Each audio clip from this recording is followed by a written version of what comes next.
Chapter 44:25. After the gale, the rainstorm came. The bean-sized rain fell quickly and fiercely. Before Xia Jinyuan could answer Yi Qian, the rain had already hit his face. He immediately grabbed Yi Qian's hand and ran back to the foreign guest building. It took less than a minute to run 50 steps. Even so, their shoulders were already wet. Xia Jinyuan wiped the rain off his face and raised his eyebrows slightly. He smiled and said, "Even God is on my side. How are you going to return to your dorm when the rain is coming?" The main reason was that they were still some distance away from the dorm, and the rain was too heavy. Even an umbrella wouldn't be able to block the rain. Yi Qian also smiled. Under the light, the beauty's features were picturesque. She smiled slightly and said, "No matter how heavy the rain is, I still have to return to my dorm. Captain Xia, let's talk about normal things." The kiss just now was a little intense. Her lips were bright red, like cherry blossoms waiting to be plucked. With rainwater on her lips, she looked even more seductive. The man standing in front of her gradually darkened his eyes. He looked at her lips that were red from his kiss and was full of possessiveness, as if he was staring at his prey. His slender fingers curled gently in the dark. He couldn't suppress the restlessness that came from the depths of his heart. Instead, the more he suppressed it, the stronger the rebound. It overflowed to his limbs and bones and went straight to his brain. This was really going to kill him. Xia Jinyuan sighed heavily. At this moment, even the turbid air he exhaled was hot. During the summer vacation, you will follow us to the border for live fire training. You will be in one group with the male soldiers who have joined the army for 2 years and have yet to carry out a mission. Both sides will complete the live fire training together. As expected, that's great. I was wondering if I could train with my comrades again. I was afraid that I wouldn't be able to participate because of the off-campus training. Yi Qian's eyes lit up. Under the light, Xia Jinyuan's figure could be clearly reflected in his bright eyes. Then I don't need to go for off-campus training anymore. This will solve my biggest headache. He was so happy that he forgot to ask how long it would take to complete the training together. The original plan was to give all of the teams 45 days of summer vacation, but the director refused. As soon as he spoke, the light in Yi Qian's eyes dimmed. Even the smile on her face seemed less cheerful. Xia Jinyuan couldn't bear to ruin her mood, but he still had to say, "The director refuses. You have to complete the off-campus training. Therefore, your time is divided into 2 parts. 30 days for training in the brigade and 15 days for training outside the school." Sigh. I knew there was no way to reject the training outside of school. I was so naive to think that I could reject it. Yi Qian smiled helplessly. I have no choice but to accept it. But I'm still very happy. I can go out and train for at least 30 days. I haven't trained with my comrades in a long time. I'm worried that if I don't catch up, I won't be able to catch up to them. Even though she completed her training in school every day, she was still worried that she would be left behind by her comrades. After all, the difference between military school training and the special forces training was too great. It's normal to have some distance. When the time comes, practice well and catch up. I believe you can do it. Xia Jinyuan was also very helpless. Why did he feel that his charm couldn't compare to a training session? The rain was so fierce that even the corridor was dripping. The ground was instantly wet. Helpless, Lieutenant Colonel Xia pulled her a few steps inside. In the end, he couldn't help but lift his hand and flick Yi Qian's forehead. He laughed and said, "When it comes to training, your eyes shine brighter than when you see me. I'm almost jealous of the training." Chapter 44:26. Yi Qian was amused by Lieutenant Colonel Xia's aggrieved expression. Sometimes he was really petty, but it was more genuine. Yi Qian pretended to think for a moment, then deliberately said after a few seconds, "That seems to be the case. Compared to seeing Captain Xia, I prefer training. Because this way, I will get closer to you." She smiled as she spoke, her gaze suddenly sliding down to his epaulette. Her dark eyes lit up again. "You got promoted one more star." Although he was a lieutenant colonel, he was actually a senior colonel because he wanted to wait for her to fight alongside him. "I got promoted. If I didn't get promoted, I would feel even more aggrieved. My girlfriend doesn't miss me, and the army also wants to abandon me. How sad would that be?" Xia Jinyuan let out a long sigh, like a resentful husband who had been abandoned. "I miss you. I miss you a lot. I want to train with the brigade because I want to see you every day." While Comrade Xia was still pretending to be aggrieved, Comrade Yi suddenly made a passionate confession. This sudden confession stunned Xia Jinyuan, who was pretending to be aggrieved. After a few seconds, the man coughed lightly, and a smile slowly spread across his handsome face. "I miss you a lot too, and I also want to see you every day." These words of love made Chief Kai, who was only 3 steps away, stop in his tracks. If he hadn't heard it with his own ears, he wouldn't have believed that such mushy words of love would come from the mouth of such a cold and stern man. Now, he couldn't advance or retreat. In the end, Chief Kai silently turned around and walked up the stairs again. "Don't go out and interrupt the couple's time together. We'll talk about it tomorrow." Fortunately, Chief Kai didn't come out. Otherwise, with Yi Qian's thin skin, he would definitely have rushed into the rain and left as if he was escaping. The two of them stood in the corridor with drizzle drifting in. They looked at each other. Even the storm couldn't destroy the affection between the two of them. Yi Qian's gaze was gentle and affectionate, while Xia Jinyuan's gaze was intense and carried an indescribable impulse. His gaze made Yi Qian's breathing quicken, and his heart beat like a drum. Because of his gaze, even the air became extra hot. He wanted to escape, but also wanted to cater to it. Yi Qian gently bit his lower lip as his long eyelashes fluttered. Should she go back to the dormitory tonight? Was she really going to stay with him? What if they were discovered? After all, this was a school. It would be inappropriate for him to stay here. However, she was a little reluctant to go back to her dorm like this. Yi Qian, who was feeling conflicted, had no idea how beautiful she was right now. Her dark eyes were filled with affection, and she was biting her lower lip slightly. She had a charm that could captivate any man.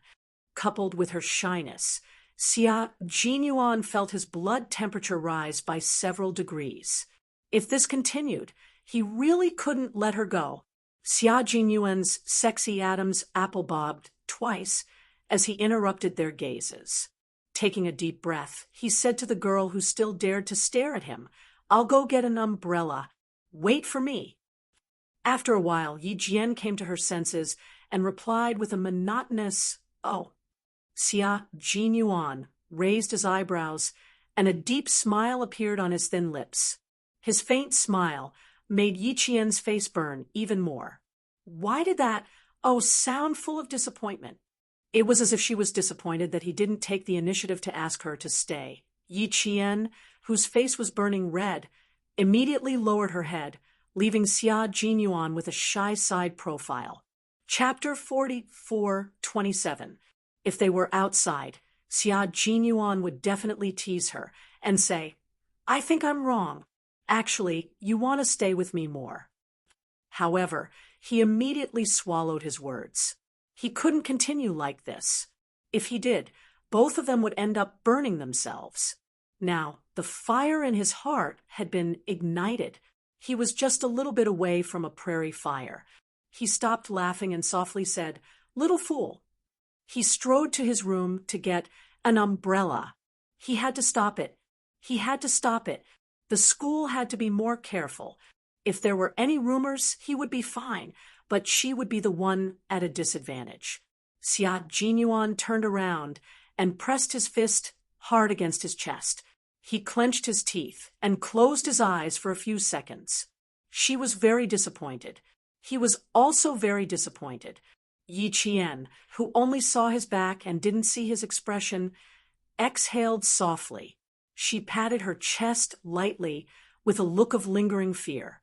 Just now, she almost said that she wanted to stay with him. Fortunately, he stopped in time. She patted her chest and her burning face. It was really hot, as if she had a high fever.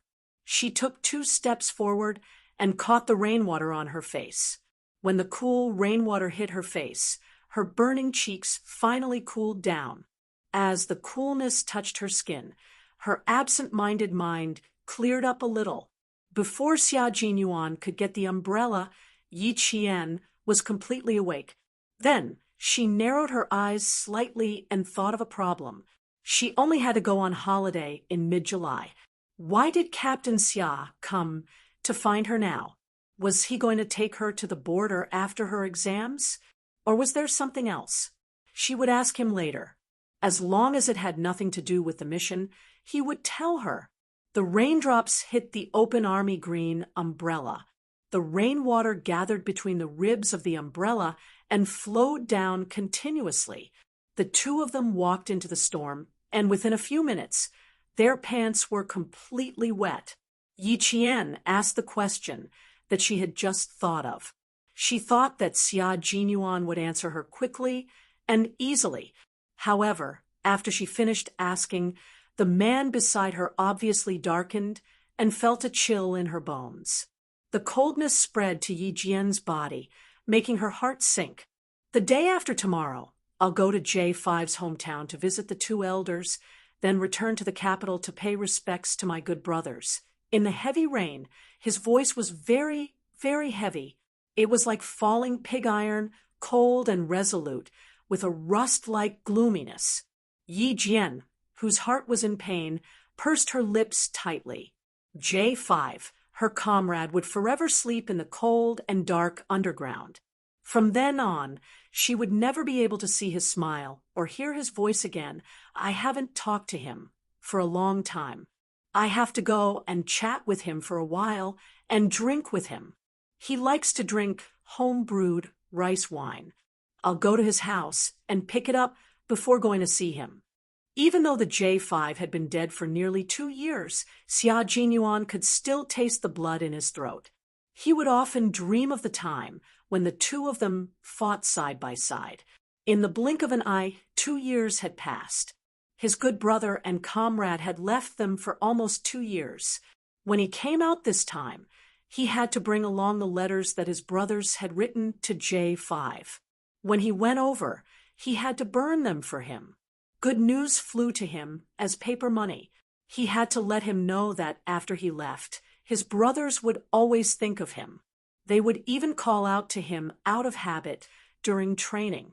His bed was also reserved. Every day, they would clean the place, make the bed, and refill his food. It was only in this way that they felt that their good brother had never left the team and had always been with them. I want to write a letter to J5. When the time comes, help me burn it for him. Also, help me pass a message. Yi Qian said slowly with a heavy heart. Even her voice was choked with sobs. Every word was extremely difficult to say. Xia Jinyuan's throat moved. Okay. It was a very, very soft reply, but there was already sadness in it. Chapter 44:28. When they thought of the J5, their hearts sank. Xia Jinyuan, who was holding the umbrella, held Yi Qian's hand at some point. Their hands were clasped tightly, and even their fingertips conveyed the same sadness. They were silent all the way, only holding hands. The rain poured down, and the whole world turned into a transparent curtain of rain. Stepping on the fallen leaves, Yi Qian returned to the dormitory with a wet body. See you tomorrow, Captain Xia. Yi Qian stepped into the corridor on the first floor and waved at the man holding the umbrella who didn't take another step forward. Rest early. Okay, you rest early too. See you tomorrow. Xia Jinyuan smiled and waved. Go back to the dormitory, quickly. Sweet dreams. Sweet dreams. The rain hit the umbrella and made a pa-pa-pa sound. The man's trousers were all wet, and even the other side of his shoulder was completely wet. However, he didn't seem to feel it. The umbrella in front of him was slightly raised so that he could see her out more. The summer short-sleeved military shirt was relatively thin, and it stuck to his skin after being drenched by the rain, outlining the strong muscles of his one shoulder and arm. He stood there until Yi Qian walked up the stairs. The night was dark, and the rain was heavy. On a stormy night, the man holding the umbrella was tall and straight, like an unsheathed sword. After a long time, the young lieutenant colonel moved, and his tall and straight figure gradually disappeared into the distance. Yi Qian, who had climbed to the 4th floor, looked down and only saw a figure walking away in the rain with firm steps. The sacrifice of the J5 was more painful than that of Captain Xia, who was the team leader. He once told her that since he let his comrades out, he had the responsibility to bring them back alive.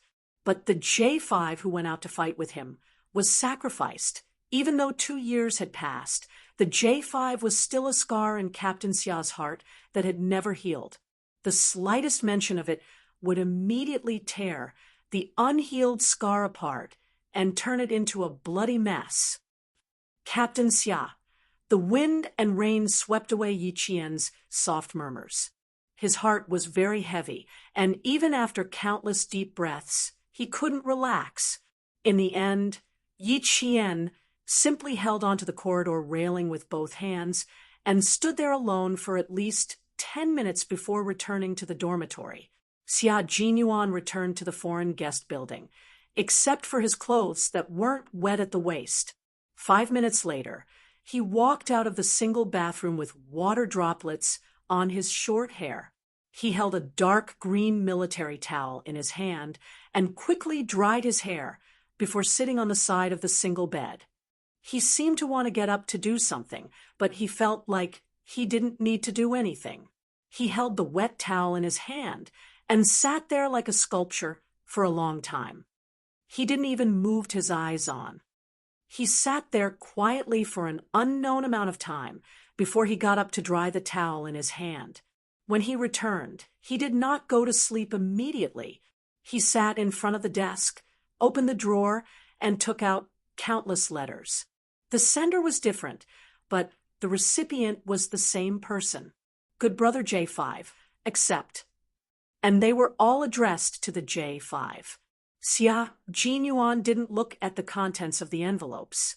He just counted them one by one.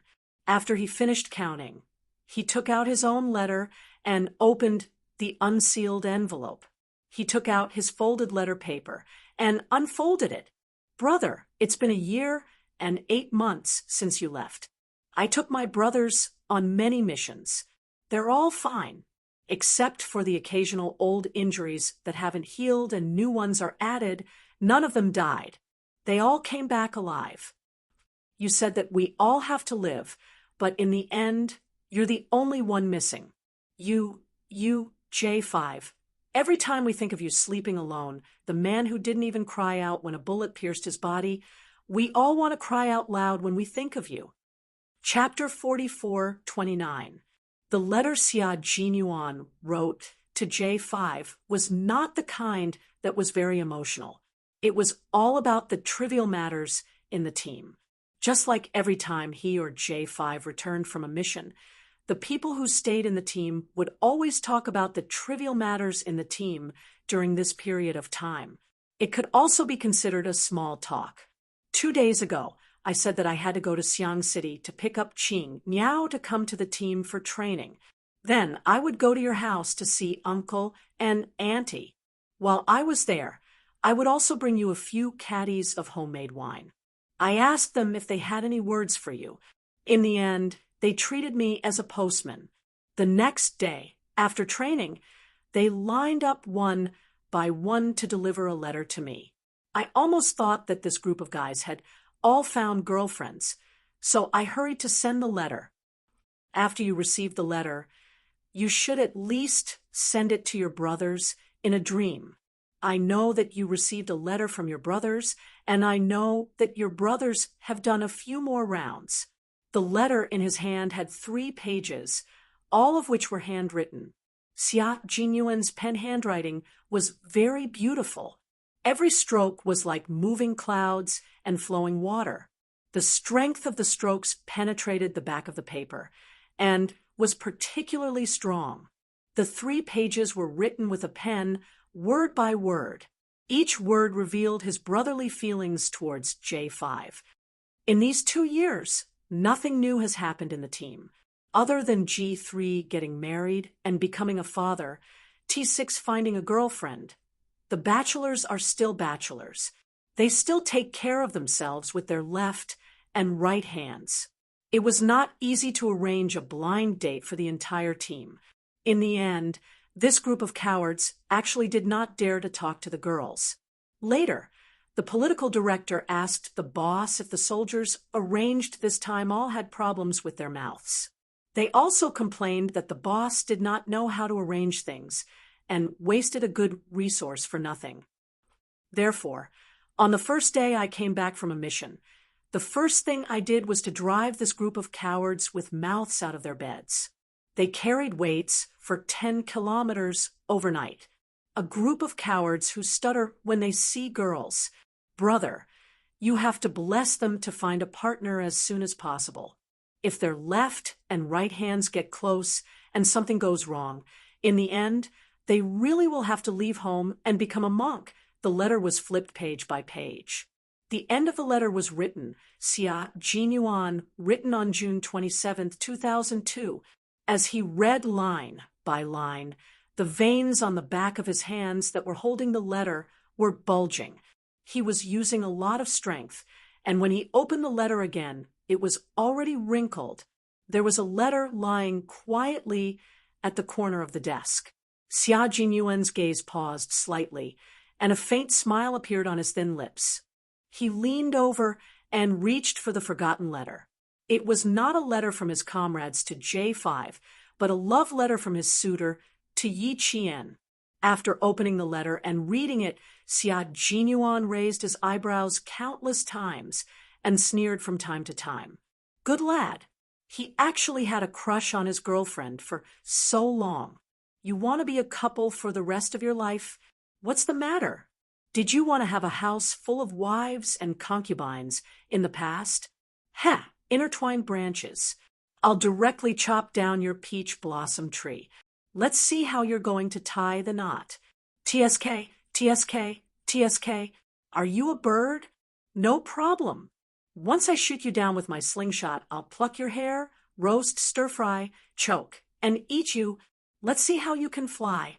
With every sentence in the love letter, Xia Jinyuan gritted his teeth and retorted. He was very jealous. After reading the letter, he put it down and slapped it with one hand. Xia Jinyuan almost fainted from the sourness.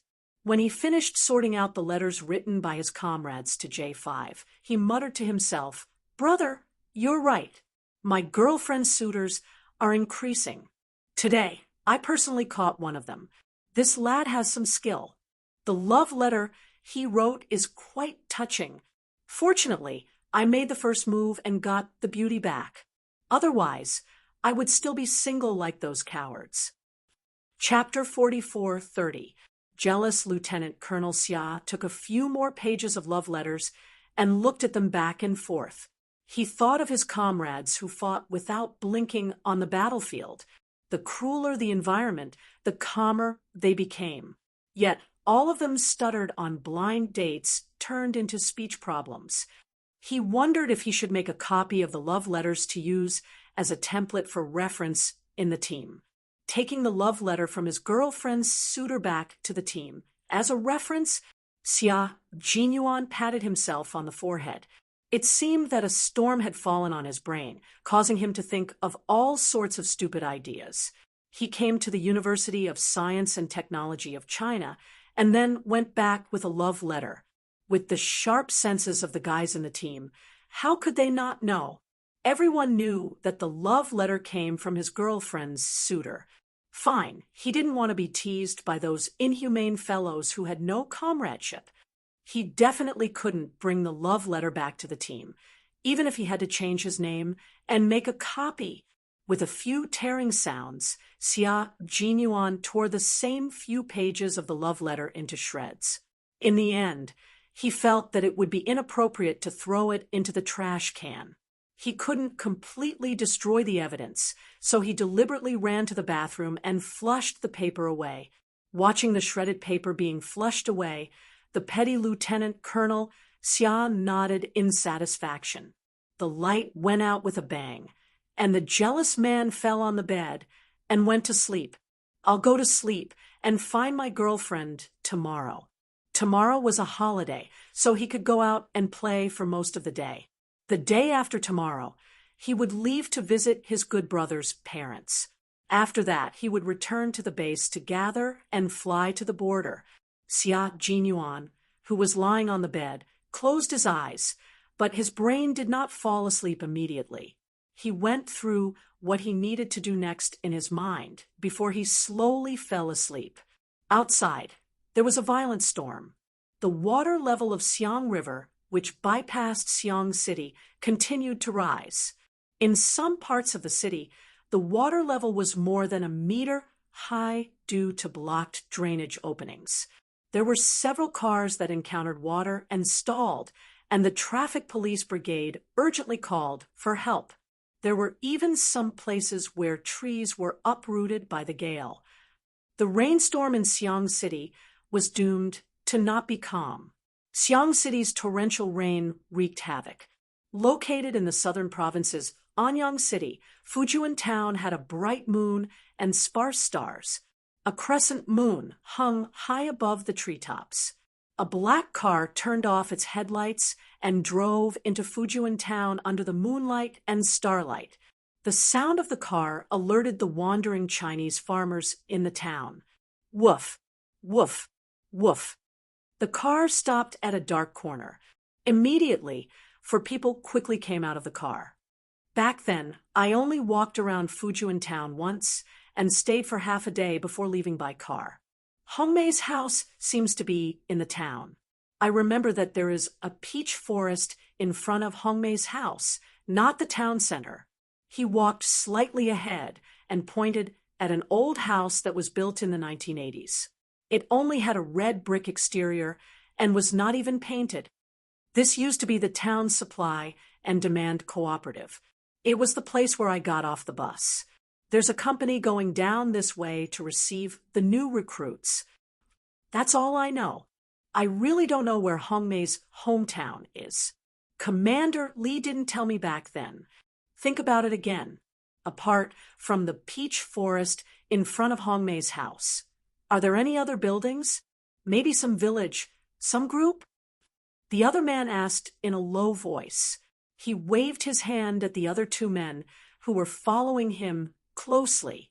They blocked the front and back of the man who was leading the way so as to prevent the middle-aged man, who was forcibly dragged into the car, from escaping.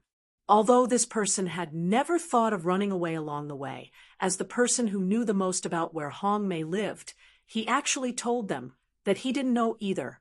The old man suspected that he had been lying all along. Therefore, he had to be on guard. Chapter 44:31. At 3:00 in the morning, Fujian Town was very quiet. Every household had already turned off their lights and gone to bed. Everyone in the town was fast asleep, other than the Chinese rural dog, who knew that strangers had entered the town. No one else knew. The four of them were not from Fujian Town and did not know much about the situation in the town. Although the middle-aged man was leading the way, he was not familiar with the place either. It had been a long time since he last came to Fujian Town. Moreover, he had only taken a stroll around the dilapidated and poor town at that time. He did not go to Hongmei's house. He recalled everything that he could recall, but these people obviously did not believe him. He had no choice but to cooperate. Let's go. Let's go to the recruit reception area first. You can think of other useful clues. Okay, I'll think about it. Let's see if we can walk this way. Back then, I went down from the supply and demand cooperative and then went up the field ladder. The middle-aged man leading the way said, as he led the way down the supply and demand cooperative. It was a narrow path that could only fit one person. The path was filled with weeds on both sides. On a summer night, frogs croaked. Their legs swept across the weeds, startling the frogs hiding in the grass. They jumped away one by one. There were also non-venomous water snakes hiding in the grass. If one was unlucky, one might be bitten by a water snake. The four of them did not turn on their flashlights. They moved forward in the dark, stepping on the moonlight and listening to the barks as they walked toward the recruit reception area. After so many years, the town had changed its appearance. Even the farmland had changed its appearance. Under the moonlight, the man who led the way racked his brain to recall the past. After taking several wrong turns, he finally found the recruit reception center. So what if they found the recruit reception center? He still couldn't find a peach forest, nor could he find out where Hong Mei lived. They had gone to every village in Fujian town that had the word Hong Mei in it. There was no peach forest.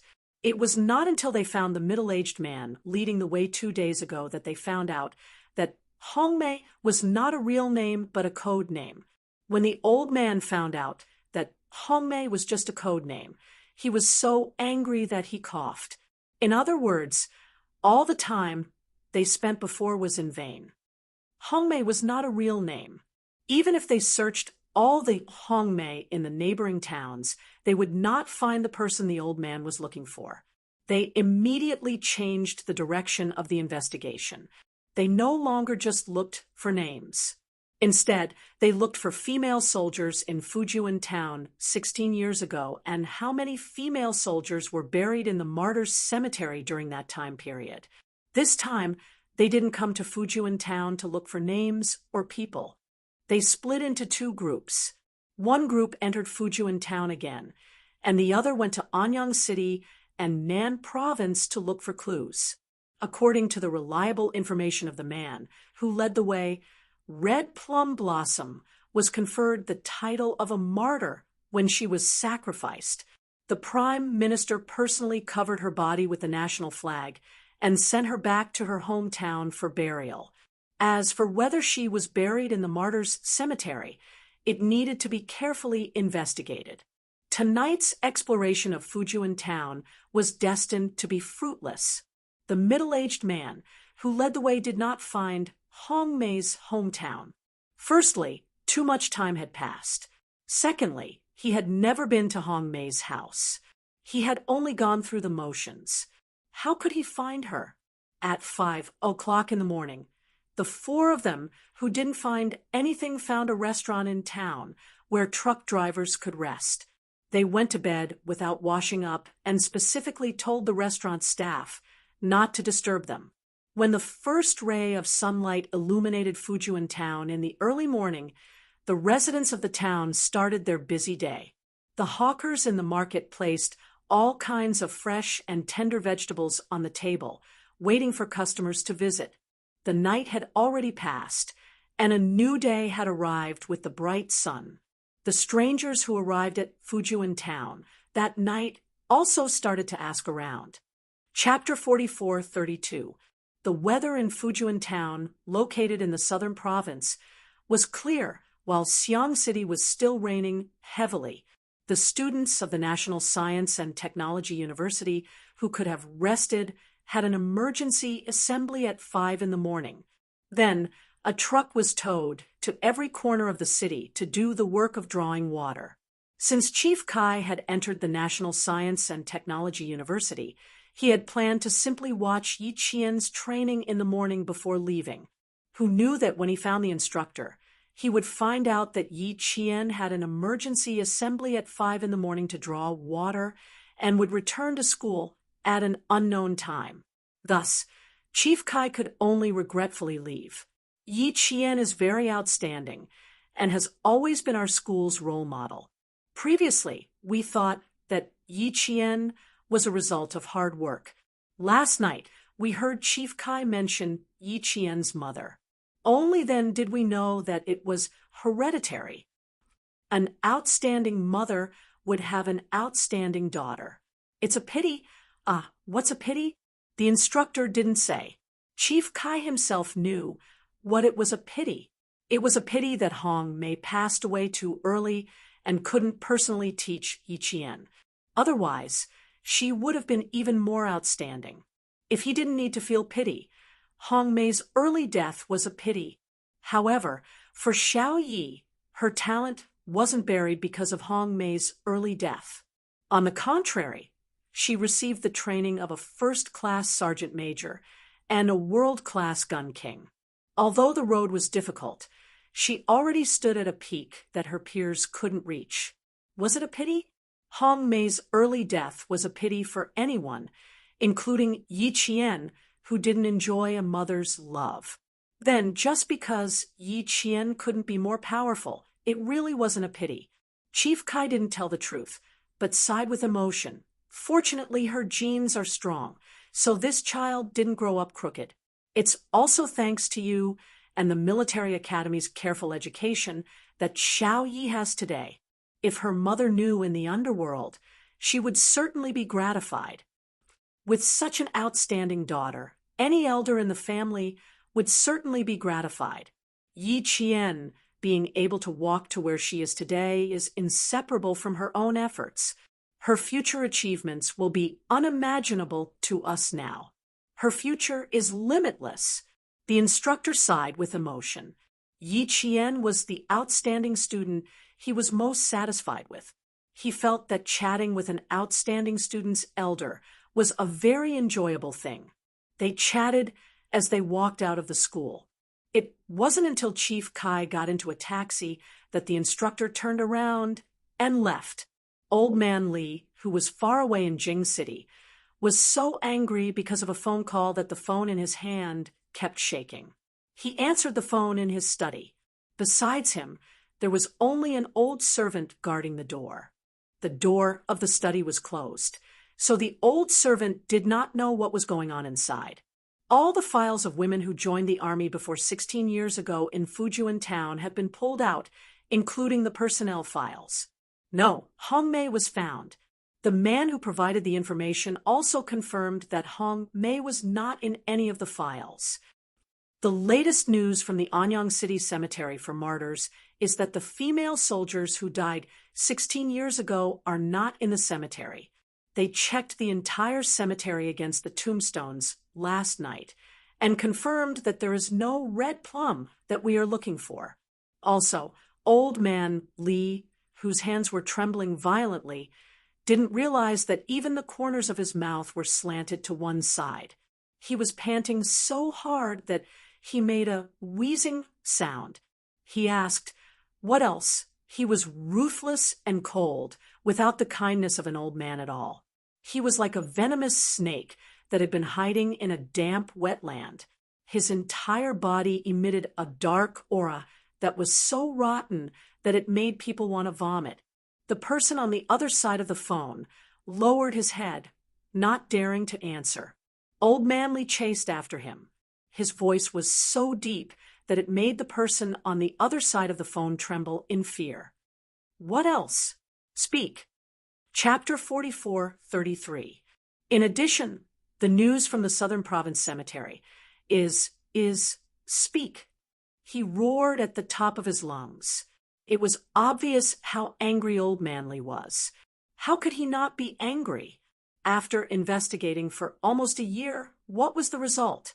What was the result? In the end, the investigation from more than a year ago was all in vain. Even the person's name wasn't her real name. It was just a code name.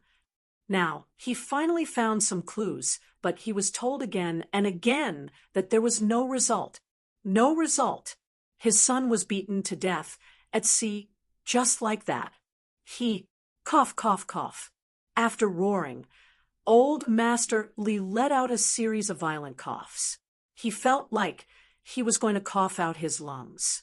Old Master, are you okay? The old servant guarding outside heard him and asked worriedly, Do you need me to come in? Guard well. While coughing heavily, old Master Li reached out with his trembling left hand and picked up the thermos flask on the desk. The rim of the flask trembled as he brought it to his mouth, and some of the water inside even spilled out. Old man Li, who was burning with anger, didn't notice anything strange about himself. He suppressed the itch in his throat and asked the person on the other side of the phone to report immediately. In the southern province, there's news.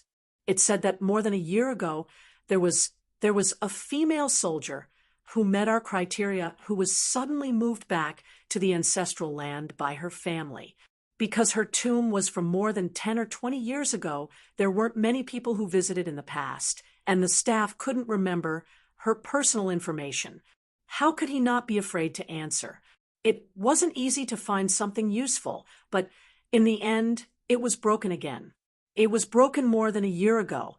Hearing this, the thermos in old man Li's hand slammed onto the desk with a bang, and then it rolled a few times.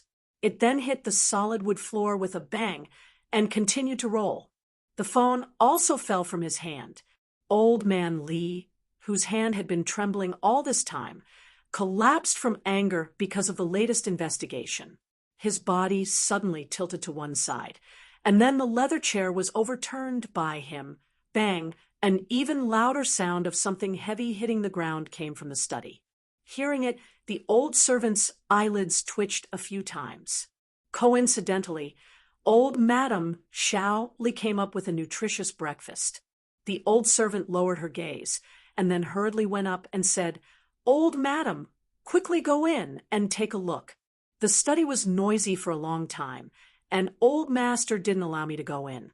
Quickly take a look. Old Master's health hasn't been very good recently, and he was very angry just now. The old servant said a lot of things in one sentence.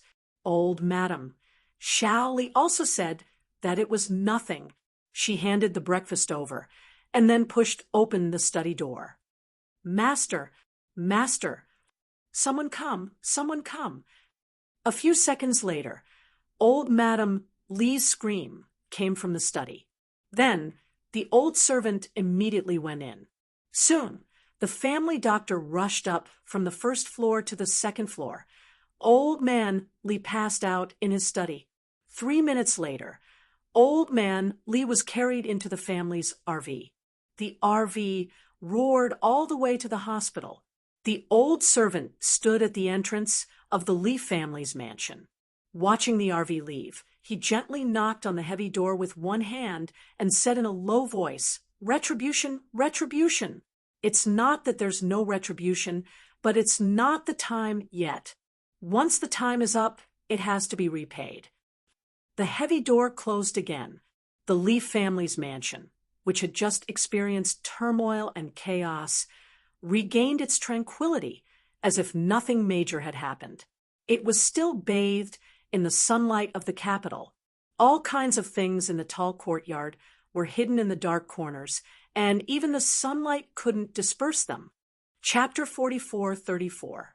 Less than an hour after old man Li fainted and was sent to the hospital, all the influential families in the capital knew about it. His former subordinates, who had also retired in the past, were the first to express their concern. Master Xia put down the white chess piece between his fingers and looked at old Master Fu, who was holding a black chess piece. His expression was solemn and focused, and he was not affected by the outside world. He sighed and said, Old man Li, this ambitious man, should lie down. All his life, he wanted to achieve great things like his father and ancestors.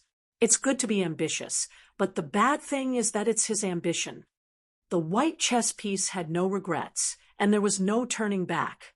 Life was like a game of chess, and people were the chess pieces in the game. The game of chess was a game of chess. If every move was correct, then the winner would be certain. Otherwise, one wrong move would lead to all the mistakes. Old Master Fu did not place the black chess piece immediately. Instead, he weighed it in his hand and thought about where to place it. The chess piece slowly moved in his palm before he finally placed it on the board. After placing the chess piece, Old Master Fu spoke slowly. Old Man Li's character and family background. He was stubborn and self-opinionated all his life and could not tolerate others disobeying him. His family background was a warlord, and he was used to commanding others. His ambition was cultivated from a young age. It is not entirely correct to say that every step of his life was wrong. At least in his own eyes, he was not wrong. For a person to never think that what he did was wrong from birth to old age, I think that this kind of life can be considered perfect. For him to live a life that he likes, he can be considered to have lived his life in the right way. Old Master Fu, who was open-minded by nature, would not easily comment on other people's lives. If he had never participated in other people's lives, what right did he have to comment? Those who liked to comment on other people's lives and flaunted their wisdom were often failures in life. They always summed up other people's lives, but when did they ever take responsibility for their own lives?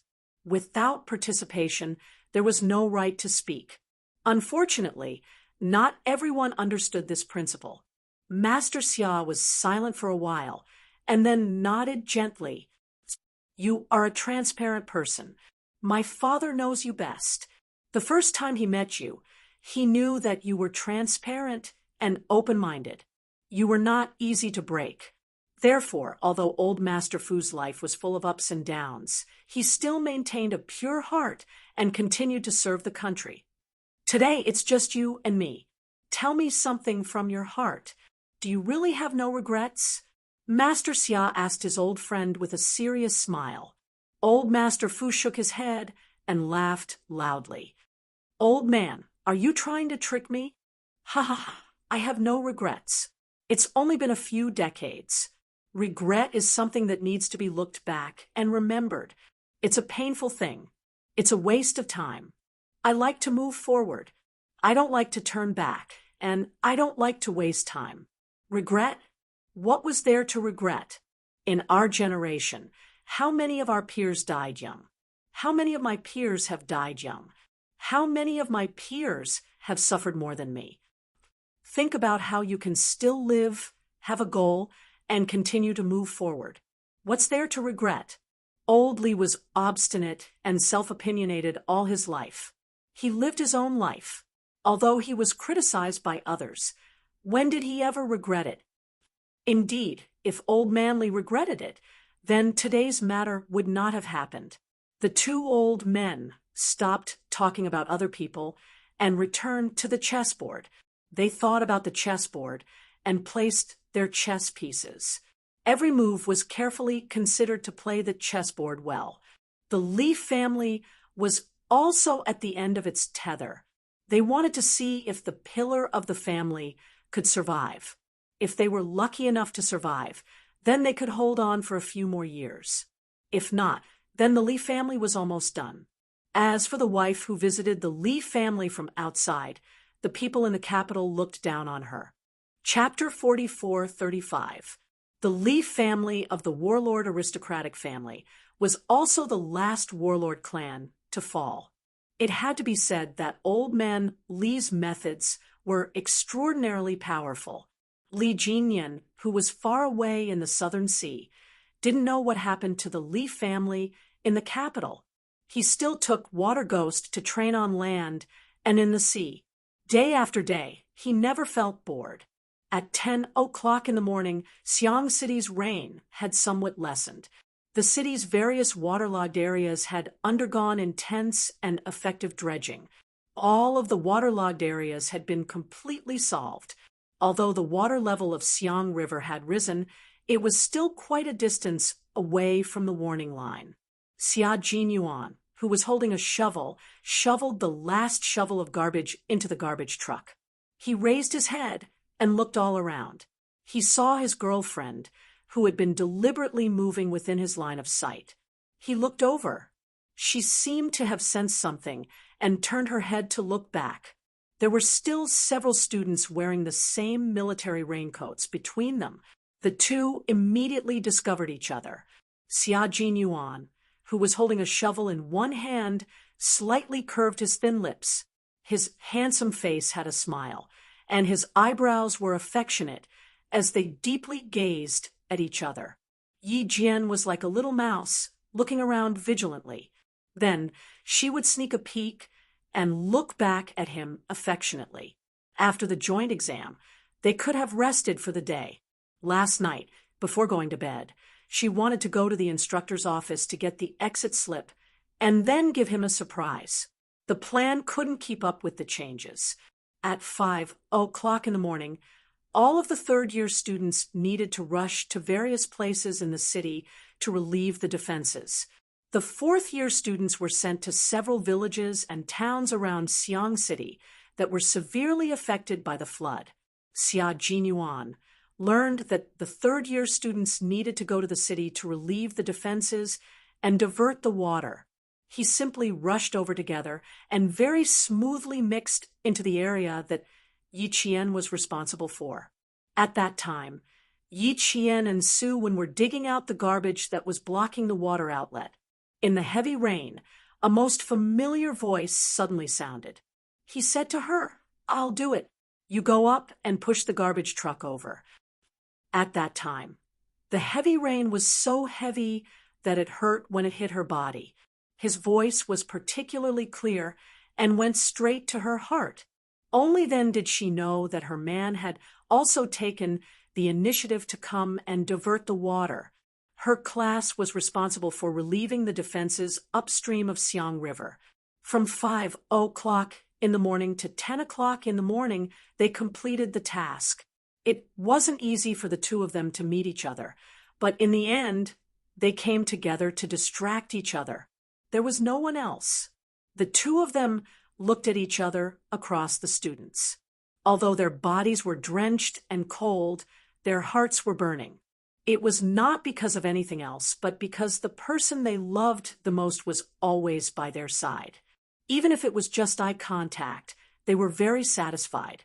After looking at each other for a while, Xia Jinyuan coughed softly. His thin lips moved, and he seemed to say two words. Yi Qian, who had received the message, looked around. In the end, the finishing touches were almost done, but her team had already finished the finishing touches. She no longer stood there, but walked towards the man who was standing still. "Come here." That was what Xia Jinyuan had said earlier. Xia Jinyuan, who was also wearing a hooded raincoat, had sneaked into the class so successfully that Su Wen, Hijing, Song Jiqiu, and the other boys didn't notice him either. With the raincoat on and the collar tied, it was easy to hide his military rank. Then, he pulled the hooded raincoat down a little. The students, who were focused on fighting the flood, didn't notice that there was a lieutenant colonel beside them.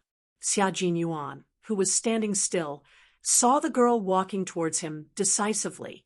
He smiled deeply, and even the military power around him became extraordinarily gentle. "Go ahead and take a walk." When she came over, Xia Jinyuan said in a low voice. His hand had already taken the engineering shovel from Yi Qian's hand. "Walk a few hundred meters and come back when we gather." Chapter 44:36. Although they were in the final stages, they would not leave immediately. They would stay on standby until they received orders from their superiors to return to school. Xia Jinyuan wanted to take this opportunity to take a walk with Yi Jian. It could be considered as a tour of Xiangjiang. The two of them wore raincoats of the same color and design as they walked side by side along the embankment of Xiangjiang. After walking for a while, Xia Jinyuan suddenly bent down and whispered in her ear, "Finally, we're wearing couple outfits." Yi Qian couldn't help but chuckle. "We wear couple outfits every day. It's just that one of us is from the south and the other is from the north, so we don't see each other." "That's true. We wear it every day, but we don't see each other. But there are people who can meet you every day, and even send you a love letter. Xia Jinyuan had been holding back yesterday's incident until now. Lieutenant Colonel Xia, who had long climbed out of a jealous vat, couldn't help but say it. Love letter. Yi Qian narrowed her eyes and asked the man who still had a hint of jealousy in his voice. So you were already here at that time. You even saw him give me a love letter. Then you must have seen me reject him. I already rejected him, but you're still jealous. Captain Xia, shouldn't men become more mature as they grow up? Shouldn't they be more open-minded? Why is it the opposite when it comes to you? I didn't realize you were that jealous before. Yi Jian wasn't flustered at all when her boyfriend saw her senior brother confess to her in the 4th year. She rejected him directly and spoke no more than 5 sentences during the whole process. The duration was less than a minute. So what if she was discovered? She was open and honest. She didn't do anything bad. It was just that, cough. She felt a little guilty. Her boyfriend came all the way here to see her and ended up being confessed to. She felt bad for Captain Xia if she put herself in his shoes. If she were to encounter him one day, she definitely wouldn't be as calm as Captain Xia. She would pretend that nothing happened and leave quietly.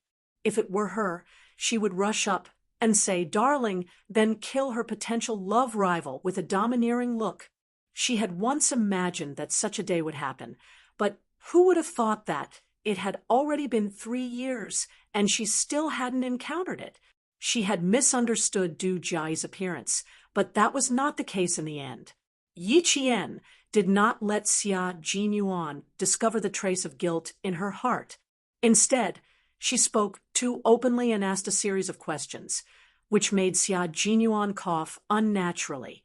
Was he magnanimous in the past? It was all an illusion. I've always been like this. When you were in your 3rd year of high school, I bumped into a boy who gave you a love letter to confess. I was so petty that I immediately wrote a love letter. I even regretted that I didn't confess to you first. I've always been like this.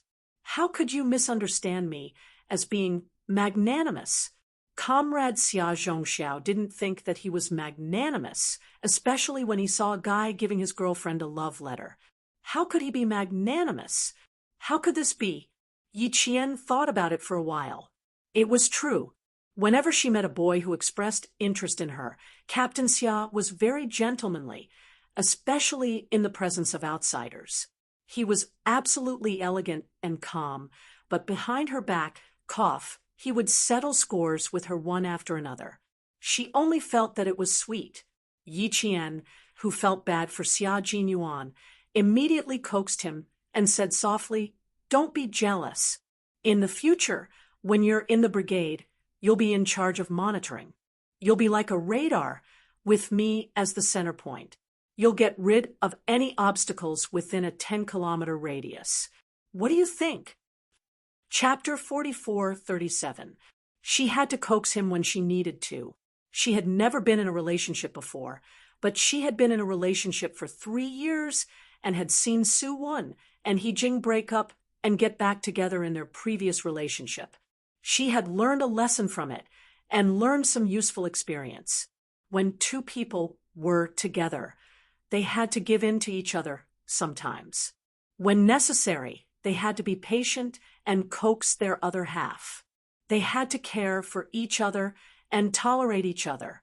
Only then could they live a peaceful and beautiful life for a long time. Captain Xia could coax her patiently, and, similarly, she could coax him.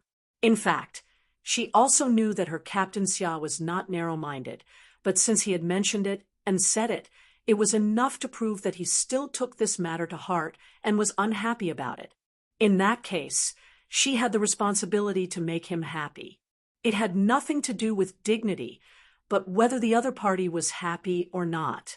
She hoped that when he was with her, he would be happy every minute and second. There was no need for him to have any misunderstandings because of irrelevant people or things. Apart from his identity as a Special Forces soldier and the captain of the Snowfield Brigade, Captain Xia was just an ordinary man. He would be hurt and troubled by love.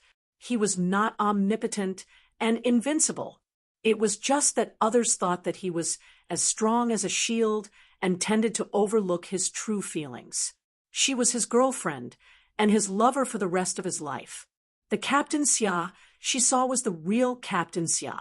He could be weak, cry, feel pain, and laugh. All of this was because he was so real in front of her. He was so real that she could deeply feel that this powerful man treated her as an inseparable part of his life. Therefore, she was willing to coax him, accommodate him, and even make changes for him. Being coaxed by his girlfriend, Xia Jinyuan was no longer jealous. The tiredness of the past few months was swept away. Why was his little fox so likable? His dark eyes were filled with gentleness as he turned his head slightly and gazed at her affectionately. I can't help it. Who asked my girl to be so outstanding? It's normal to be liked. However, an outstanding girl belongs to me alone. Those people can only look at her, but can't ask for her. I'm much luckier than them. Yi Qian's heart was filled with sweetness and tenderness. Turning back to look, Yi Qian saw that there was some distance between them and the students behind them. Then he made another bold move. Using the wide raincoat, he took the initiative to hold Xia Jinyuan's hand. In the end, they interlocked their fingers and felt the warmth in each other's palms. Although even their dating methods were different, they were still able to hold each other's hands in their busy schedules. Happiness came unexpectedly, and they were satisfied. Yi Qian, who had never thought that she would find a partner in this life, was slowly pried open by Xia Jinyuan in the most gentle and firm way. She finally learned to take the initiative in love and no longer ran away. She also used her own method to nibble away at Xia Jinyuan's strong heart bit by bit, making this proud man only have eyes for her. After walking for about 500 meters, the two of them went back the way they came. That kind of telepathic interaction was much more blissful than those couples who quarreled every day and were exhausted. They were happy every minute and every second. Both of them were bathed in the sunlight and received the greatest satisfaction between their hearts. At 10:30 a.m., Yi Qian and the others returned to school. Because there was still a rainstorm, Yi Qian and the others' holidays were all canceled. They returned to school to be on standby. If there was a dangerous situation, they would immediately take action. When Xia Jinyuan left, Yi Qian was outside again dealing with the disaster. Even after saying goodbye, the two of them were still at the scene of the disaster. Chapter 44:38. Before Xia Jinyuan left, Xiang City entered a new round of torrential rain. The water level of Xiang River rose by 3 centimeters overnight. Yi Qian's University of Science and Technology received an emergency notice from 10 in the morning to 12 in the middle of the night. The sleeping Yi Qian and the others all gathered urgently. At 12:05 in the middle of the night, they left the University of Science and Technology to fight the flood. This time, it was not to divert water from the city, but to carry sandbags to consolidate a town called White Town in Xiang City. White Town's terrain was low. Once the dam was in danger, it was bound to be flooded by Xiang River's water. When the danger appeared, there was not enough manpower. Finally, they asked for help from the University of Science and Technology. Only then did Yi Qian and the others take action again. All the third-year students rushed to White Town and carried sandbags with the villagers. Yi Qian, Su Wen, and He Jing, the 3 girls were no exception. They all went to the front line and did not sit behind because of their gender. Fighting the flood was not an easy task, but it was a high-risk operation. On the bus heading to White Town, the instructor gave Yi Qian a piece of paper. Yi Qian was the representative to write a letter of war. The meaning was that if they were sacrificed, they were worthy of their military uniform. In the 3 years of military school, this flood fighting was the first time the third-year students really intended to carry out a task. Yesterday's kind did not count. At most, it was assistance. The atmosphere in the bus was somewhat tense. Su Wen held He Jing's hand tightly and found that He Jing, who was as bold as Yi Qian, had a cold palm. When Su Wen's hand reached over, He Jing immediately grasped it. The two people held each other tightly. No one dared to speak loudly. The leading officer knew that the students were nervous, so he smiled and said, "Come, let's sing a military song. I'll set the tune." The officer set the tune. The military song in the bus was loud and clear. Yi Qian bowed his head and wrote the letter of war along with the shaking of the bus. Her psychological quality was the best. After writing, Yi Qian's first thumb pressed on the red ink, leaving his fingerprint on the letter of war.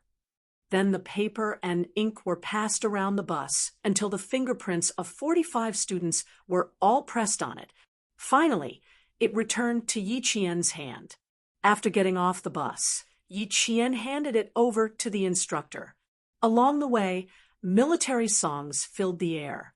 In the end, the tense atmosphere disappeared, and they were even able to joke around.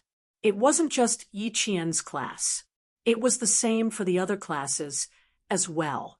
How could a young student in his early 20s not be nervous when carrying out a high-risk mission for the first time? Even if he was nervous, he had to do it, because they were the soldiers of the people. Xia Jinyuan traveled with the director again. This time, he was in the same car as the director. As soon as the car door closed, the director, who was sitting in the back row, had a slightly strange expression on his face. Even his gaze was somewhat inquisitive. The director felt as if he had touched upon a truth that he did not dare to confirm. When Xia Jinyuan found out that all the third-year students who went to fight the flood had left their fingerprints on the letter of challenge, he pursed his thin lips.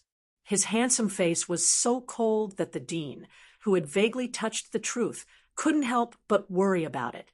After driving the jeep in the rain for about 10 minutes, the director, who was getting more and more suspicious, finally asked, "What's your relationship with her? Tell me honestly." Afraid that the driver in front would hear him, the well-intentioned director lowered his voice and lowered his name. His gaze was fixed on the young lieutenant colonel, whose handsome face was obscured by the light from outside. He said again, "Answer me honestly." Xia Jinyuan, who had his back straightened, secretly stretched out his curled fingers. He turned his head and saw the director's face, which was even worse than the weather outside. Chapter 44:39. He said, "Her talent is rare, and the military places great importance on her and focuses on grooming her. My relationship with her is that she is a soldier and I am a general. She is a soldier and I am a general." The director's eyes narrowed as he stared at Xia Jinyuan. Yi Qian, who did not want to stay in the military, wanted to join the field forces. She wanted to become a frontline soldier who had experienced the baptism of artillery fire. Now, the young lieutenant colonel told him, "She is a soldier and I am a general." Then he could understand why his pride would increase every time he saw his favorite student return. It turned out that he was also a frontline soldier who carried out all kinds of operations that no one knew about. The director took a deep breath. He did not ask what kind of high-risk occupation his former student was in, but said, "Really? Really?" Xia Jinyuan nodded. His calm and magnanimous expression made the director's heart relax a little. How could the director see through Xia Jinyuan, who was born in the special forces? His righteous answer made it easy for the director to believe him. He believed him too quickly, which made Xia Jinyuan feel a little awkward. In the car, The director sighed softly. I almost thought. He almost thought that the director did not say it out loud. Xia Jinyuan knew very well that he almost thought that he and Yi Qian were dating. There was no need to think. It was the truth. The military academy did not explicitly forbid relationships, but some rules did not mean that they did not exist. Their existence by default was also a kind of existence. He had to guard her well in the last year. The director breathed a sigh of relief and said, "She is indeed a good seedling. You must train her well. She will definitely achieve great things in the future. Although it is dangerous this time, you don't have to worry too much. If danger really appears, they will not be forced to defend. They will evacuate immediately. There is no such thing as absolute safety. Flood relief is a high-risk operation. Once danger appears, even if they evacuate immediately, there is no guarantee of safety. Otherwise, there would not be a battle request." Xia Jinyuan was like a prophet who could see through the secrets of heaven. He said slowly in a calm and sharp tone, "When soldiers go to war, their lives are uncertain. When a warrior went to battle, his life and death were uncertain. The short date of birth was like a bullet that struck the dean's heart." He looked at the student who had once given him the most headaches, but was also the most outstanding student. After a long time, the dean said in a low voice, "All these years, every time I saw you appear in front of me alive, I was very happy. I hope that in the future, Xiao Yi will be like you and return to her alma mater to see the old faces when she's free, so that the teachers who miss you can rest assured." Knowing that these outstanding students who had gone to the front lines were all alive, and well, they were relieved. Xia Jinyuan nodded and agreed with the director, whose scalp was still tense. White Town was located downstream of Xiang City. After driving for an hour and a half in heavy rain, they arrived. All the trucks stopped. "Quick, get out of the car. Follow closely behind. Don't grope around. All companies assemble. Quick. All class monitors, lead the class well. Assign the tasks properly, and count the number of people in your class every hour." The commands were issued one after another. All the third-year students finished getting out of the car within 2 minutes and finished assembling within 3 minutes. 10 columns and 10 rows were waiting for orders to immediately move out. The torrential rain was frighteningly heavy. Their eyes were washed by the rain until there was no way to open them. All the residents of White Town did not sleep. More than 10 residents near the river moved overnight to prevent accidents. Chapter 4440.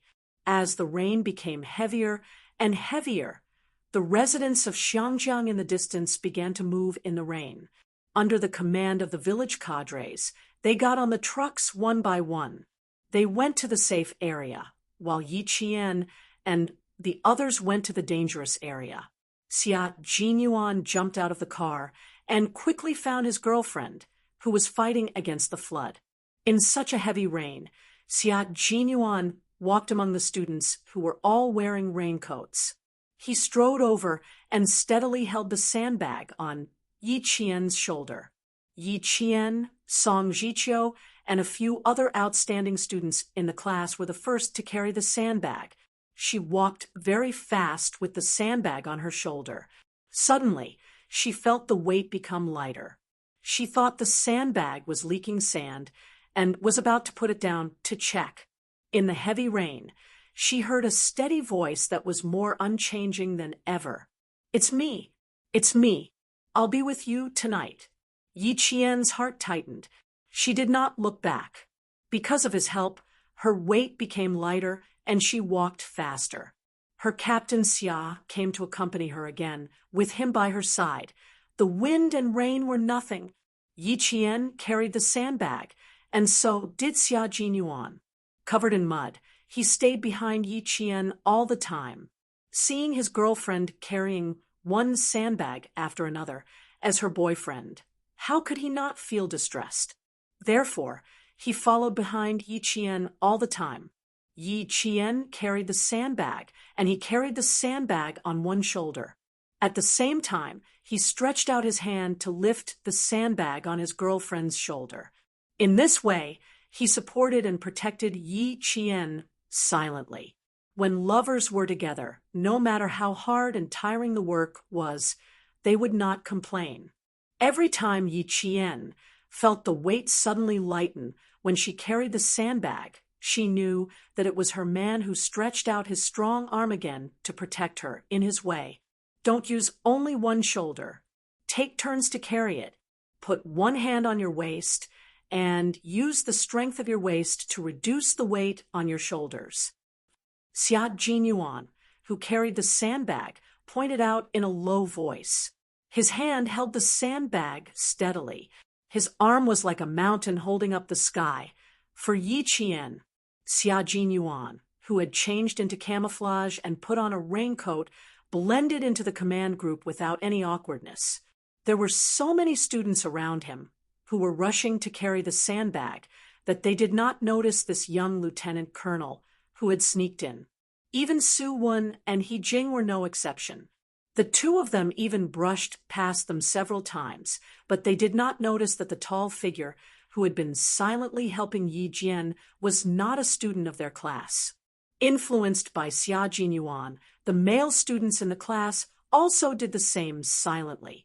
Lu Yang even patted Xia Jinyuan's shoulder from the side when Xia Jinyuan put down the sandbag. His face was covered with brown mud, and he whispered with a smile, "Brother, you are very aware.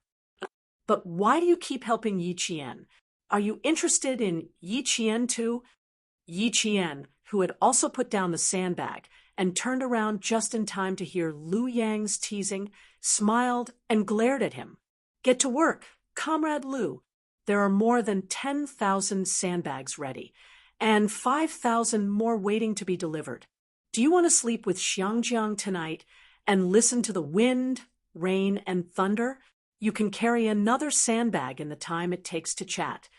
Xia Jinyuan noticed that the male student had used the word again. This meant that his girlfriend was very popular in the military school, where there were more males than females, and the yin and yang were not harmonious. Lu Yang did not expect Yi Qian to hear him, even though he spoke so softly. He chuckled, wiped his face with rainwater, and ran off like a monkey. Yi Qian laughed and sighed. He just likes to joke around. Don't listen to his nonsense. Chapter 44-41. Xia Jinyuan did not take Lu Yang's words to heart. The military academy had always been a place where there were too many monks and too little gruel. It was normal for several male students to have feelings for a female student at the same time. That was the excitement of youth, not necessarily love. It was just a good impression. The rain was pouring down, and the yellow muddy puddles were flowing everywhere. Every step they took splashed the muddy water on the students walking around them. Xia Jinyuan pulled Yi Qian's hood and sighed with a smile. If I listened to all of that, wouldn't I get sick from holding it in? Now was the time to work. Xia Jinyuan, who had always separated public from private matters, would not ask Yi Qian to explain himself just because of Lu Yang's obvious joke. Yi Qian shook the rain off his face and couldn't help but smile. The two of them continued to run side by side to the sand-carrying point. The rain was still heavy and showed no signs of letting up. Xia Jinyuan frowned slightly as he ran and said to Yi Qian in a low voice, "White Town's terrain is too low. If the rain continues like this, it's very likely that the dam will burst." White Town still had a major hidden danger. There were quite a lot of private sand fields, and most of them were near the tributaries of the river. These places were damaged to the point that the soil was soft. If any of the tributaries gathered together and mixed with the river sand, it would be another disaster. When they arrived at White Town, Political Commissar, Yu told the students the truth and did not hide the possibility of a disaster. Yi Qian did not know White Town as well as Xia Jinyuan. Hearing this, he replied in a low voice, "A total of 15,000 sandbags will be transported. We will be responsible for dealing with the biggest hidden danger first. The village will bring people to connect the tributaries and try to strengthen them as much as possible." Sandbag fortification was the best solution at the moment. Hundreds of third-year students from the National Science University ran in the dark and rainy night. Their young and inexperienced faces did not show any fear because of the danger they faced. They took on the responsibility and bravely faced certain difficulties. The 15,000 sandbags kept decreasing as they ran back and forth. The sandbags on the other side of the dam were piling up higher and higher. No one complained about being tired. Even if the skin on their arms and shoulders was broken by the sandbags, they gritted their teeth and persevered without flinching. "Press a little more this way. Space. It's not tight enough. You guys move back. Don't get too close to the dam." Political commissar, you followed them the entire time and patrolled along the entire dam that needed to be reinforced. He needed to keep an eye on their students and pay attention to their personal safety while dealing with the emergency. There was a death rate in this mission, and he did not want to see that happen. The dean of the department was tracking and reminding him in another place. His brain was tense, afraid that an accident would happen. "Watch your feet. Don't rush. Watch it. If you can't take it, take a break. There are still plenty of opportunities where we need you." Holding a handheld loudspeaker, the director reminded the students over and over again. His gaze was fixed on the students who were walking back and forth. Once he noticed that a student was not paying attention to the riverside, the director would immediately open his eyes wide and shout to remind them. This night was destined to be the most unforgettable night for Yi Jian and the others in this batch of military academy students. Everyone raced against time and advanced in the rain. 3:27 a.m. A river broke through the dam in White Town.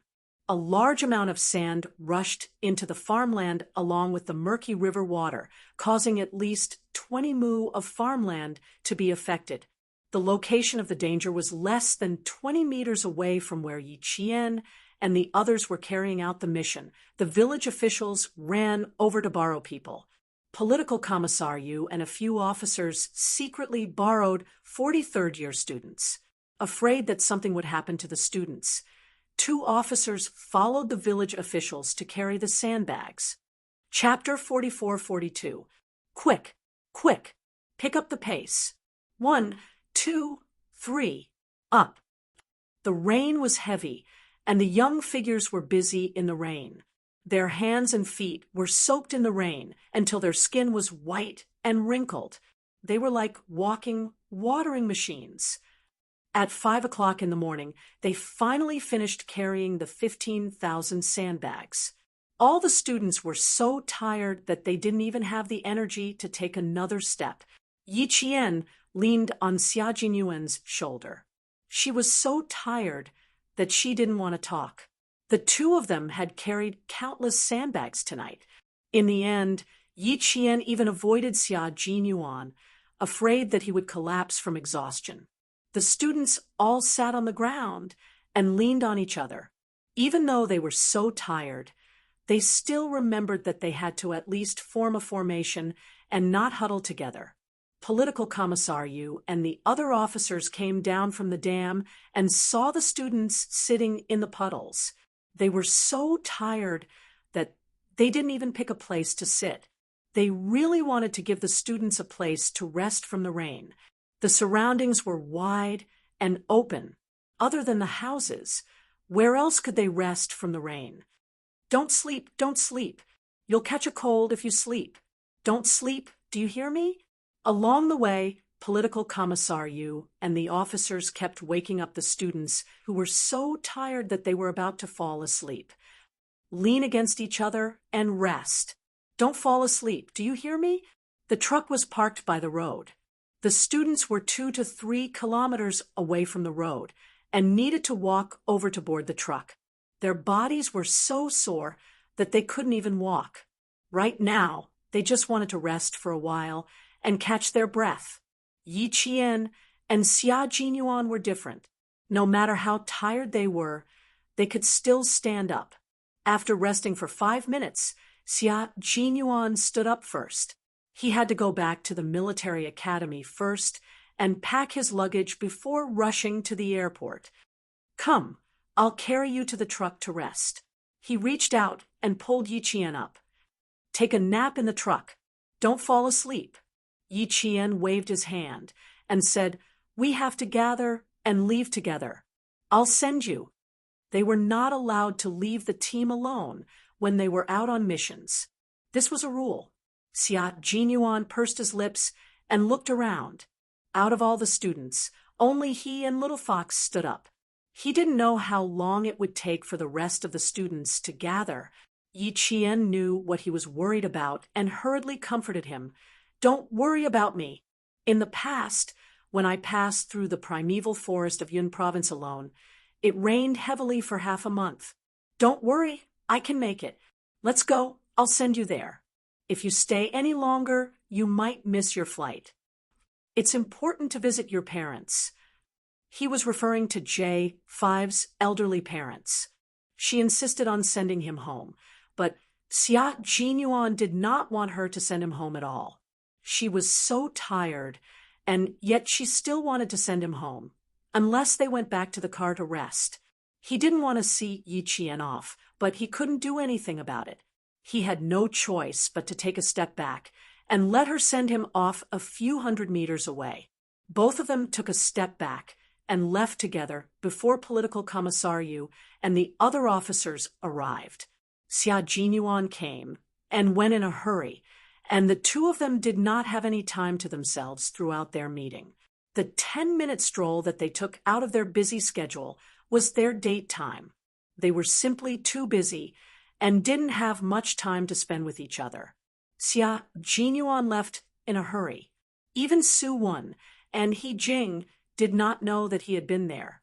First of all, it was late at night, and second of all, they were wearing the same raincoat and carrying the same life jacket. It was impossible to tell who was who in the dark. The director's car was already waiting in front of them. The two of them walked hand in hand for about 300 meters. Xia Jinyuan ordered Yi Qian to turn back. He was not allowed to stand there and watch, and he was to supervise him. Chapter 44-43. Before leaving, Yi Qian tiptoed and kissed Xia Jinyuan's thin lips again. Sorry, my love, for not being able to accompany you properly. Yi Qian, who kissed him, apologized silently in his heart. Some things didn't need to be said. Both of them understood. Xia Jinyuan put one arm around Yi Qian's waist and kissed him back fiercely. Under the cover of the dark and rainy night, the two kissed passionately. Silly girl, you don't have to apologize for not being able to accompany me. As your boyfriend, I should be the one apologizing. I can't always accompany you when you're tired. Good girl, go back quickly. We'll meet again in half a month. After the kiss, which was mixed with the smell of rain and mud, Xia Jinyuan said passionately, I'll watch you go back. Don't stand there to send me off. That's my last rule. Okay. Looking up from his arms, Yi Qian, whose lips were red from kissing, returned to the group. She looked back 3 times with every step until she could no longer see the fluorescent strip on the life jacket. July had only just begun, but Yi Qian was destined to be very busy for the whole month. After the rescue mission, Yi Qian's hands and feet were all scratched, especially her feet, which had been soaked in water for 3 days. When she took off her shoes and socks, her delicate feet were soaked until the skin wrinkled and turned white. There were several blisters on the soles of her feet. She used a needle to prick the water out. No matter how delicate her feet were, they were now soaked to a terrible state. Su Wen and He Jing were the same. Their hands and feet had blisters, but Suwon was even worse. Yesterday, she couldn't help but secretly prick the blisters on the soles of her feet. As a result, when she took off her socks, the fabric stuck to the blisters on the soles of her feet. Unprepared, Suwon screamed in pain. "I told you not to prick the blisters until the rescue mission was over. You didn't listen. You deserve the pain now." Hee-jing looks at the 3 red and hideous oval abrasions on the soles of her feet and frowns. She cleans and disinfects her feet. The water she soaked in is all sewage water accumulated in the city. All kinds of bacteria breed. She soaked in it all day, so it's no wonder that her wounds are not inflamed. Yi Qian had prepared some Yunnan baiyao for Suwon. Seeing that Suwon was in so much pain that she had bitten her lower lip, he was afraid that she would bite her tongue later. He took out a piece of sterile gauze from his bag and stuffed it into Suwon's mouth. "Bite it, it will hurt later." Suwon, who was in so much pain that her eyes were blurred with tears, didn't think about how painful it would be next. She bit the gauze and said vaguely while feeling the pain, "Fortunately, the joint examination is over. Hee-jing took out some iodine to disinfect her wound. Before Suwon could finish her sentence, she screamed in pain again. "Ouch, ouch, ouch. Be gentle, my Jing. Have mercy." Because of the gauze in his mouth, he could only make muffled sounds in his throat. "Can I be merciful? There are black things embedded in your wounds. I have to wash them out. Don't move. Bear with it." Although she said that, she was still a little gentle. But she couldn't be too gentle. The things in the wounds were too deep. She couldn't wash them out even if she washed them gently. Hee-jing frowned and said in a low voice, "Bear with it. I will try to be faster." She exerted more force, and Suwon fell back on the bed in pain. She bit the gauze and screamed in pain. Yi Qian held her legs down to prevent her from kicking Hee-jing away. This time, Hee-jing didn't say that Suwon was pretentious and couldn't bear the pain, because the wounds on her feet were soaked in so much water that Hee-jing felt pain for her. After the instructor found out, she personally went to the dormitory to express her concern to Suwon. Her concern made Yi Qian's heart skip a beat. Her amazing intuition told her that what would greet Suwon after the condolences would be a storm. Chapter 44:44. As expected, Suwon ushered in the storm of her 3rd year. The instructor's anger could be described as a tornado. She roared and roared, and in the end, Suwon looked like a quail. She was so pitiful. Standing upright and facing the instructor's tornado head-on, Yi Qian and Hee-jing couldn't escape. They were both roared at and criticized. Why were they being criticized at this time? The reason was simple. As comrades, they didn't know how to take care of their comrades. They deserved to be scolded and punished. The 3 of them stood in a row. Even the people in the dormitory next door were frightened. Suwon felt very guilty. Because of her, her comrades were also scolded. She thought that it would be over after a scolding, but who knew that after the scolding, the instructor pointed to the door and said to Yi Qian, "And Hee-jing, because of your indifference, Suwon was injured. Now, go out and run 3 laps. Report to me after you're done." "Yes, yes." Yi Qian and Hee-jing answered in unison. Suwon's eyes reddened. She said firmly, "Instructor, I made a mistake first. I'll run with them. Have a good rest and reflect on your actions." The instructor didn't criticize her. She used the most unacceptable method to make Suwon understand the consequences of not following her instructions. Suwon's heart was about to explode. She wanted to say something, but Hee-jing reminded her, "Rest well. We'll come back after we're done." Yi Qian pursed his lips. The instructor's expression told him, even if Suwon was resting, she wouldn't rest in the dormitory, but she'll supervise you to finish 3 laps. Listen to the command. Turn left. walk in unison. Just as she thought this, the instructor gave the order. Su Wen's whole body swayed. Instructor! She begged. The instructor wasn't moved. She said coldly, What, you still want to disobey? Su Wen, watch us run later, and think about why the instructor arranged it this way. Yi Qian spoke up. She knew Su Wen too well. She knew that he was easily swayed by his emotions. Once he was swayed by his emotions, he would not be able to remain calm. Once he was unable to remain calm, he would not be able to think calmly. She needed someone to enlighten her. Why didn't the instructor punish Su Wen, but only her and He Jing? It was easy to understand after some thought. Obeying orders and obeying arrangements didn't just refer to a certain matter. Instead, it covered all aspects, including reminding others of what they needed to pay attention to. It all belonged to obeying orders and obeying arrangements. Clearly, although Su Wen had changed a lot during his 3 years in the military academy, and his bad habits from the first semester of his freshman year could be said to have all disappeared, there would always be some small habits that would inadvertently cause him to make mistakes again.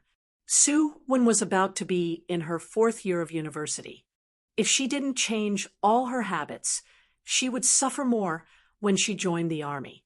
The instructor only punished Yi Qian and He Jing because she wanted Su Wen to see clearly what kind of consequences she would bring to her comrades because of her carelessness. She hoped that after this incident, she would be able to immediately cut off those small habits before they showed signs of appearing. She would think twice before doing anything. When the instructor saw this, she sighed slightly in her heart. It seemed that she still needed to have a good talk with Su Wen after this incident. If it weren't for Yi Qian's constant guidance and persuasion, she would have long been persuaded to return to her original school in her 1st year of university. It had been 3 years. Her impetuous temper had become much more stable. Many of her bad habits had also been removed. All she needed to do was to trim some of the small branches and leaves that were difficult to change. Chapter 44-45. Su Wen was smart, but her intelligence was not always used in the right way. She also liked to act on impulse without considering the consequences. For the past 3 years, she had suffered a lot because of this. She also didn't know how many times she had been punished. She had changed a lot, but she still made mistakes. The instructors and teachers always had a headache. This time, they wanted to use this opportunity to teach her a lesson. They wanted to let her know that her bad habits not only affected herself, but also affected her comrades. Yi Qian immediately thought of the key point. Seeing that Su Wen still didn't understand, he quickly reminded her. The instructor looked at Yi Qian, then looked at Su Wen, who was still thinking about it. He simply let the 3 of them run together. As long as Su Wen could understand, her comrade's punishment today was not in vain. His efforts were not in vain. 3 laps. 1 lap was 1 kilometer. 3 laps were exactly 3 kilometers. Usually, running 3 kilometers wasn't a problem, but now it was a little difficult. He Jing was almost supported by Yi Qian the entire time. She was half running and half walking.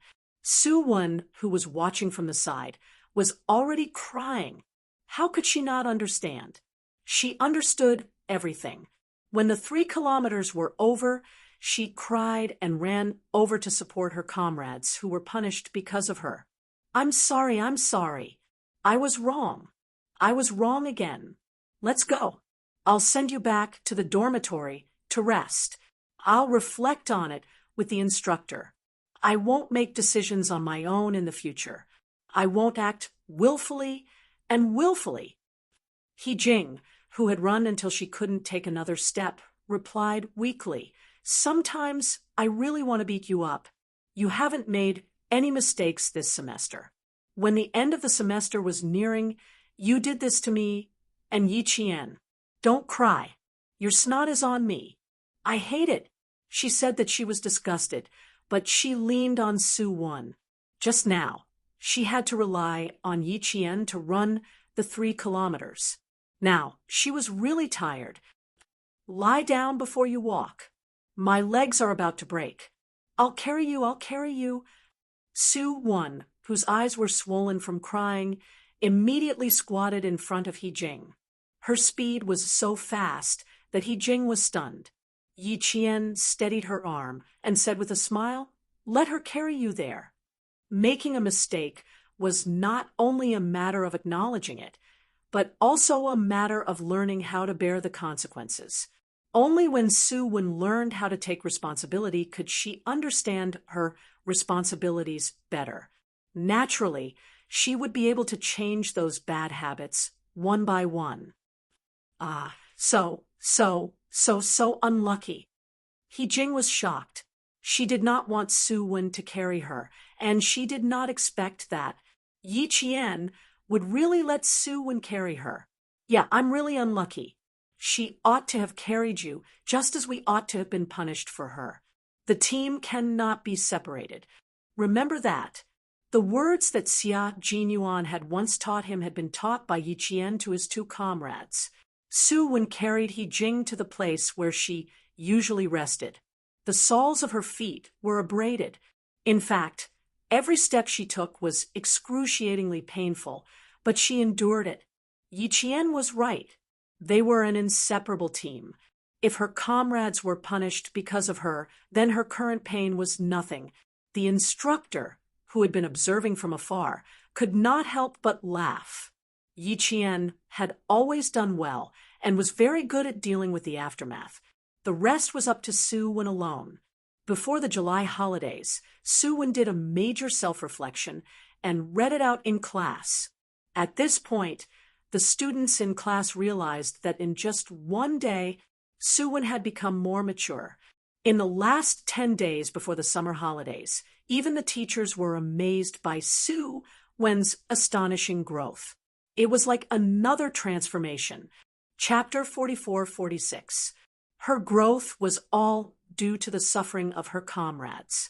From then on, Su Wen never made a similar mistake again. No, it should be said that she never implicated her comrades because of her. The summer vacation came as promised.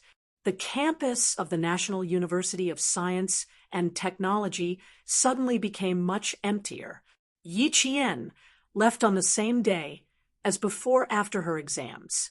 The phone that had been handed over for the entire semester had been carefully charged by the custodian. When the phone was turned on, a series of text messages popped up.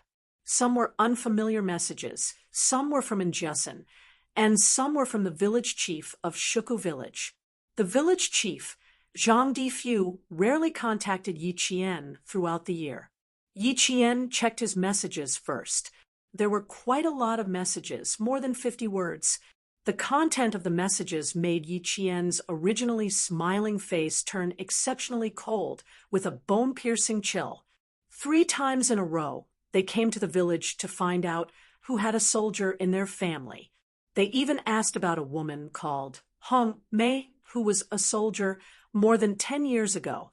You and your mother are the only soldiers in the village. When these people asked about your whereabouts, the villagers didn't say anything. Even the aunties who usually take advantage of others weren't tempted by the money offered by these people. Little Yi, you're now the most promising person in our village. You have to work hard for yourself. Don't go out and provoke some shady people. If that happens, you'll be the one to suffer. You understand? You have to cherish the opportunity to stand out. I heard from the young people in the village that there are big shots out there. You have to be careful. Don't provoke them and get yourself into trouble. The village chief was worried that Yi Qian didn't know it was him, so he deliberately left his full name. It was his youngest son who reminded him. The phone was also his youngest son's phone. The amount of information provided by Zhang Difu was a little too much. Yi Jian stood there for a few minutes before she slowly came back to her senses. She pressed a group of landline numbers and was about to dial it when a very strange call came in. All the numbers were 0. Yi Qian was about to pull out her phone when she pressed the call less than a second after it came in. The familiar voice from 12 days ago came through the receiver. The coldness on her face disappeared like the tide the second she heard his voice. Captain Xia. Her voice was clear and crisp. Xia Jinyuan, who was listening, couldn't help but smile. Ready to go? I just got my phone. I'm going directly to the airport. Yi Qian didn't stay there any longer. She quickly walked to the school gate as she spoke. Many students chose to go home on the same day after the exam, so buses were arranged to send them to the train station. As for the airport, there were no arrangements. Yi Jian's strides were huge, and she walked past one student after another. It only took her 11 minutes to walk out of the campus. It took 3 minutes to walk out of the campus and hail a taxi as the car door closed. Xia Jinyuan heard his girl say to someone, "Sir, please go to the airport." Xiang City. Yi Jian reminded Xia Jinyuan that she was already in the car. If it was inconvenient to talk outside, they could talk when she was alone. "All right, contact me when you arrive. This is a satellite phone. You can call my number directly. The signal may fluctuate. Call a few more times. I'll hang up first." Xia Jinyuan didn't say much. He reminded her to be careful on the road and ended the call. Yi Qian planned to tell Xia Jinyuan when they met. Someone went to Shuku village to inquire about the situation. Commander-in-Chief Xia. Yi Qian thought for a while. She took out her phone again and sent a text message to Commander-in-Chief Xia's personal phone. Chapter 44-47. Commander-in-Chief Xia had instructed Yi Qian to inform him immediately if anything happened. She was not to hide anything or make any decisions or actions on her own. This was because Sun Xueqing's matter was not solely related to Yi Qian. There was also a huge network of connections involved. If Yi Qian was not careful, she might be caught in a trap of her own making. Yi Qian forwarded all of Village Chief Zhang Difu's messages to Commander-in-Chief Xia's personal cell phone. While waiting for Commander-in-Chief Xia's reply, Yi Qian tried to call home, hoping that no one would pick up. She did not expect to hear the old man's voice on the other end of the line. Yi Qian jumped out of her seat and said in surprise, "Grandpa, when did you come home?" The old man had been away for more than half a year. Yi Qian tried to call him a few times, but no one picked up. Even Uncle Fu, who took care of the old man, was not at home. He also went to the Aerospace Institute to prepare the old man's 3 meals a day. The old man, who had only been back for less than half a month, heard Yi Jian's voice. The old man, with a head of silver hair and a pair of reading glasses, laughed out loud. "I've been home for a while. My good granddaughter has been calling home many times. Grandpa was anxious when he came back. He was afraid that my good granddaughter had something urgent to tell us. Are you on vacation? When do you plan to come home? Give Grandpa a call before you go home. Grandpa will send a car to pick you up." The old man missed Yi Qian very much. He had lost and regained his blood. It had been less than a month since they had come home. Although the old man supported Yi Qian's work, it did not mean that he could bear not seeing Yi Qian for a long time. When one was old, the only thing one missed was their descendants. Yi Qian heard the old man ask her when she was coming home. For a moment, she felt so guilty that her lips trembled. She did not know what to say to the old man. Her pause did not need to be explained. To the old man, silence was an answer. Although the open-minded old man was disappointed, he expressed his absolute support for his granddaughter's work. Instead, he smiled and comforted Yi Qian. "Are you feeling guilty because you have to go out again and can't come back to accompany your grandfather? Ha ha ha, Grandpa's good grandson, you're still young. Young people roam the world and roam the world. This is what your great-grandfather and great-grandmother taught me. Grandpa went abroad to study at the age of 14, and he left home for 14 years before returning. Now is the best time to study, and study. Learn more, see more, and use what you learn. If you succeed in your studies, Grandpa will be happy to wait at home. The old man had long been used to living alone. When he was young, he did not spend much time with Father Fu as he grew up. Later, when Father Fu grew up, he also did not have time to accompany the old man. Now that his granddaughter had been found, he also did not have time to accompany him. The 3 generations of the family were very used to living alone. Yi Qian regretted not calling home more often. If she had known that her grandfather was coming back, she would have gone back to the capital to accompany him for a few days before going to the border for training. Unfortunately, there was no medicine for regret. The itinerary had been set, and the mission could not be changed. Her comrades were waiting for her to go over. She had to go over. "I'm sorry, Grandpa. I can't go back to the capital to accompany you again. It's National Day. I'll definitely come back to accompany you during the 7 days of National Day." Yi Qian's voice was as soft as a mosquito's buzz. She felt so guilty that she lowered her head. "It's July now. It's not long before National Day. Grandpa will wait at home for you to come back. What you need to do is far more meaningful than going back home to accompany Grandpa. Grandpa understands that only when you have a country can you have a home." The old man, who had devoted his entire life to the development of his country's aerospace industry, could understand very well. This was because the old man himself was like this. Even Father Fu, whom he had groomed, was like this. He gave up his family for everyone.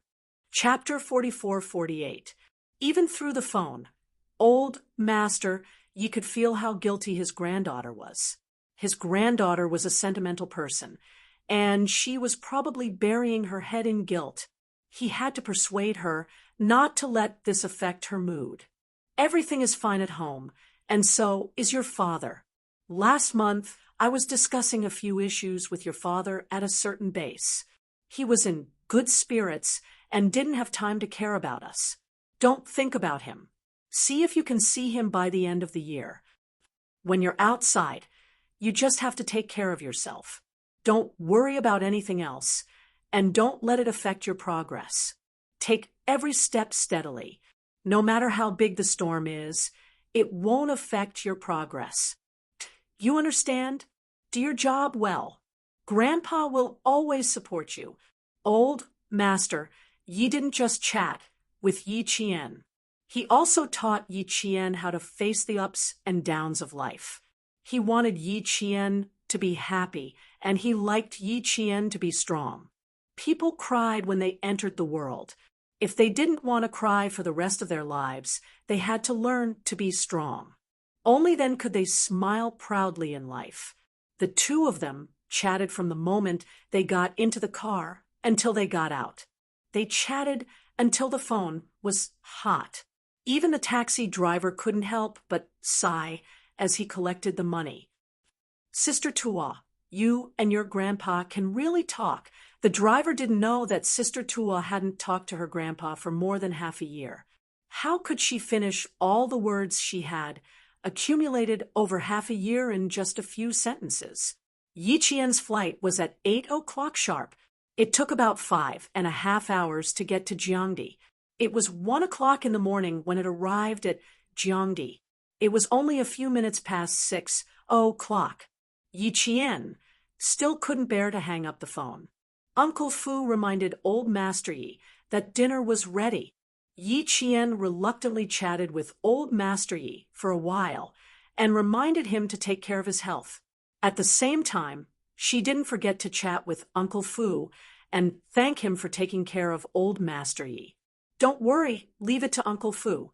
I'll definitely take good care of old Master Yi." Uncle Fu patted his chest and promised. Old Master Yi, who was getting up, couldn't stop laughing. How could he not be happy that his granddaughter was concerned about his health. It took 56 minutes to end the call. After the call with the old man, the news from village chief Zhang Difu did not affect Yi Qian's mood. When Yi Qian looked at his phone again, he realized that Commander-in-Chief Xia had already replied to his message. She forwarded the message, and Commander-in-Chief Xia replied to Yi Qian 5 minutes later. The military is already aware that the Li family's old master is seriously ill and hospitalized to recuperate. All matters in the outside world have been suspended, and all personnel involved in the investigation of martyr son Xueqing have also stopped. Father, and I will take care of everything. Train with ease and return early. It meant that the old master of the Li family was seriously ill and could not manage things. When the investigators saw that he had fallen ill, they did not dare to investigate further and stopped until the old master of the Li family was discharged from the hospital. After receiving the message, Yi Qian felt even more relieved. The reason why the Li family was still standing was because of old man Li. Once old man Li fell, the Li family would be in a state of disunity. The two sons of the first wife were not on good terms with the second wife and the second sister. Although old Madame Xiao Li had many tricks up her sleeves, they were only limited to the Li family mansion. After old man Li fell, Yi Qian knew that the Li family was at the end of its rope. Then Yi Qian called village chief Zhang Difu. Although she had not contacted the village for a long time, the conversation was harmonious. An elegant and dignified lady walked past her with a tall and beautiful young woman. Because Yi Qian was wearing a military uniform, the lady inadvertently glanced at her. When they brushed past each other, the lady softly said, Chapter 44-49. People came and went in and out of the airport. No one would pay extra attention to each other. The reason why the lady saw Yi Jian at first glance was because Yi Jian was wearing a military uniform. She only took a casual glance at him, which surprised the lady. She was a female student who had taken the elevator with him in the General Military Hospital. In the end, she had argued with her son, Qin Xiu. It was because of this argument that Qin Xiu had left for another country. Until now, he rarely contacted his family. She didn't expect to meet him at the airport. The lady who recognized Yi Qian was none other than Qin Xiu's mother. Beside her was Du Jiai, who always wanted to be the daughter-in-law of the Qin family. Du Jiai heard Mother Qin exclaim in surprise. She smiled intimately and asked, "What's wrong, Annie? Did you see Sister Ing?" Sister Ing, Qin Xiu's sister, Mother Qin's daughter. She was a famous photographer who didn't want to go home because she was forced to marry Qin Xiu. Mother Qin shook her head. She thought of Qin Xiu, who hadn't contacted her family for a long time. She said to Du Jiai, who accompanied her to the southern province, "Jia, wait for Auntie. Auntie will be back soon." "Okay, Auntie. I'll stand here and not move." Du Jiai nodded. She was obedient and didn't know how to be dignified. Mother Qin couldn't help but smile. She knew how good Jiai was. She could take care of the family and handle things. Her daughter-in-law liked her son so much. As long as the woman had feelings, the man would bow down sooner or later. Good men were afraid of fierce women. Her son wasn't a cold-hearted person. He would find Jiai's good points after spending some time with her. "Don't just stand there. It's tiring. Go sit in the seats in front. Auntie will be back soon. Your sister Ing is probably looking for us too. Be careful." Mother Qin was desperate. She spoke to Du Jiai while keeping an eye on Yi Qian. She didn't want to lose sight of him. Du Jiai was puzzled by her actions. Why did it seem like she was avoiding her to meet someone or do something? Out of the corner of her eye, she followed Mrs. Qin's line of sight and looked over. Du Jiai's back suddenly tensed up. She knew Yi Qian, so naturally she recognized Yi Qian. Yi Qian.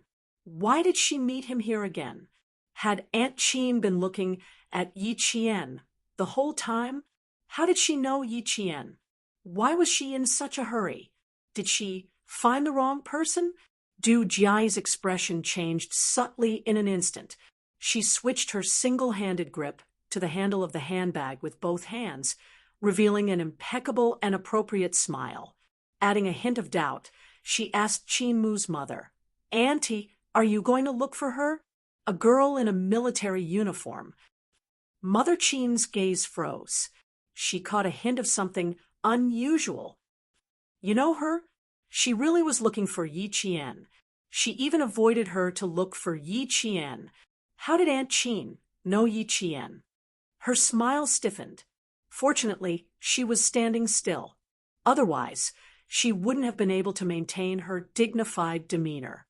Yes, we've met a few times, but we're not close. Does Auntie know her too? She asked again. Her grip on her handbag tightened. Her knuckles turned white. This time, it was Mother Qin's turn to be surprised. Even you know her? Which family's daughter is she from? She's not from the capital. She's not from a big family. I only know that she comes from a small village in the south. She studied at the National University of Science and Technology. I heard that she's quite capable. Du Jiai was well aware of the type of girl Qin Mu liked. Firstly, she had to have a good family background, and this was a must. She decided to leave Yi Jian out to dry first. As expected, she saw Qin Mu's brows furrow slightly. Obviously, she didn't like Yi Qian's family background. Chapter 4450. She came from a remote mountainous area. How did she know her? And also, Mother Qin's expression turned ugly. That day, he denied that he had anything to do with her. But how could she not understand her son? He looked easy to get along with, but was actually cold to the bone. When had she ever seen him chase after a girl? It was obvious that he had some intentions, which was why he lowered himself like this. In the end, he actually came from such a background. Mother Qin, who was also holding a dark blue luxury bag, pulled the handle to her elbow and said indifferently, "So that's how it is. No wonder it's not common to see her. I've only seen her once, but Qin Xiu knows her, so their relationship should be pretty good. Since you know her, then come with me. I want to ask if Qin Xiu has been in contact with her recently." Unruly people came from barren hills and turbulent waters. Now that she thought about what she had done to Qin Xiu in the hospital that day, she was really rude. Du Jiai originally thought that only Mother Qin knew Yi Qian, but unexpectedly heard that Qin Xiu and Yi Qian had a pretty good relationship. At that moment, Du Jiai felt as if her brain had been detonated by a bomb, buzzing inside. Her heart instantly fell into a deep valley, and a burst of coldness rose from the soles of her feet. She finally squeezed out a smile with all her strength and replied to Mother Qin, "Okay, I'll go with you." Yi Qian, this scheming woman, actually knew Qin Xiu. The two of them had a pretty good relationship. Why? Why didn't she know about it? Why had she never heard Qin Xiu mention it? Why hadn't she heard anything about it? What kind of tricks did she use to get close to Qin Xiu and have a pretty good relationship with him? Xia Jinyuan, Li Jinyan, Qin Xiu. She actually knew all the well-known young masters in the capital. In order to climb up the social ladder, she really racked her brains. Du Jiai instantly felt threatened. Her instincts as a woman told her that the relationship between Yi Qian and Qin Xiu was definitely not an ordinary good relationship. This was because Qin Xiu never took the initiative to befriend any woman. He never had a good relationship with any woman at work or in his personal life. He always kept a distance from them. He was distant and polite, and never got close to any woman. Even his mother knew that he was on good terms with Yi Qian. A mother knew her son best. Auntie must know something that she didn't. Otherwise, why would she go to Yi Qian to ask if Qin Xiu had contacted her recently? Qin Xiu didn't even contact Du Jiai. Du Jiai, who was burning with jealousy, even walked very stiffly. It was already difficult for her to maintain a dignified smile on her face. She really couldn't do it anymore. The figure in military uniform in front had her back facing them. She seemed to be smiling. From the back, they could see that she was very relaxed. She seemed to be very happy to chat with the person on the other side of the phone. Who was the person she was chatting with? Qin Xiu? Du Jiai, who couldn't help but overthink, got closer and closer to Yi Qian. The gaze that fell on Yi Qian's back became colder and colder. Mother Qin was only paying attention to Yi Qian. She didn't notice how gloomy her future daughter-in-law's expression was. Yi Qian turned around. She had no choice but to turn around. The gaze that fell on her was so hostile that it felt like a knife was stabbing her. If she didn't turn around now, she was really worried that she would be stabbed by a real knife. She turned around and saw the two people walking towards her. She frowned slightly. Qin Xiu's mother and Du Jiai. Why did she bump into them at the airport? And why were they walking straight towards her? Yi Qian looked left and right. After confirming that they were really walking towards her, she moved her feet. She didn't want to have any interaction with them. Chapter 44:51. Yi Jian was no stranger to Mother Qin. Anyone would have a deep impression of being sized up by a stranger whom they had not even spoken to for the first time, as if they were looking at some sort of product. That night, when Uncle Chen got into trouble, Mother Qin suddenly appeared. Yi Qian, who had never forgotten that night, would never forget Mother Qin. If Mother Qin hadn't appeared, Yi Qian definitely wouldn't have remembered the look in Mother Qin's eyes, now that she appeared. And there was even more disdain in her eyes. Yi Qian felt that if he continued to stand there and wait for them to come over, he would definitely be a fool. He turned to leave, leaving his back to the two people who were walking over. When Mother Qin saw this, her expression changed. The disdain she tried to hide flashed across her eyes. It wasn't that she looked down on people from the mountain village, but no matter how good their lives were, they still lacked manners. She thought that this military academy student would be different, but the result was still the same. He clearly saw her coming, but he still turned to leave. He really didn't have any manners. Even though Du Jiai kept staring at Yi Qian, her eyes never left Mother Qin's face. She had always been good at reading people's expressions and knew how to make the elders happy. When she saw the disdain flashed across Mother Qin's face, Du Jiai knew that she was relieved. Now, the head of the Qin family was no longer old Madame Qin, but Aunt Qin. As long as Aunt Qin didn't like Yi Qian, then even if Qin Xiu really liked Yi Qian, it was destined to be impossible. However, Yi Qian was a little strange. Every time she saw Yi Qian, she didn't know why, but she always felt that Yi Qian was a threat and would obstruct her. Her intuition was right. Didn't Yi Qian become a threat to her now? Qin Xiu liked Yi Qian? Good, very good. As much as Qin Xiu liked Yi Qian, she would make Mother Qin hate Yi Qian as much. She wanted to see what other tricks Yi Qian had up his sleeves. The way Yi Qian turned around coldly was exactly what Du Jiai wanted.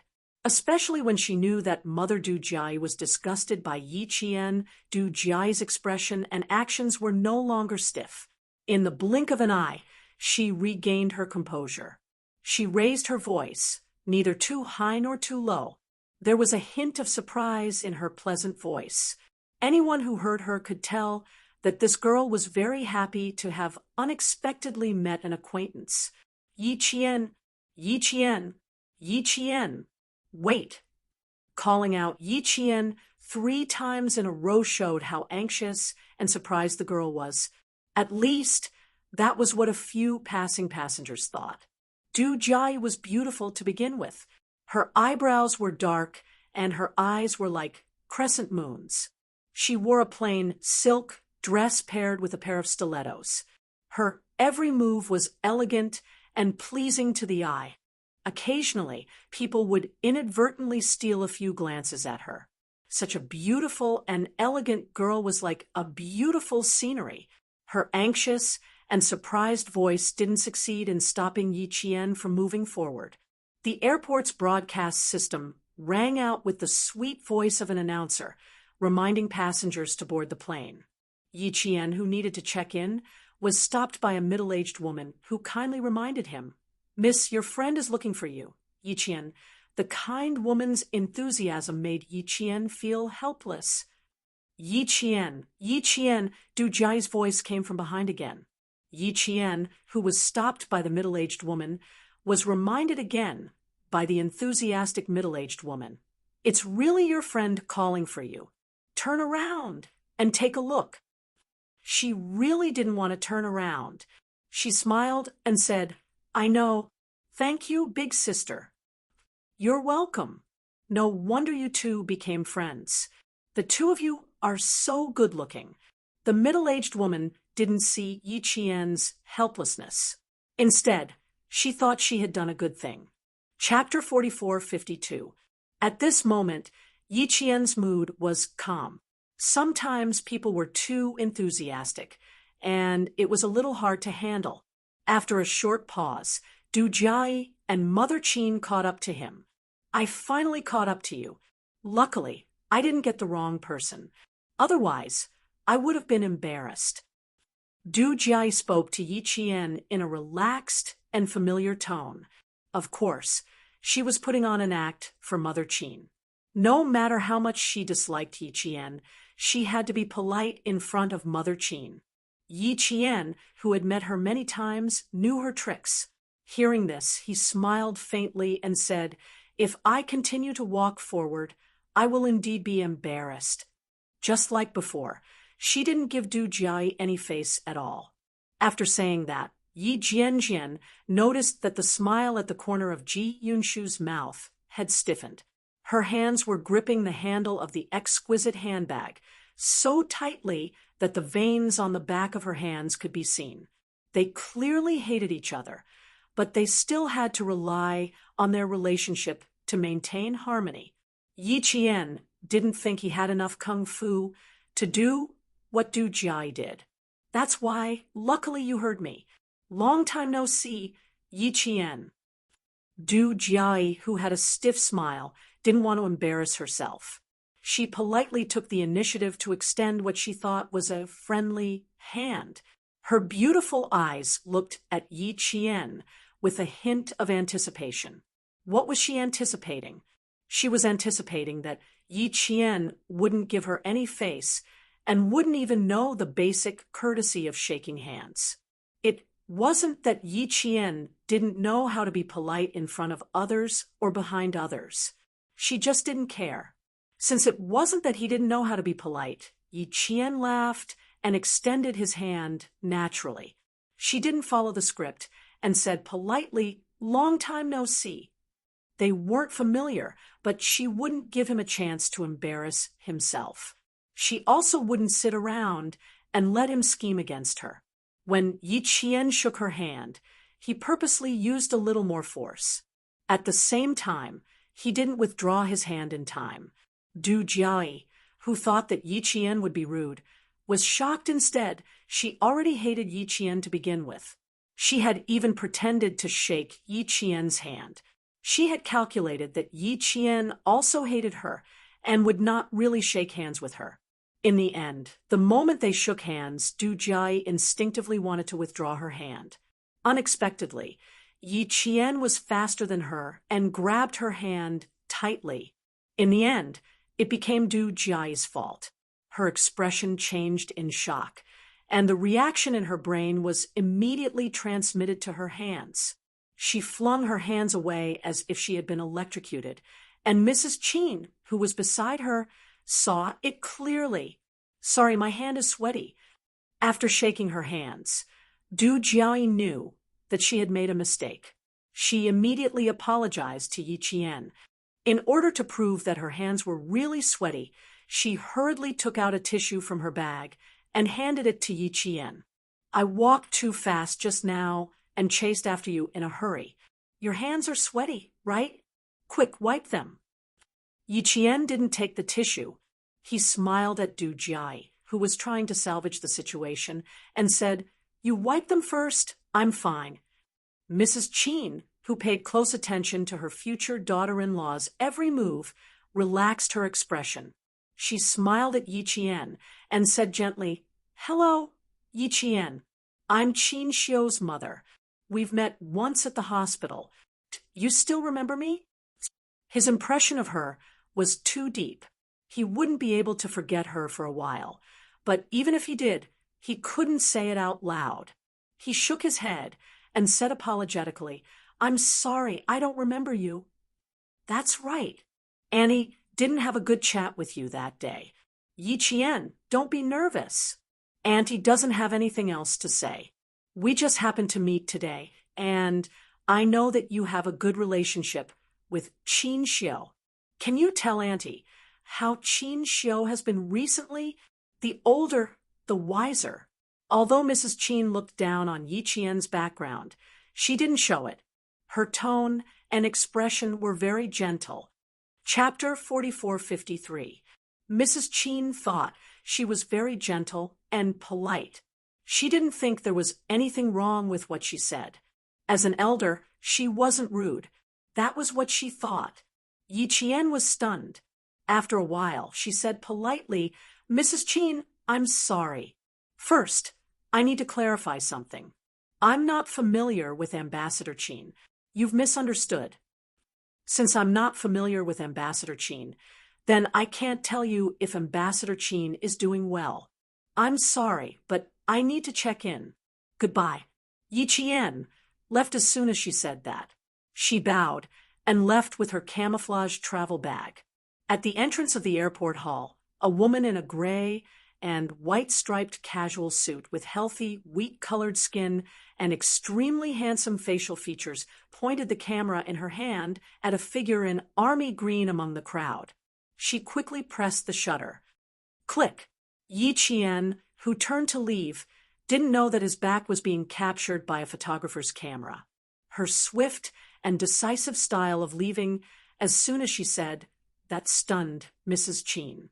By the time she reacted, Yi Qian had already walked a few steps away. Mrs. Qin was a little anxious and quickly chased after her. "Yi Qian, wait a moment. Auntie wants to ask you something." Obviously, Mrs. Qin didn't believe Yi Qian's words. She thought Yi Qian was just brushing her off. Du Jiayi didn't believe it either. If what Yi Qian said was true, and she wasn't familiar with Qin Xiu, why would Mrs. Qin keep asking her questions? "That's right." Yi Qian said, "Not familiar, not don't know." The difference between the two was like 1,000 miles. The former was like knowing. Since they knew each other, based on Qin Xiu's personality, he and Yi Qian must have had different interactions. What kind of interactions would make Mrs. Qin think that Qin Xiu and Yi Qian were close? Du Jiayi, who was just as meticulous, came up with an idea in a split second. The scary thing was that this idea was correct. Yi Qian and Qin Xiu did know each other and had different interactions. What exactly was it that was different from ordinary interactions? Du Jiayi felt that she needed to know as soon as possible so that she could find the right remedy and not let Yi Qian take advantage of the situation. Now, she was absolutely certain that Yi Qian, who came from a small mountain village, had the goal of becoming a phoenix and seducing the noble sons of the capital. Li Jinyan, Xia Jinyuan, Qin Xiu, they were all the sons of wealthy families. Even if she didn't like Li Jinyan, she had to admit that many of the daughters of wealthy families in the capital who were waiting to be married off had taken Li Jinyan as their son-in-law. No matter how bad Li Jinyan's relationship with the Li family was, he still had a golden signboard Surname. Mrs. Qin chased after her. Du Jiai secretly gritted her teeth. There were dark clouds in her eyes, and her dignified smile stiffened as she chased after her mother. She said with concern, "Aunt, slow down. The airport is slippery," just as she was about to remind Mrs. Qin, who was also wearing high heels, to be careful of the slippery airport floor. Before she could say the word slippery, she saw Mrs. Qin's foot slip. Her body swayed, and she fell hard on the smooth and hard tile floor with an ouch. She was so frightened that she let out an ouch. The passers-by were also frightened and took a few steps back. Mrs. Qin, who had always paid attention to her image, fell in front of so many people. She screamed in fright and fell to the ground in pain and embarrassment. She was so embarrassed that she didn't know where to put her head. But she was able to steady herself. Even if she fell, she wouldn't make herself more embarrassed. No matter how painful the fall was, she adjusted her posture and tried her best not to be embarrassed. Chapter 44-54. Du Jiai was the one who was truly afraid of Mother Qin's fall. Du Jiai, whose face had turned pale, didn't care that she was also wearing stilettos. She hurriedly ran over to help Mother Qin up. "Auntie, are you okay? Are you okay?" Realizing that she couldn't stand up on her own, Mother Qin tried to stand up with Du Jiai's help. Someone walked over from the right, carrying a faint scent of perfume, and supported Mother Qin firmly. Yi Qian, who was about to help Mother Qin up, glanced at the face of the woman who was supporting Mother Qin. He saw a familiar face that resembled Qin Xiu's. The woman resembled Qin Xiu a lot. She had short hair, and she wore a small razor-sharp earring in her left ear. She also had a heroic air about her. She was wearing a casual suit with gray and white stripes.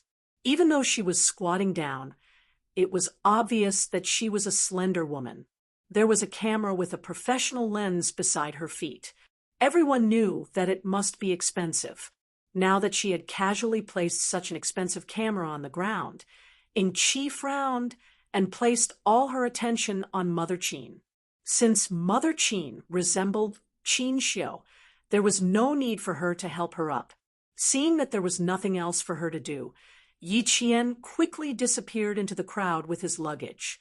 Mother Qin, who was trying her best to maintain her image, was instantly delighted. She turned her head to look at the woman who was walking over with a faint fragrance. The first thing she saw was her healthy, wheat-colored skin. Before the joy on Mother Qin's face could fully emerge, her expression turned cold again. "Mom, how many times have I reminded you to wear less high heels when you're older? You even chased after someone. Do you think you're very young? Did you hurt yourself? Does it hurt badly anywhere?" The woman was only concerned about whether her mother was hurt, so she didn't pay attention to the change in Mother Qin's expression. Du Jiai recognized the woman who was supporting Mother Qin. She was Qin Xiu's elder sister, the famous videographer Qin Ning. She was a woman who lived like a man and did not look like a noble lady at all. How could a woman who ran around with a bunch of camera equipment every day have the image of a noble lady running around all day? How could she have the time to pay attention to her image? "Sister Ing, you're here," Du Jiai said happily, and then said nervously, "Sister Ing, let's help Annie to sit aside. Auntie seems to be in a lot of pain. We'd better send her to the hospital to check her insurance." Qin Ning brushed away the strands of hair that had fallen over her forehead and looked up at the young daughter who had spoken. Her skin was fair, she was beautiful, and she spoke naturally. She did not have such a sister among all her relatives, so she must be, "Mom, you're really amazing. You brought the daughter-in-law you've chosen to attend Grandpa's birthday. Aren't you afraid that little brother will be so angry that he'll cut off all ties with you?" Qin Ying's words made Mother Qin so angry that her hands trembled.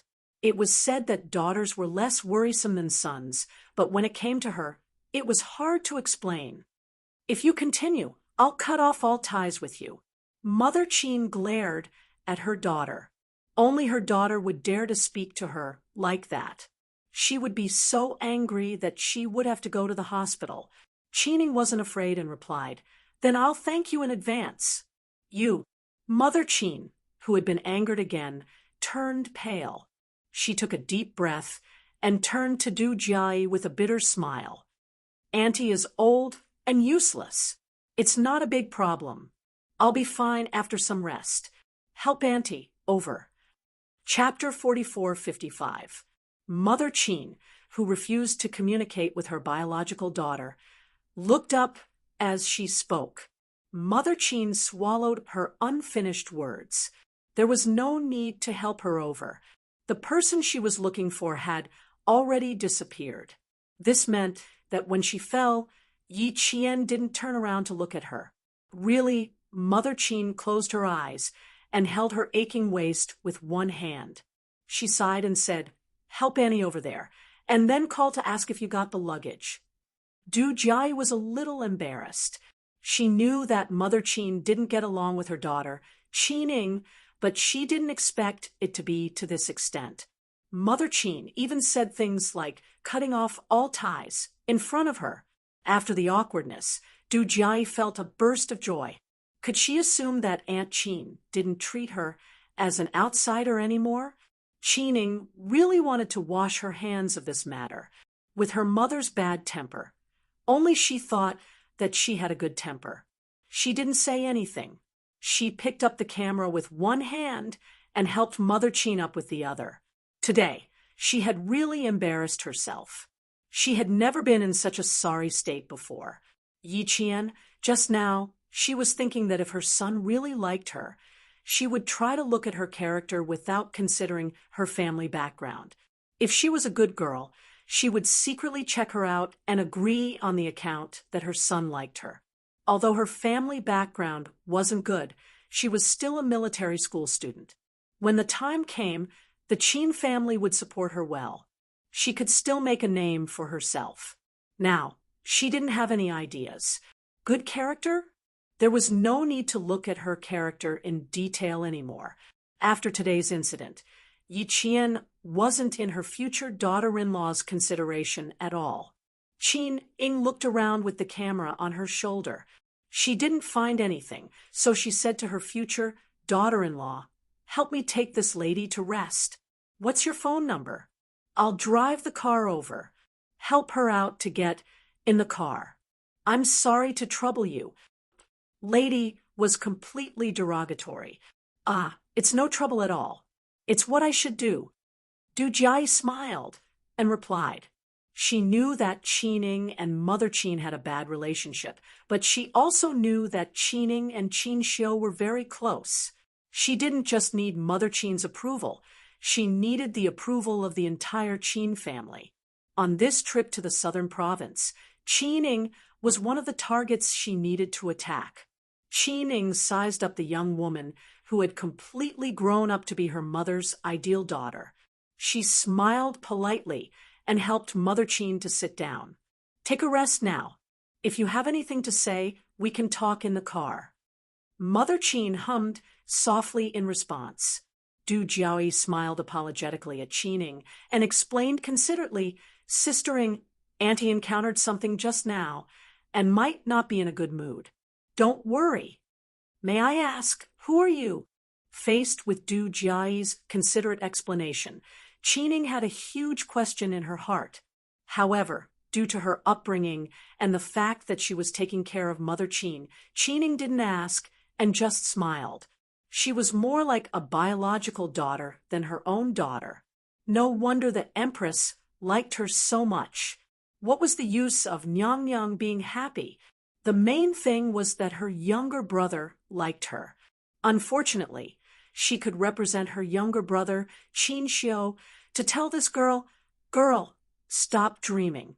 You're too weak to stand up to the wind. Qin Xiu doesn't like you."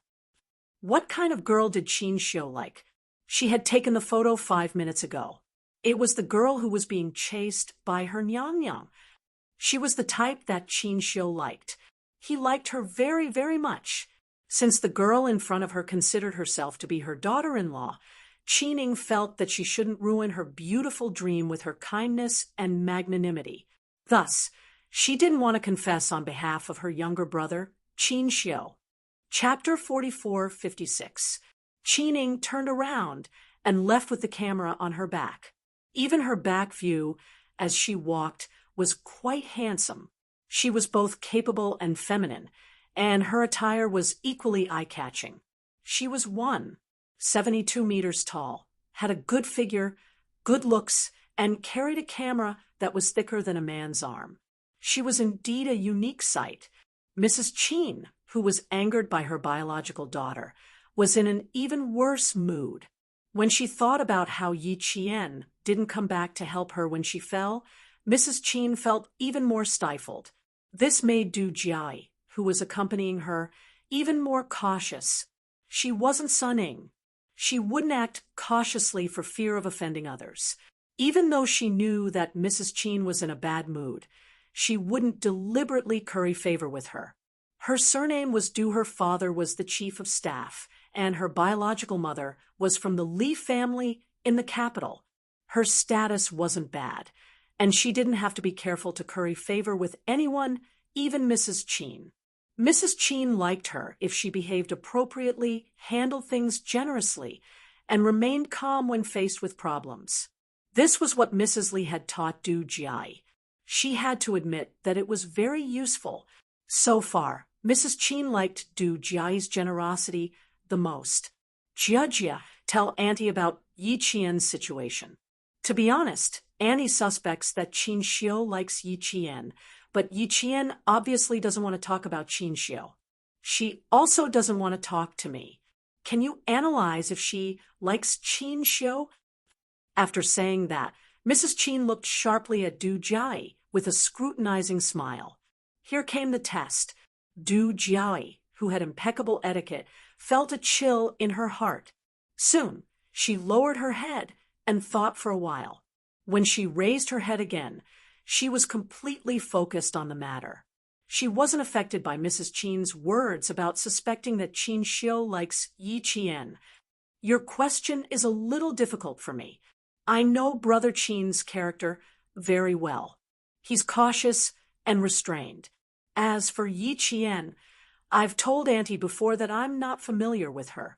The reason I know her is because she knows family Xia's sixth son, Xia Jinyuan, and my cousin, Li Jinyan. I'm a little surprised that she knows Xia Jinyuan and my cousin, Li Jinyan. Logically speaking, it's impossible for her to know them. Their families are different, their social networks are different, and even their social circles are different. How could they know each other? I'm not afraid of you saying that I'm being paranoid, but I don't have a good impression of Yi Qian. I always feel that she's too beautiful and cold, but every time I find that she's the complete opposite of Xia Jinyuan and my cousin, she's gentle, educated, and polite. It's easy for people to develop a good impression of her. You ask me if she has a good impression of Big Brother Qin. It's hard to say. Mother Qin was very satisfied with her daughter-in-law's reaction. She didn't panic because she'd intentionally emphasized that she suspected that Qin Xiu liked Yi Qian. Instead, she really thought about the question carefully. It was inevitable that men would have some women outside, and her husband was no exception. During social gatherings, there would always be shameless women who would take the initiative to throw themselves at him. At this time, if the legal wife wasn't stable, it would only annoy the man who was doing big things and affect his career. A woman's family was important if she couldn't manage her family and man well, and the family was the first to fall into chaos when something happened. What was the use of marrying such a woman? However, this Yi Qian did seem to have some ability. She could also tell that Jia didn't like her. A woman who climbed up the social ladder was ambitious. It didn't matter if she had ambition. As long as she had the right path, she could control her ambition and achieve her goal quickly. Mother Qin admired this kind of woman. She was born in a small mountain village and ended up getting to know a rich young master from the capital who was in a completely different social circle. She felt that her advantage wasn't just because she was gorgeous. Chapter 4457. Mrs. Qin had a stable position in the Qin family. She was able to make the picky old Madame Qin choose her as her daughter-in-law. Her methods and strategies were extraordinary. She had lost her first impression of Yi Jian because of her family background. She looked down on Yi Jian's family background, but it didn't mean that she was blind. She didn't like Yi Qian's character either. She had always acknowledged that unruly people came from barren lands. Therefore, Yi Qian's actions could be attributed to her low background and her inability to be generous. Although Jie's words were belittling, it made her view of Yi Qian slightly change. If Du Jiai knew that her blacklisting of Yi Qian had changed Mother Qin's impression of Yi Qian, she would have vomited blood on the spot. Why did Mother Qin's view of Yi Qian change? Because of her words. It was mainly because of the three people Du Jiai had mentioned: Family Xia's sixth son, Master Xia's grandson, and Commander-in-Chief Xia's only son. What kind of girl hadn't he seen before? As long as he hooked his finger, he wouldn't lack any girl. The eldest grandson of the Li family, the grandson of the ruthless old man, Li had joined the army and hadn't returned home for a long time. He had never relied on his family's influence. A man like this must have a firm heart. He wouldn't be muddle-headed and lose his basic judgment because of an overly beautiful girl. Qin Xiu was her son. She knew his character very well. He didn't even like a talented, beautiful, and capable girl like Jiai. So why did he chase after Yi Qian? Three men showed kindness to Yi Qian at the same time and were willing to be friends with her. What did this mean? It meant that the girl wasn't bad and had the ability to attract three outstanding men. As for her charm, with her many years of experience, she couldn't see any charm in Yi Qian. From her mother-in-law's point of view, this kind of girl wasn't popular with her mother-in-law. Mothers-in-law didn't like it, but young people did.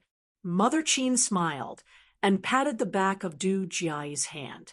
All right, let's not talk about her. Let's talk about your big sister Qining. Auntie really can't do anything to her. With the topic changed, Du Jiai couldn't tell if her words had the effect of smearing Mother Qin's reputation. She couldn't tell what Mother Qin was thinking at all. It seemed that she needed to consult her mother, who was far away in the capital later. No longer surrounding Yi Qian, Du Jiai chatted with Mother Qin about Qining. Mother Qin was the same as Madame Li. She allowed herself to criticize her daughter, but she would never allow others to criticize her daughter. Du Jiai understood.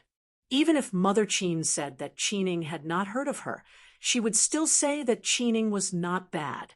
Therefore, when Qining saw Du Jiai's mother getting into the car, she couldn't help but take a few more glances at her future daughter-in-law. She said, "You're very pretty. I'll give you more shots the day after tomorrow." Qining, Jiai is a guest. Mother Qin's smile disappeared as soon as her biological daughter spoke. "Focus on driving. If you say any more, I'll immediately get out of the car. With Jiai." Fine, if she didn't want to say anything, then so be it. Qining shrugged, indicating that she didn't care. Her Highness was indeed Her Highness. She was spoiled and domineering. As her daughter, she would give in if she could, but if she really couldn't, her sister would carry the cannon and continue to fly far away to find the man she liked. Qining liked a man and had a photo of this man. Based on the photo, she searched for 5 whole years, but to no avail. She set a goal for the 5 years. If she couldn't find this man within 5 years, she would give up. 5 years passed as scheduled. She thought about it and changed the 5 years to 10 years. If she couldn't find this man within 10 years, she would give up. Chapter 4458. As the chauffeur, Qin Ing didn't join in the conversation between Mrs. Qin and Du Jiai. Since Mrs. Qin didn't want her to speak, she didn't have to. Since they didn't have anything in common, they might as well let each other off and be at ease. The mother and daughter could be considered one of a kind. Although Qin Ing didn't speak, it didn't mean that she didn't pay attention to their conversation. After listening carefully and thinking about it, she figured out why Mrs. Qin liked Miss Du. Miss Du was very good at talking. She didn't just coax Mrs. Qin and be submissive. She had her own unique opinions. Sometimes, when Mrs. Qin was biased, she would smile and express her opinion. Mrs. Qin didn't get angry, but liked it even more. Her voice was neither high nor low, neither servile nor overbearing. Her words and actions were natural and dignified. It had to be said that Du Jiai was the most talkative girl she had ever met. She was also the girl who was the best at reading people's hearts. She was good with words, and she was adept at maneuvering. Her actions were dignified and elegant, and her skin was fair and beautiful. Qin Ing glanced at her tan skin, and the corners of her lips curled into a faint smile. The southern province has beautiful mountains and rivers.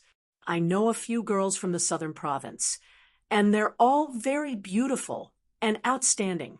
If you don't mind us young people being noisy, I'll ask them to come over and accompany you another day.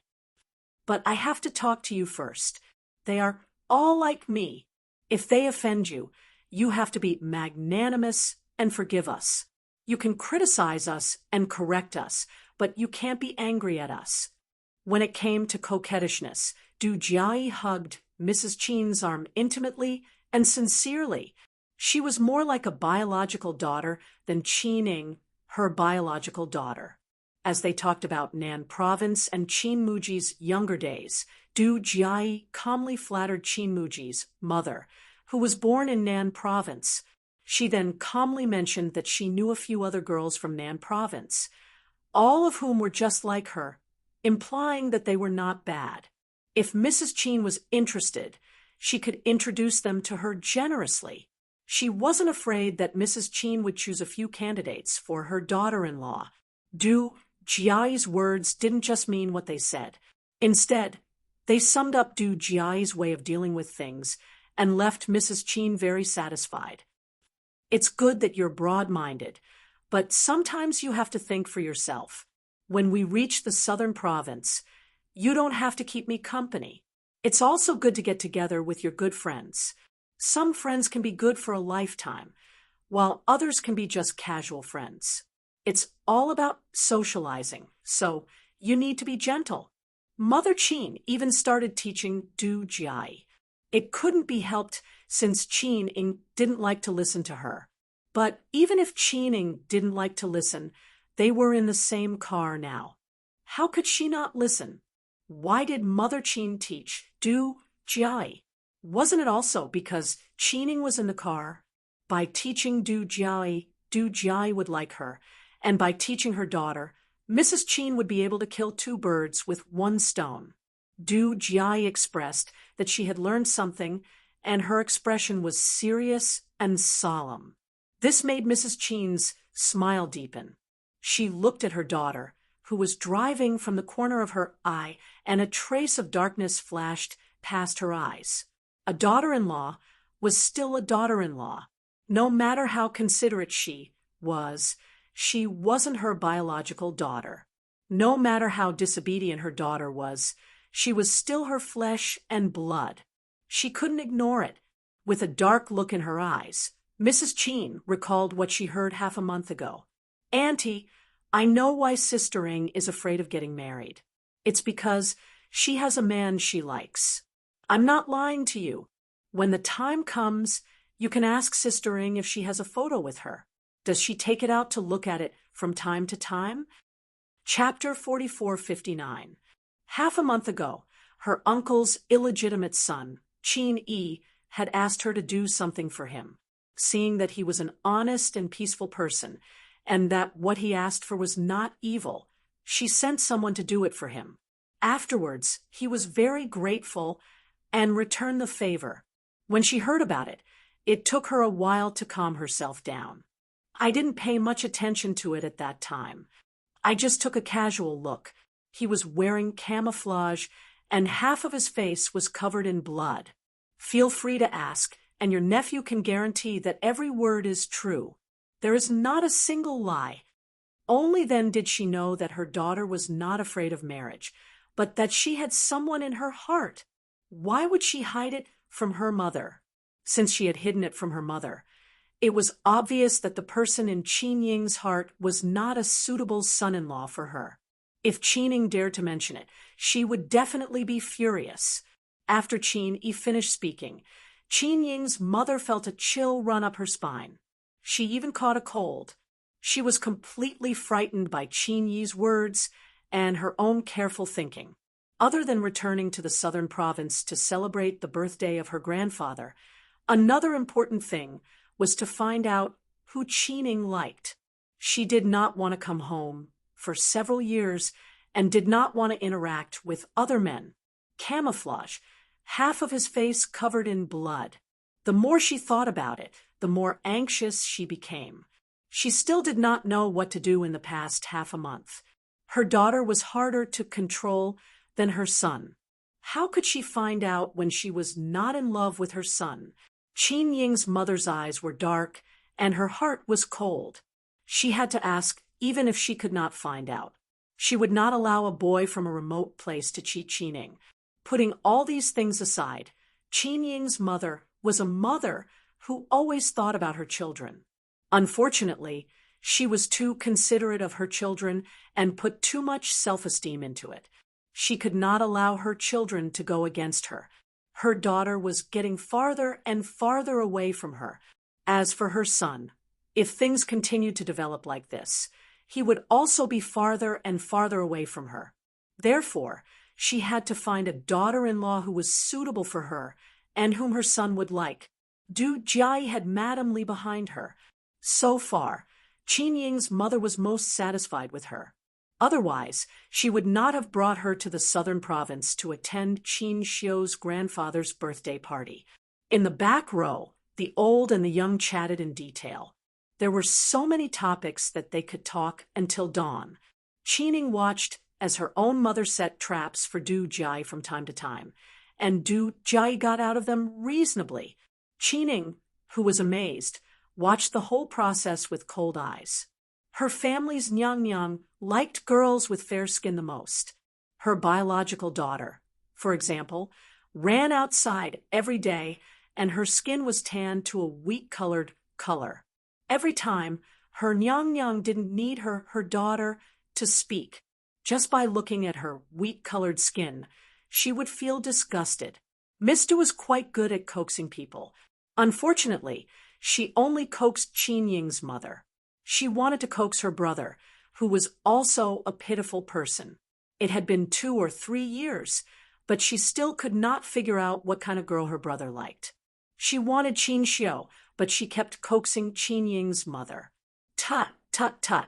She did not like this kind of girl who looked 3 steps ahead. She seemed to be generous but was actually scheming. How could her brother Qin Xiu like her? Sometimes it was not good for people to be too smart. If they were too smart, they would think that there was nothing they could not do and no one they could not get. The beautiful girl was destined to knock her head on the iron plate, Qin Xiu, until she bled.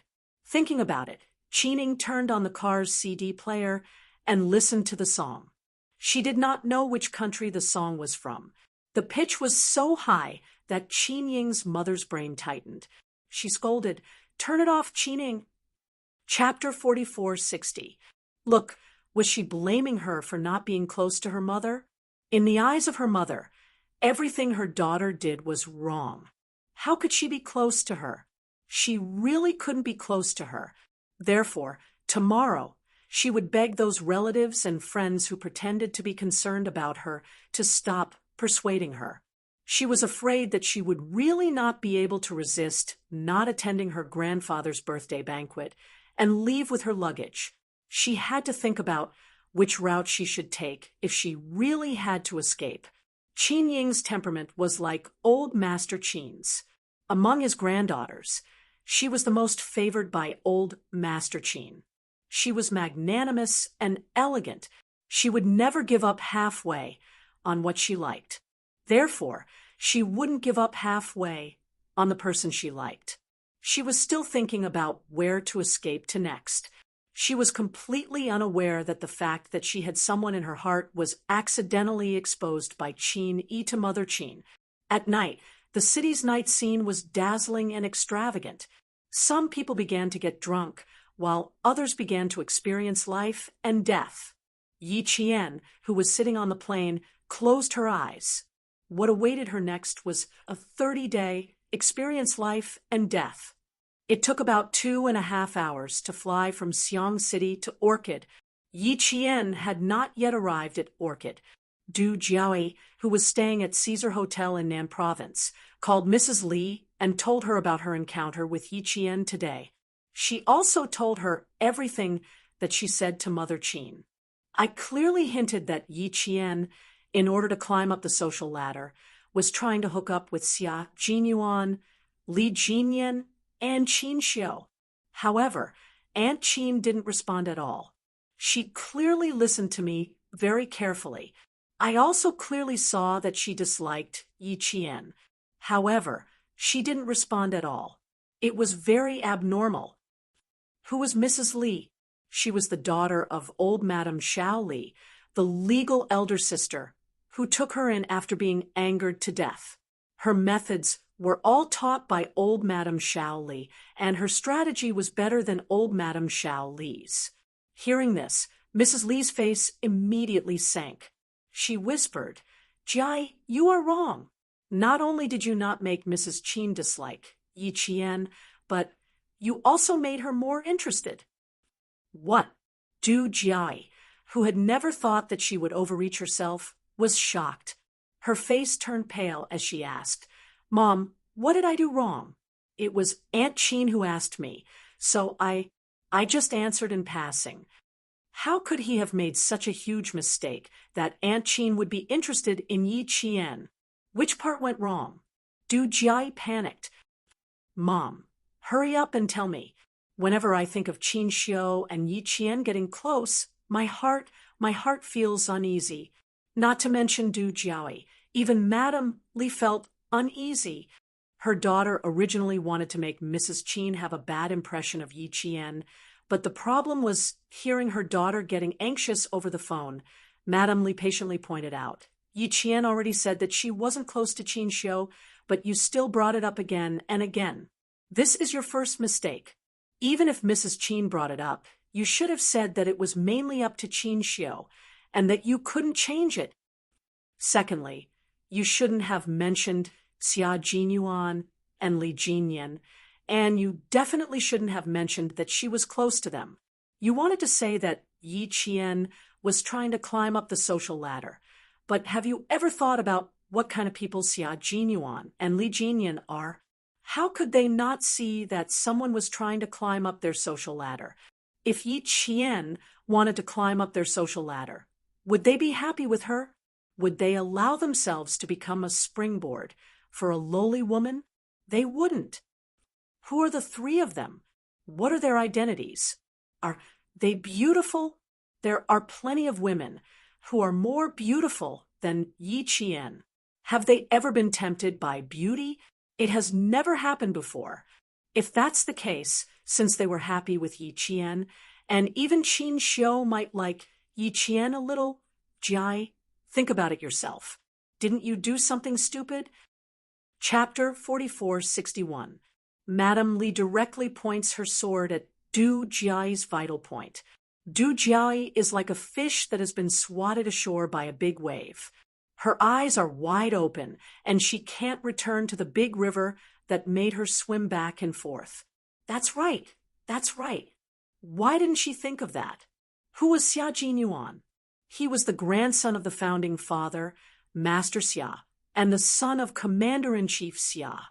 Had he never seen a gorgeous woman before? He had. He had seen a lot of them. Who was Li Jinyan? Who was Qin Xiu? They were all born in aristocratic families, and had seen countless young masters of noble families.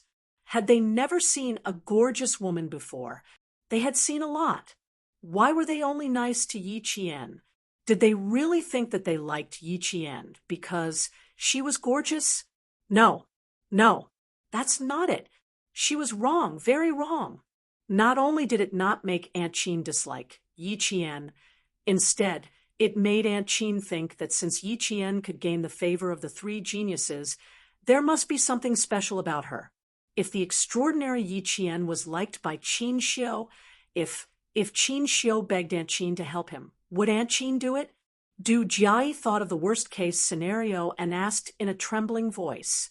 Madame Li was silent for a long time. The room was so quiet that it was like still water. Du Jiayi waited for Madame Li's answer, but she didn't hear one after a long time. She became even more anxious. Jiayi, you're always too impatient. Mama can only tell you where you went wrong and how to change. Mama can't help you if you'll change or not. If Qin Xiu really begged Madame Qin, do you think she would help him? Yi Qian was born in a poor family, but she was very hardworking. And I can't deny that. She has strategies and means, and she's even better at keeping her composure than you are. Jiayi, think about how Yi Jifan's family will fall. Do you think Mrs. Qin will agree to it? Our whole family can't beat her. Yi Qian came from a poor background, but at least he graduated from the military academy. It's like wearing a fine suit. Mother can tell you with certainty that he will agree. He will definitely agree. There are many candidates for daughters-in-law, but there are very few daughters-in-law who are resourceful and capable. Pa, the phone slipped out of Du Jiayi's hand and fell to the ground. Her teeth were chattering, and her face was ghastly pale. So she had made the most stupid move. If that was really the case, then she would have no support and no one to rely on. The man she had loved for so many years would become someone else's boyfriend and husband. No, impossible, absolutely impossible. She had to think of a way to ruin everything. She couldn't let Yi Qian get close to Qin Xiu. No, first she had to figure out whether Qin Xiu liked Yi Qian or not. If he didn't like her, that would be for the best. If he did, Du Jiayi slowly moved her feet. She opened a bottle of mineral water with trembling hands and gulped it down in big gulps. She drank so much that water spilled out of her mouth and wet her collar. After a while, half of a large bottle was gone. She wouldn't sit around and wait for death. She definitely wouldn't. After finishing the water, Du Jiayi raised her hand and coldly wiped the water stain from the corner of her mouth. The mineral water bottle was twisted in her grip, making a kacha-kacha sound. The unfinished water spilled out of the bottle, wetting her hand and leaving mottled water stains on the carpet. Mrs. Li didn't say anything else. She hung up the phone gloomily and sat on the sofa for a long time without moving. Yi Qian again. She didn't know why, but when she first saw Yi Qian, she didn't feel happy for no reason. She even felt threatened. It was as if she had met her enemy in her previous life again. There was bound to be a bloodbath. She thought she was overthinking things, but now it seemed that she wasn't. Chapter 4462. Mrs. Li didn't talk to her daughter, Du Jiayi, anymore. Instead, she sat alone and thought about it. She didn't understand why Yi Qian made her feel threatened. She was just an orphan who had lost her mother at a young age and had no one to rely on. Although she was capable and had connections with Xia Jinyuan, Li Jinyan, and Qin Xiu, what could she do? Could she turn the world upside down? However, if she really caught Mrs. Qin's eye, it wouldn't be a surprise that she and Qin Xiu would be together for 100 years. If Qin Xiu liked her, how could Mrs. Qin stay away from Qin Xiu until the end? She had to let Jiayi think about it clearly first. She had to treat Yi Qian as a whetstone to polish Jiai's arrogance. Arrogance came from self-confidence and confidence. However, if her arrogance was above self-confidence and confidence, then she would only be a step away from failure. Jiai wasn't young anymore. She was 26 this year. If she didn't polish herself, it would be even more difficult for her to marry into the Qin family. This time, Mrs. Li made up her mind to watch from the sidelines and see what Du Jiai would do. On the other side, Du Jiai was just a wall away from Qining and Qin Xiu on a QQ video call. The external camera's resolution was a bit low, and their faces seemed to be covered with a layer of fog. The two siblings couldn't see each other clearly. My mother is getting more and more domineering. Brother, you're so smart. You managed to escape in time. Now you're high up in the mountains and flowing water, singing loudly all the way. As for your sister, it's a bit tough. She was caught. I'm going to book a ticket to your place. Are you going to receive me? Qining, who was wearing headphones, was talking while holding the mouse and copying the photos from the camera into her laptop. Her laptop was installed, so the hard drive was quite large and could store many photos. Her slender fingers kept clicking on the mouse, while her left hand was typing on the keyboard. Qin Xiu, who was woken up by her phone call and climbed out of bed to turn on the computer, looked at her indifferently with a cup of freshly brewed coffee in his hand.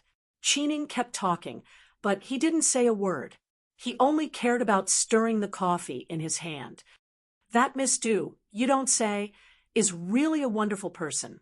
The one she wants to sleep with is you, not our imperial concubine. Tell me, is there any use in currying favor with our imperial concubine? She looks pretty lively and smart, but why is she so inflexible when it comes to handling matters? Does she want to sleep with you or our mother? I'm confused.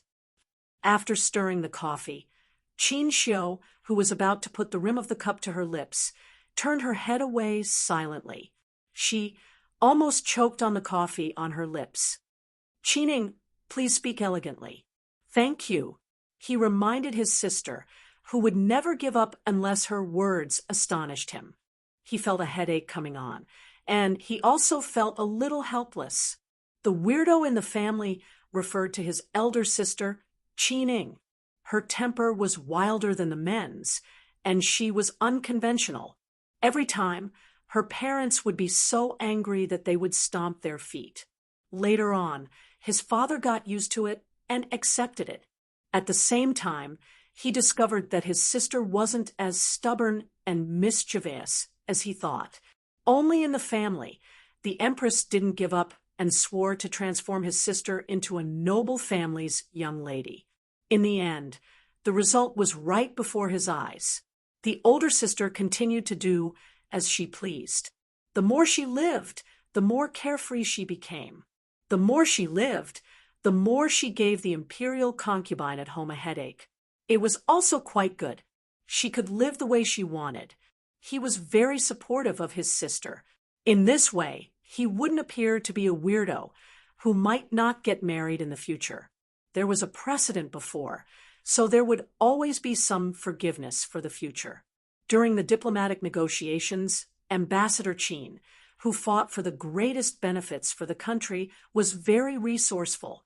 He also had the temperament of taking one step before three steps. Chapter 4463. Qining finally found the photo taken at the airport tonight from a pile of photos and sent it directly to Qin Xiu. I've traveled the world and met all kinds of people. Wunya? It won't be too late to come to Wunya after I find that man. I sent you a photo. It's the type of person you like. Take a good look. If you really like her, we'll find a way to get her personal information. Qin Xiu, don't be led astray by me. Otherwise, I'll be in big trouble. Qin Xiu was 29 years old in the blink of an eye. The tree was growing well, but it didn't bear flowers. Qining didn't say it, but she was still anxious. She was really afraid that Qin Xiu would be influenced by her and not settle for marriage. Over the years, she had been traveling all over the world. Along the way, she had been paying attention to whether there was a girl Qin Xiu liked, but she had never met one who knew that she would accidentally meet him tonight when she picked him up at the airport. Qin Xiu didn't want to look at the photo and said lightly, "You have a man in your heart, and I have a girl in my heart. I'm hanging up. I need to organize some information." The amount of information was a little too much. Qining blinked. She had never heard Qin Xiu say that he liked a girl. "Look at it before hanging up. It won't take up a minute of your time." Although there was a girl he liked, there was nothing wrong with looking at the photo. Although the siblings didn't see each other often, they kept in touch and had a deep relationship. Seeing this, Qin Xiu frowned and dragged the video frame away from the dialogue box. Caught off guard, a military green figure appeared in front of his eyes and crashed into his heart. His heart pounded. It was a little fast, a little anxious, and a lot of pleasant surprises. With just one glance, Qin Xiu already knew who the figure in the photo was. It was so sudden that Qin Xiu didn't have time to control his facial expression. Qining saw it clearly on the other end of the video and couldn't help but say, "How can your expression tell me that I accidentally took a photo of my future sister-in-law? It can't be that magical." "Yes, it's her." Qin Xiu didn't hide it and admitted it openly. "It's amazing. It's so amazing that I feel helpless." Obviously, there was no fate between them, but his gaze lingered on the figure from his dreams, and then fell on the beautiful side profile. Qin Xiu leaned close to the computer screen. His handsome yen expression was very focused. "I didn't expect you to meet her and even take a picture of her." Qining, she really wanted to swear right now. She had been searching for the man she liked for 5 years, but to no avail. She casually took a picture of the girl her younger brother liked. Ha, ha, ha. Damn it. In the end, he couldn't help but explode. Qin Xiu's gaze shifted from Yi Qian's photo to Qining, who was cursing through the camera lens. "Qining, you'd better have a sex change operation." "Yes, I'll chase after her after the sex change operation. Scram to wherever you're cooling off." After Qining finished speaking coldly, she glared fiercely again. At this moment, the smile on her face was gentle. He was so handsome that he looked like the younger brother of a noble young master in a painting. Damn it, her heart was stifled. "Goodbye." After coldly saying that, Qining ended the video call. She still had to continue searching for her man. She hoped that her younger brother would be able to carry the beauty home as he wished. It was late at night, and there was no longer an endless stream of traffic outside the window. The car sped past, leaving only a string of taillights. It was already 10 o'clock in the evening. At 10:30, the plane from Xiang City to Londi arrived at Londi Airport on time. During the transfer, Yi Qian also left the plane together and reboarded about half an hour later. She turned on her phone and soon received a text message from Xia Jinyuan, reminding her to reply to him when she arrived at Londi. Yi Qian, with a deep smile on his face, immediately replied, "Arrived at Londi on time." Chapter 44-64. At the same time, Qining came out of the shower and wiped her short hair with one hand. She wore a pair of hotel disposable slippers as she sat at her desk and logged into QQ again. Qin Xiu's profile picture beeped. Qin Ying's pupils constricted as she opened the dialogue box. She stared at the message in the dialogue box. After a long time, a bitter smile appeared on her face. "I thought you were blessed by the god of luck, but..." The result was the same. She was taken, so she had to retreat. There were only 8 words in the dialogue box. Just like Qin Xiu in real life, the language was concise and clear. Qining closed the dialogue box and clicked on the folder where the photos were stored. She found the photos she had taken and clicked on the right button. As the mouse moved, she clicked on the left button and clicked on Confirm. The specially stored photos of the army green figure were successfully deleted. She then entered the recycle bin and cleaned up all traces. After doing all this, Qining left a message for Qin Xiu, who was no longer online. A gentleman knows what to do and what not to do. She reminded Qin Xiu to restrain himself. Although Qin Xiu's mother was tough, she was also very strict with her children's education. You could be arrogant, but you could never be domineering. You could be arrogant, but you could never be rude. You could beg, but you could never force. Qining and Qin Xiu had always been clear about what was important and what was not. They had never done anything that they knew was impossible, and it was even more impossible for them to steal someone's girlfriend. Even if they were unmarried, it was not acceptable. Qining deleted Yi Qian's photos, but Qin Xiu deleted Yi Qian's photos before her. The two siblings had only talked about the photos tonight. After that, they never mentioned it again, as if it had never happened. The night was getting darker, and the city was getting quieter. Yi Qian did not receive a reply from Xia Jinyuan until he boarded the plane. He had no choice but to turn off his phone and contact him when he arrived at the border. After 5.5 hours, the plane landed at the border at 1:30 a.m. Yi Qian finally received a text message. Seeing the address, Yi Qian's right hand tightened around his phone. She had always thought that she would train in the north of the border like before, but now she knew it was not the north but the south. When she arrived at the border, she had to transfer to another plane to the south. The earliest flight time was 3:20 in the morning to Akela City in the south. From there, they would enter the Yuqian area's mountain foothills for training. The sloping plains at the foot of the mountain were very special. Between 1,700 and 2,200 meters above sea level, it was the Gobi Desert covered with coarse sand and gravel, where sparse vegetation grew.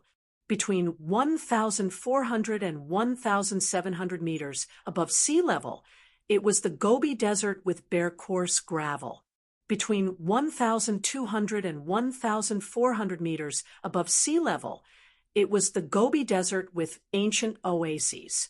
Due to long-term irrigation, the soil was constantly maturing. This time, they entered the coarse Gobi Desert, which was more than 1,400 meters to 1,700 meters above sea level. They could see the continuous rise and fall of lofty mountains and steep ridges, as well as the snowy mountains that towered into the clouds. It wasn't that they hadn't entered the coarse Gobi Desert for training, it was just that they hadn't entered the Gobi Desert in the south, where there were many terrorist activities. It was no wonder that Captain Xia had said that the training this time was all live ammunition with additional magazines.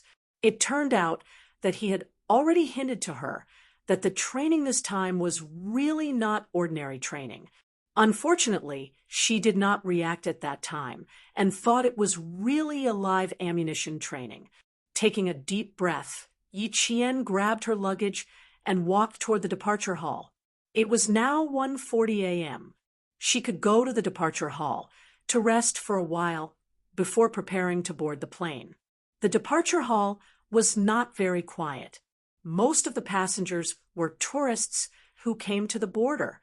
Yi Qian looked around and found a seat in the corner. Chapter 4465. The plane took off at 3:20 a.m. on time and arrived in Accra City 40 minutes later. There weren't many passengers on the plane, not even half. Fortunately, it was a small plane, so it didn't seem empty. The flight attendant reminded the passengers to fasten their seatbelts and turn off their phones. She also wished the passengers a pleasant journey. Yi Qian walked out of the cabin at 4:30 a.m. and received another message on his phone. Yi Qian didn't know whether to laugh or cry after reading it. Why did she feel like Captain Xia was deliberately sending one message after another?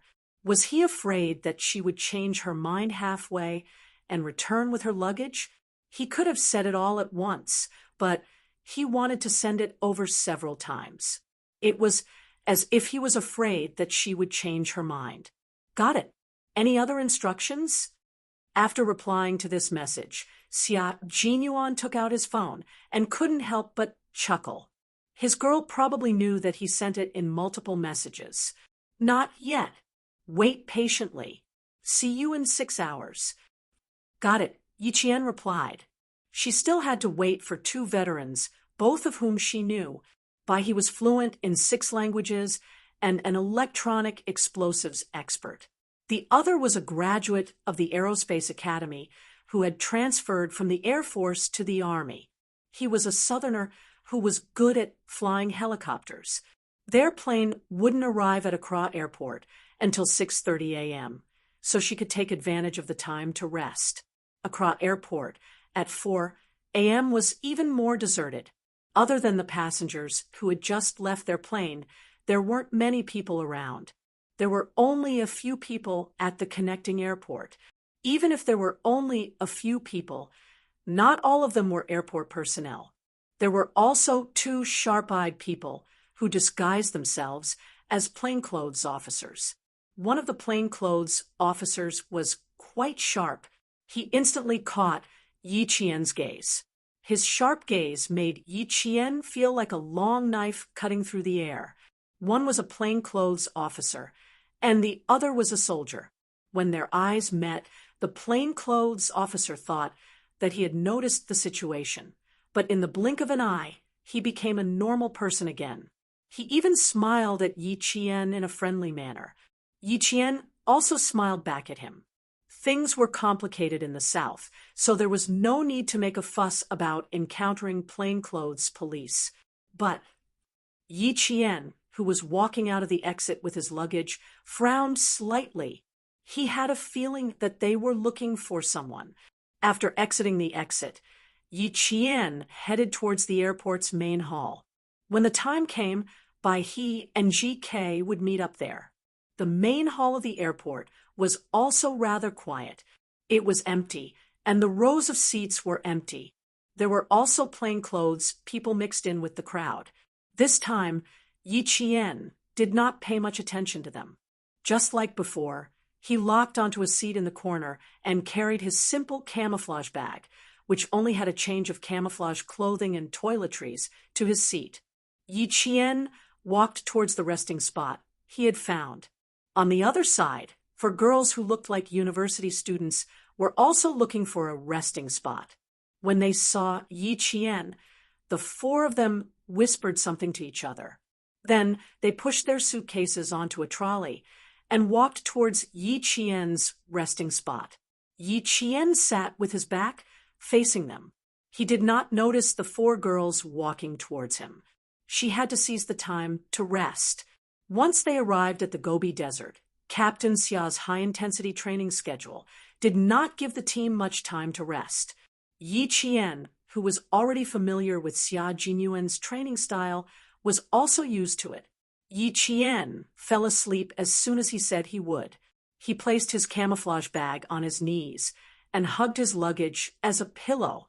He lowered his head and slept. When the 4 girls who were walking towards him saw this, their footsteps faltered. They wanted to come closer, but did not dare to. Chapter 44:66. Yi Qian, who was sleeping with her head on her luggage, did not notice the 4 girls' hesitation. They stammered for a while, lowered their heads, and said a few words. In the end, they pushed the luggage trolley over and sat down quietly 2 seats away from Yi Qian. They did not dare to look at Yi Qian. Just sitting there made them feel much more relaxed. This was their first time visiting the border. They had read too many posts about the dangers of the border, so they were a little scared. Now that the plane was delayed, they were even more scared in the middle of the night. They did not dare to gather with other people. Yi Qian happened to appear and became their support. Yi Qian was not completely asleep. She knew that there were people sitting not far from her. She also felt a few harmless gazes sizing her up. Since they were harmless, she did not care. After a while, More people came and sat down. They were all sitting around Yi Qian. It was clearly a corner, but it became the place with the most tourists. Put it here, put it here. Be quiet. Can't you see that she's sleeping? Don't sit too close. The four girls purposely left two seats empty. Even though the people who came over spoke in hushed voices, Yi Qian heard them clearly. She wanted to sleep, but the passengers were all walking towards her. No matter how light their footsteps were or how low their voices were, they were not light to her. She was about to get up and change seats when she heard a passenger sitting in the row behind her whisper, "Everyone is nervous. I don't even know if they caught the person. It's making us afraid to go out."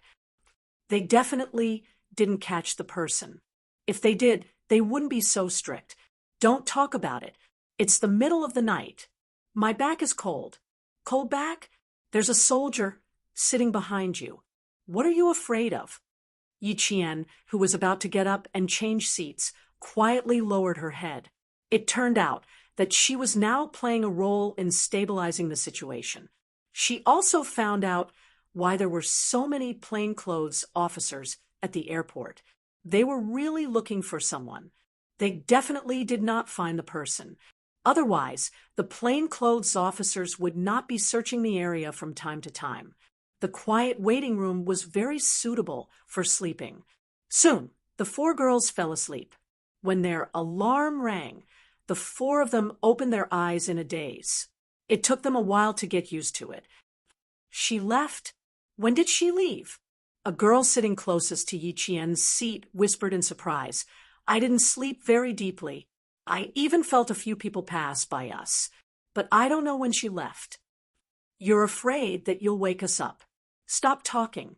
We need to catch the morning bus. Luggage, luggage. Take your own luggage. Check if you left anything behind." The four girls hurriedly woke up the passengers who had fallen asleep nearby. Some passengers also began to wake up slowly. They were all rushing to catch the morning bus, and it was almost time. Yi Qian was cleaning up in the bathroom. It was 6 o'clock, and Bai He and GK would arrive in at most 40 minutes. At this time, Bai He and GK, who were dressed in casual clothes, were still on the plane. They didn't sleep. Both of them ran to the bathroom to wash their faces and chewed 2 pieces of chewing gum. After tidying up, they looked refreshed and leisurely read the newspaper provided by the plane. The two of them didn't talk much during the entire journey. What did these two men talk about? It was not easy to talk about work-related matters, but personal matters. What personal matters did they have? They looked at each other every day. They even knew about the mosquito bites on their butts. What other personal matters could there be? Without any personal matters, the two of them maintained a high level of tacit understanding. After tidying themselves up, they read the newspaper and waited for the plane to land. The plane landed at 6:20. At 6:30, the two of them prepared to walk out of the exit. GK glanced at Baihe's chin and muttered, "You disappeared in the last 5 minutes because you were shaving behind my back. You're so scheming." Chapter 44:67. Baihe rubbed his chin. Not bad. Very clean. Scheming? How prejudiced. I just pay more attention to personal hygiene than you. Also, how can a gentleman be rude in front of a lady? Baihe, who came from Jiangnan's water town, answered unhurriedly, but his footsteps were slightly faster. Yi Qian was the only female soldier in their team. She was considered a team treasure. As male soldiers, they couldn't be too sloppy and scare off the only female soldier. Sophistry. GK concluded with 2 words and rolled her eyes at Baihe. Baihe raised his eyebrows. Clutching the same camouflage travel bag as Yi Qian's, he quickened his steps. 6:30. How long do you want her to wait? Naturally, the sooner the better. GK also quickened her steps and secretly rubbed her chin. It seemed quite clean and didn't prickle her hand. As for the clothing, he had specially arranged it. so there wouldn't be a problem. The two walked out of the cabin and walked through the cabin to the exit. As the two tall figures walked out of the exit, several gazes faintly fell on them without leaving a trace. Ordinary people definitely wouldn't notice. Even if they did, they would think they were looking for someone to pick them up. He and GK felt a sense of danger from those gazes. The two also pretended to inadvertently sweep their eyes over the faces mixed in with the crowd. Their eyes narrowed slightly. Plain clothes. Looks like it's not very peaceful. GK maintained her smile and said in a low voice, 5 people. 2 directly in front, 1 at 2 o'clock, 2 at 8 o'clock with guns. When one of the plainclothes saw the two appear, his hand unconsciously moved to the side of his waist. It looked a bit like he was pulling up his pants, but it was actually an action of reaching for a gun. With one look, it was obvious he hadn't been in plainclothes for long. Perhaps because there wasn't enough police force, inexperienced, young plainclothes were sent out. The security in the city is good. You need to be careful when entering the mountains. He retracted his gaze and held his head high. His inadvertent action caused the older plainclothes to breathe a sigh of relief. Their tense backs also relaxed. Fortunately, there was no problem with the person. There's no problem with the person. It should be the armed police. An old plainclothes told his family, and at the same time made a gesture to disperse. The other plainclothes officers who received the order retracted their gazes at the same time and scanned their surroundings again. The arrival gate, departure hall, and hall were the main places they were keeping a close eye on.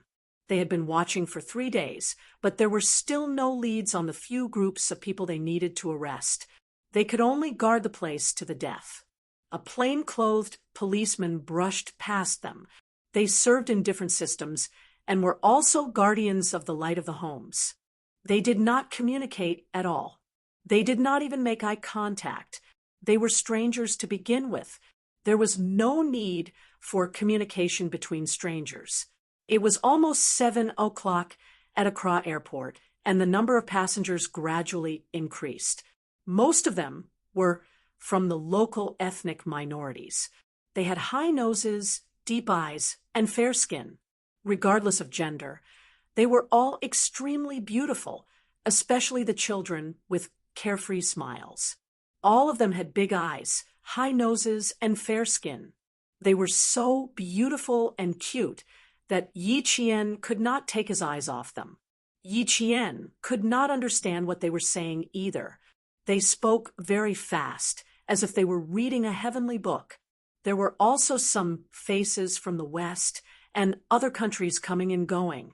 If not for the presence of plainclothes, Yi Qian would not have felt any tension. In this place, the country had invested a lot of manpower and resources to maintain the stability of the country. There was indeed no need to be overly afraid. At 6:40, Yi Qian finally saw 2 familiar figures. They were comrades who had fought side by side. As long as they appeared, he would recognize them immediately. Chapter 4468. Both of them saw Yi Qian at the same time. Their eyes met, and the smiles on their faces slowly widened. Yi Qian, who had already changed into casual clothes, walked towards them, and they strode towards Yi Qian. Just like before, coupled with the fact that the two of them had suddenly walked very quickly, a few plainclothes officers' gazes fell on them at first, but they quickly moved away. Sorry to keep you waiting. He immediately reached out to take Yi Qian's luggage. Weaving Sparrow, who was a step behind, clenched her teeth and reached out her hand as well. Long time no see. Weaving Sparrow shook Yi Qian's hand. Do you feel like getting angry after waiting for so long? Don't be shy. Feel free to vent your anger. We have thick skin and can handle it. Because of their familiarity, they didn't feel restrained. Even their conversation was much more casual. There was no longer the distance between them. Yi Qian shook her hand and replied with a smile, Captain Xia told me in advance and didn't give me a chance to get angry. Let's try next time. Ha ha, no problem. Weaving Sparrow smiled and chatted with Yi Qian. Flying from the northeast to the northwest is too far. We were worried that we would be late before boarding the plane.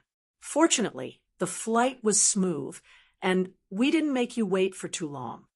He held a piece of luggage in each hand. Weaving Sparrow started the conversation. By the time they walked out of the airport lobby, the three of them had already started chatting. He smiled and gestured at Yi Qian, joking, "The food in the military academy is good. You've grown taller since the last time we met. Before, I had to take a step back when talking to you. Now, I only need to take half a step back." He and Weaving Sparrow were both above sea level. No, it should be said that other than the scouts who were below 1.8 meters, the rest of the special forces were all over 1.82 meters tall. As a result, Yi Qian, who was 1.68 meters tall, had to look up to speak to them whenever he got too close.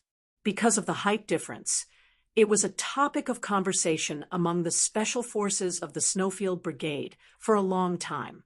Xia Jinyuan let them talk about this kind of topic without any malicious intent.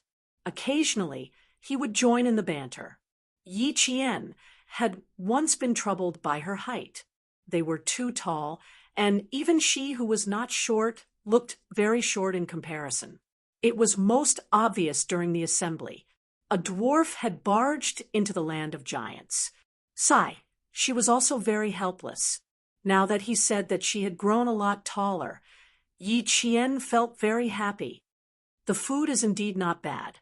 Fortunately, it's a little long. Otherwise, my neck would hurt talking to you guys.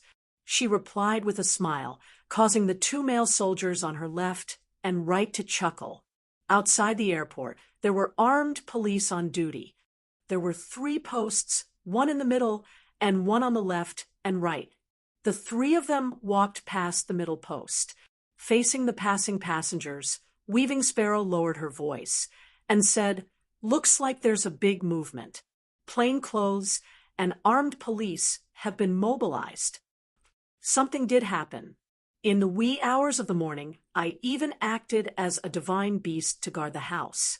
Originally, I was planning to find a corner to sleep alone, but later on, there were at least 15 people sitting in it, making it the corner with the most people in the hall. Later on, it was too eye-catching, so I changed into my only set of casual clothes. Yi Qian recalled the scene she saw when she woke up. She didn't know whether to laugh or cry, but she also felt a faint sense of pride.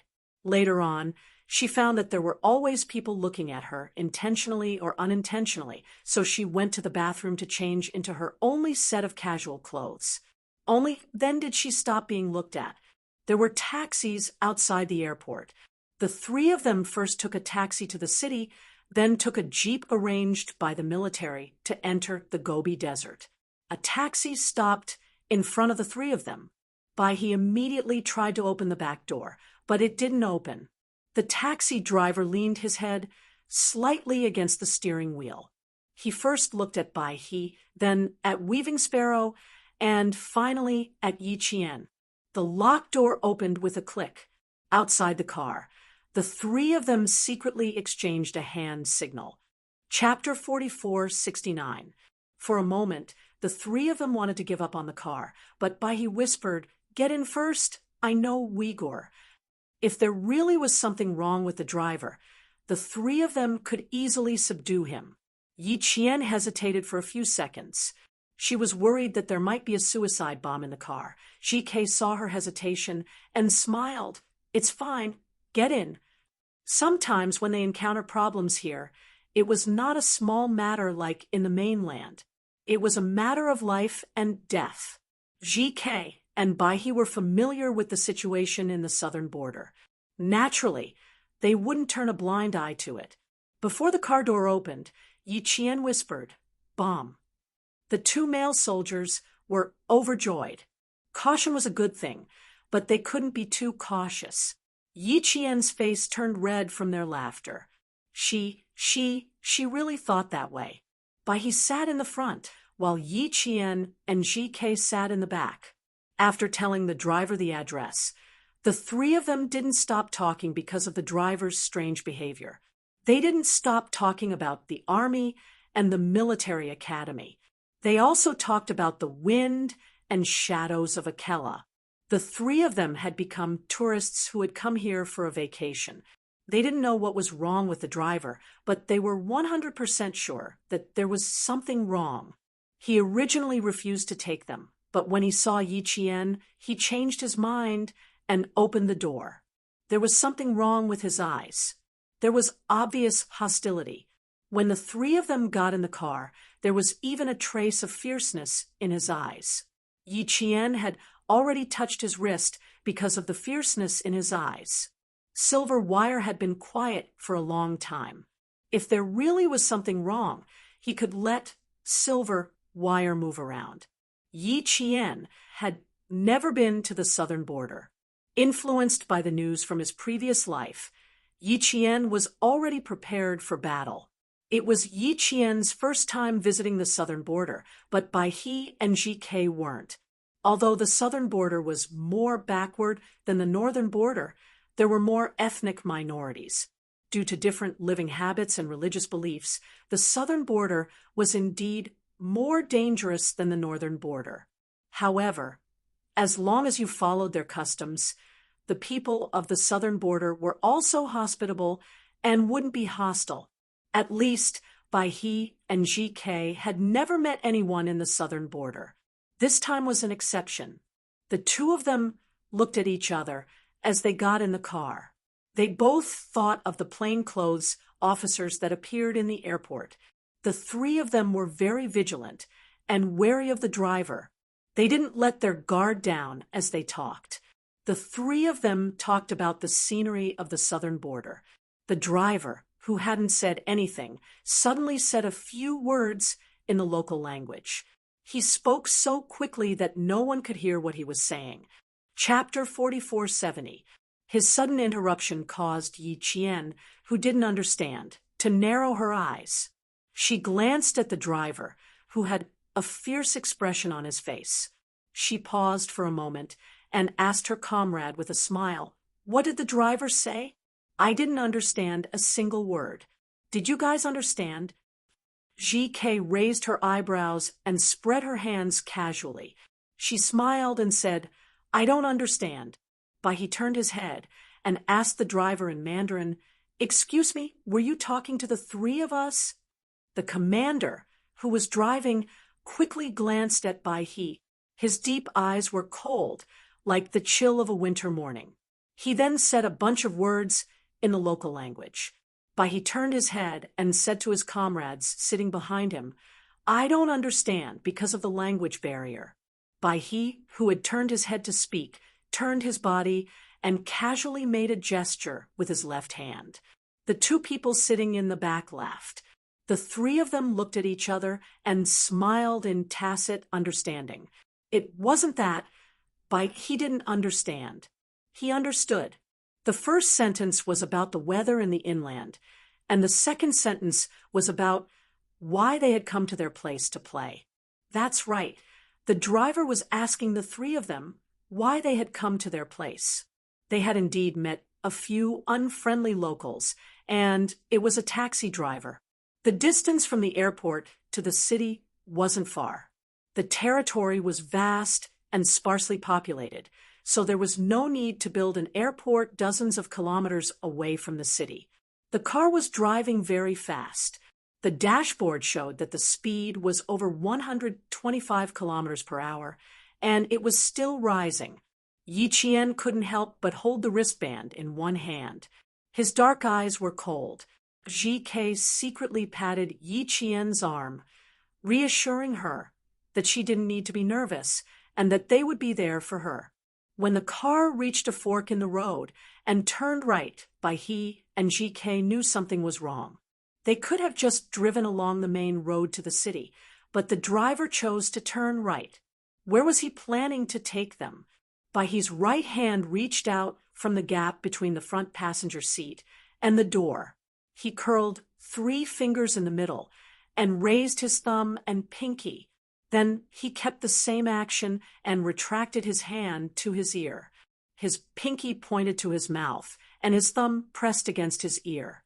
The whole gesture took about 3 seconds. After receiving the signal, Yi Qian said to his 2 comrades, "I want to take a nap. Let me know when we arrive." "Okay." Weaving Sparrow took out her phone and nodded with a smile. The 3 of them fell silent. Yi Qian closed his eyes and pretended to sleep. He pretended to look at the scenery outside. Weaving Sparrow sent a text message to the troops in the Gobi Desert. Xia Jinyuan did not see the text message immediately. About an hour later, they finished the project and took out their phones to turn on. Dressed in desert camouflage, he crept over to the camouflage tent to look for Z7 Han Zheng. "The location is Weaver's phone.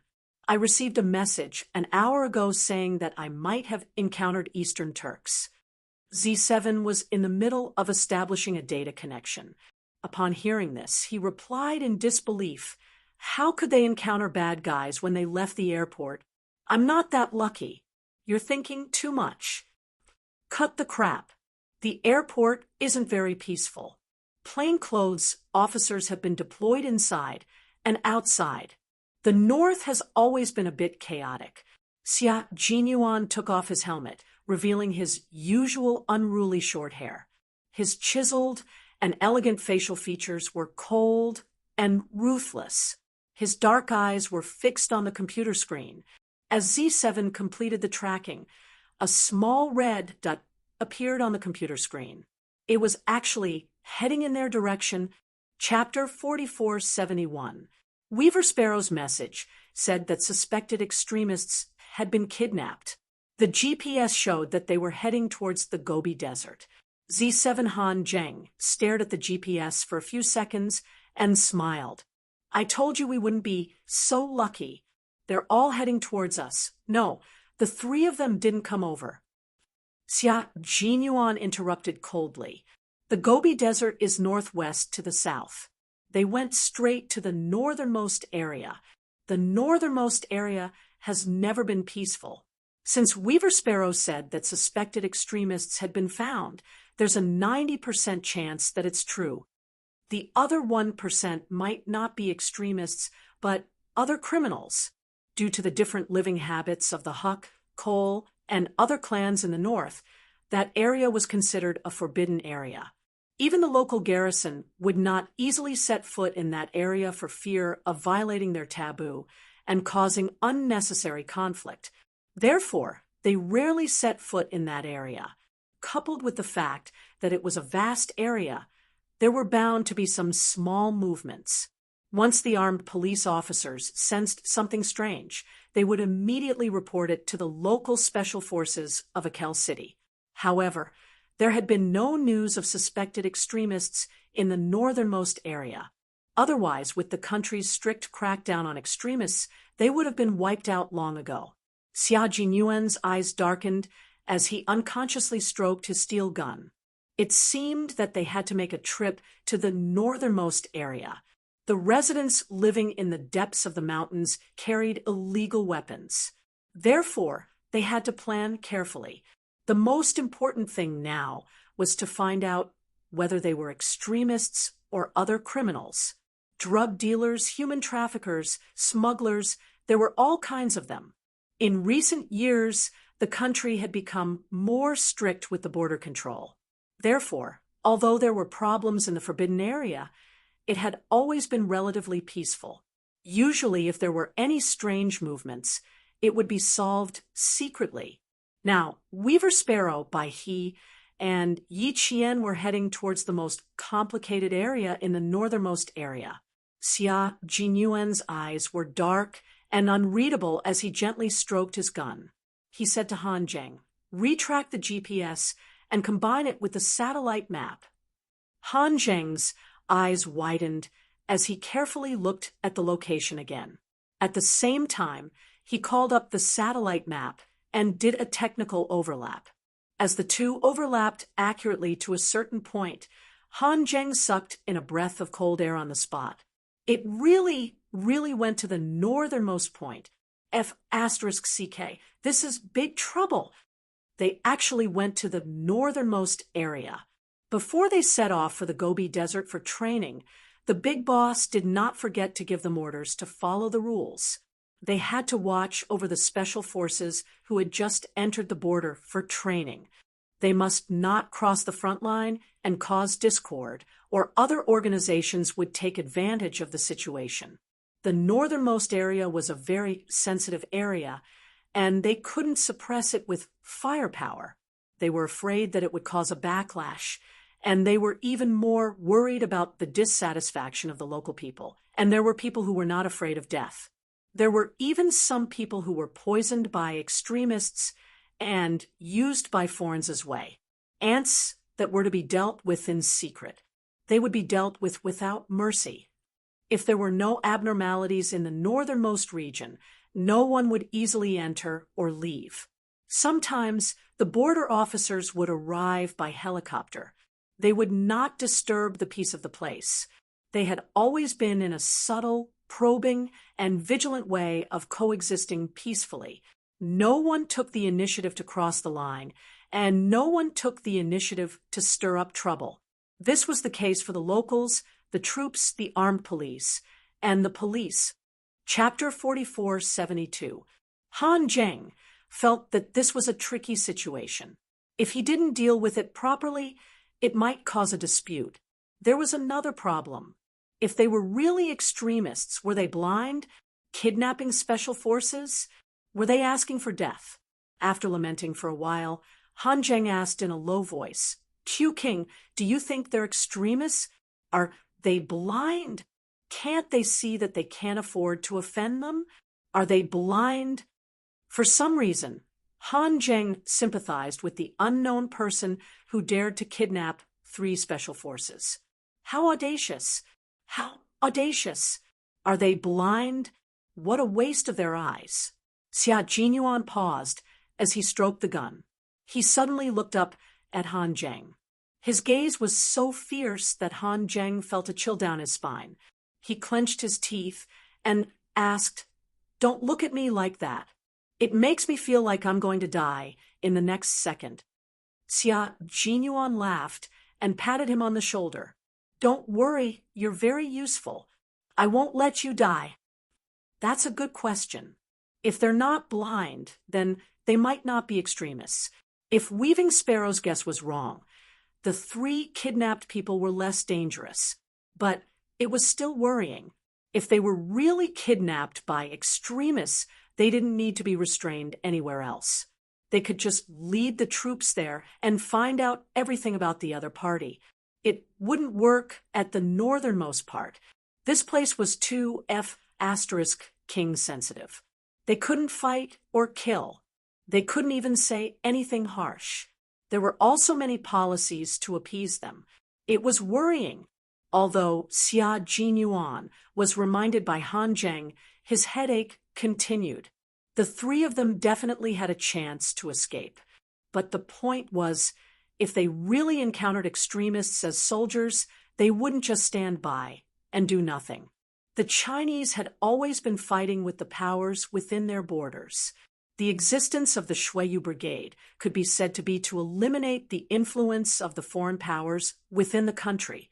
As long as there was a hint of it, the military would immediately give the order to eliminate it without hesitation. Now that his 3 soldiers were kidnapped to the most sensitive place in the north, Xia Jinyuan fell silent. He was thinking about how to deal with it. We have to report it to the boss. This matter can't be blown out of proportion. We can only do it by hand. Han Zheng said in a low voice, the corners of his mouth forming a straight line. It can be big or small, but we can't cause a conflict. There was a deathly silence in the tent. Everyone held their breaths. Only the atmosphere was so heavy that it felt like an invisible boulder was pressing down on the 2 of them, making it hard for them to breathe. Xia Jinyuan did not say anything. He seemed to be thinking about something. Han Zheng who was sitting there, was silent for a while. Suddenly, he made a sound of surprise and looked at the captain, whose cold expression had slightly dissipated. "Something's not right, Q King. Something is not right." He furrowed his brows and said the key point that he had just thought of. "If there's something wrong with the driver, it's impossible that the three of them didn't discover it early on. Even if they discovered it not long ago, the three of them could have directly subdued the driver in the car and replaced him with the driver. At the same time, they could have sent the suspicious person to the police to deal with. The three of them didn't move at all and let the driver take them away. They even sent you a message to tell you about this. The three of them clearly had a chance to escape, but they didn't do it. It's obvious that they did it on purpose. F***CK. Did I worry about them for nothing? They deliberately crashed into the car and deliberately followed the driver to the northernmost side. I bet that Weaving Sparrow and White Crane already know where they are going. It's hard to say for sure about Qing Niao. She has never been here before." Han Zheng, who had sorted out the key point, suddenly relaxed. His tall and big body slumped into a sitting position. F***CK. I almost thought that something big was going to happen. Even if something happened to them, they King asked for it. Chapter 4473. That being said, Han Zheng was still worried. Even if they bumped into them on purpose, they had to be able to escape successfully.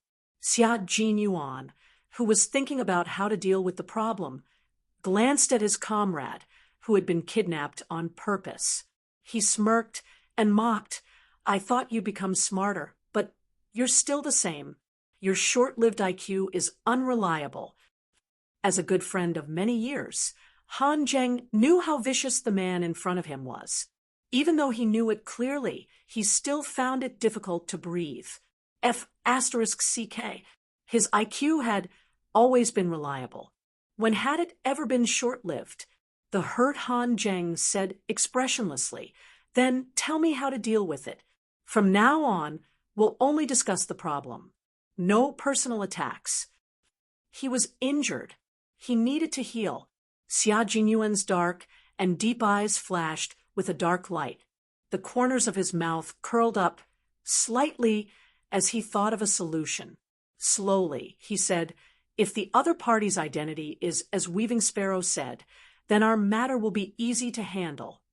"Our matter will be easy? What does he mean? I don't understand at all." Han Zheng leaned forward and asked humbly, "What's easy? It's difficult." He had no choice. He hadn't thought of a solution yet, but he already had a plan. "Practice." Xia Jinyuan slowly spat out these two words. He hooked his hand and hooked the belt of his helmet that was placed at the side. He ran his fingers through his short hair and smiled arrogantly and terrifyingly. He said to Han Zheng, "Go, find out what happened in Accra in the past few days. It will be easier for us to do things. It will also be easier for them to do things. It will also be easier for those soldiers who are about to enter the battlefield after training." He was referring to Yi Qian, Weaving Sparrow, and Bai He. Years of comradeship had already formed a tacit understanding.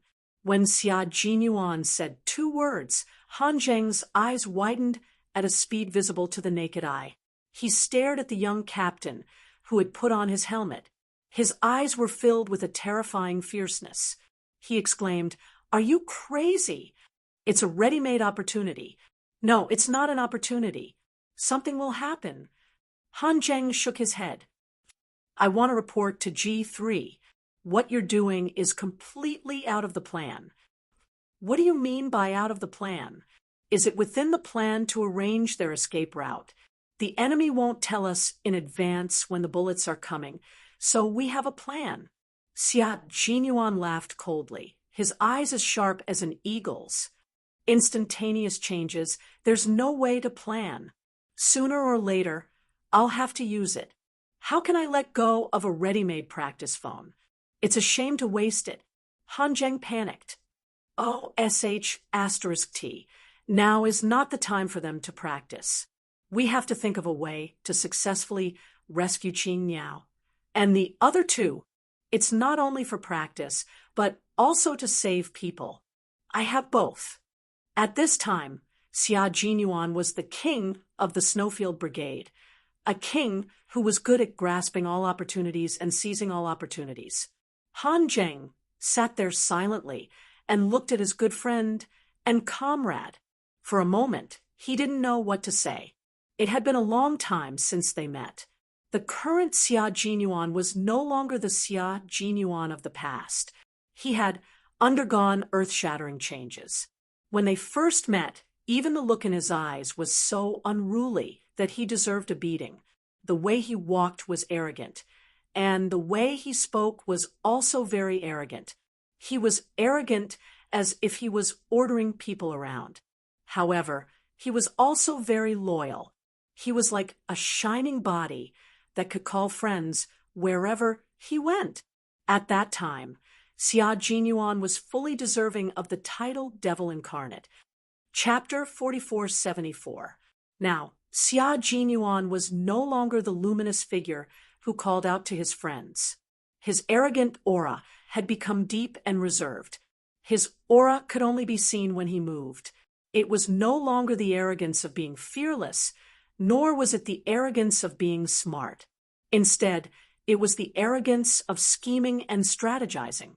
This kind of arrogance was terrifying because there was no way to know what he was planning behind his arrogance. I'll contact the boss. You ask around. Xia Jinyuan did not change his mind because of Han Zheng's anxiousness. Since Qin Niao, GK, and Bai He were all in danger, then it didn't matter if there was another group of people. The more people there were, the more strength there was. Soon, Major General Yang, who was still in the meeting, found out about this. He did not have a headache because of this. Instead, his eyes flashed with joy. He smiled at Xia Jinyuan and said, "It's a good thing to have a knife after killing a sheep." They received the latest news that there was a group of outlaws in the northernmost area trying to stir up trouble. When they received the information, they were worried about how to sneak into the northernmost area. Who knew that they would send themselves to their doorstep? Akela City has not been peaceful recently. A group of outlaws secretly carried out a large-scale instigation, trying to incite the people to start a riot. The military has clearly grasped the personal information of the 3 top targets. 2 of them are from the Hanu tribe, and 1 is from the Cole tribe. They are all residents of the northernmost area. The 3 of them left the country half a year ago and sneaked back from the border half a month ago. 4 days ago, a shop in Akela City was smashed, which was the beginning of their riot plan. The personal information of the 3 of them is clearly grasped. The military has ordered a cleanup and must kill them. If the 3 of them were really kidnapped to the northernmost area, it would be a good thing given the current situation. The military plans to wipe them out and leave no one alive. Xia Jinyuan nodded. Yes, it was indeed a good thing for him. Xia Jinyuan, who did not want Major General Yang to know his plan, had a smile on his face. He said in a deep voice, "I want to know when the military will take action." He did not care about anything else. He only cared about when the operation would be carried out, so that he could train his troops. He asked in a cold voice. Major General Yang's heart skipped a beat. He said in a deep voice, "Did something happen to the 3 of them?" "Not yet, but if we don't act now, it's hard to guarantee that nothing will happen." So nothing happened. Major General Yang breathed a sigh of relief and said lightly, "What's the hurry? Didn't I just say that I was in a meeting? Even if there are actions, they will only be issued after the meeting ends. We can't wait. The 3 of them are very dangerous. They're all wearing camouflage bags with only camouflage uniforms in the bags. With the hatred the outlaw organization has for our army, once they find out that all 3 of them are active soldiers, Major General, How long do you think they can wait? I hope that we can move out and head to the northernmost area as soon as possible. Once we discover anything strange, we will immediately take action. It's time to clean up the northernmost area. If we leave it alone, it will only grow bigger and bigger. If we don't clean it up, it will only grow bigger and bigger. At that time, even the real ordinary people might be in trouble. Our military's attack is not just for suppression, but also to intimidate those things hiding in the dark corners like rats. My hand is stretched too far. It's time to raise my strength and behead him. Xia Jinyuan said calmly. Major General Yang could feel the murderous aura coming from him through the radio. Han Zheng silently turned his head. What he said sounded like it was true. He could not bear to look at it. Major General Yang, who could not see Xia Jinyuan's expression at this time, really thought that he was anxious. Even though he was in the capital, he was also anxious. Chapter 4475. What's the use of being anxious? The approval had not been issued yet, so they had to be calm. There would definitely be a military attack. Similar words had been said by Commander-in-Chief Xia during the meeting 10 minutes ago. However, Commander-in-Chief Xia was even more direct. These criminals who had walked onto a road of no return should be properly cleaned up. It would be best if all of them were wiped out, so as to avoid future headaches for the local armed police and police. If they were wiped out, none of the active criminals would be able to escape. Furthermore, they would not be arrested.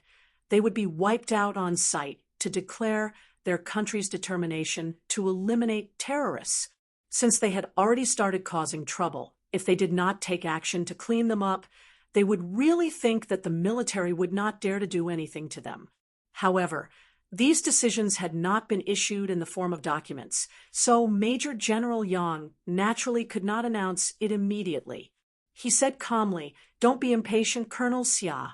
Don't forget that you are not participating in the battle now. You are just entering the Gobi Desert for training. I will report to you at the meeting and inform you immediately if there are any changes. All you can do now is wait patiently. Also, I am very confident in the three of them, since they have already discovered something strange. It is not the style of a Special Forces soldier to sit and wait for death." Major General Yang was also anxious, but he could not say it out loud. 3 Special Forces soldiers were kidnapped by a taxi driver who was suspected to be a criminal. He did not believe that the 3 of them did not discover the problem early on. No, if he did not believe that the 3 kidnapped Special Forces soldiers did not discover the problem early on, then why was Xia Jinyuan in such a hurry to lead the soldiers to the northernmost side? This kid, what is he planning now? Based on his understanding of him, it was definitely not a good idea. Damn it, I almost got screwed over by him. Major General Yang's face darkened instantly. He had kindly comforted him not to be impatient and that it would be easy to solve. But the result? This kid had other plans. Just you wait.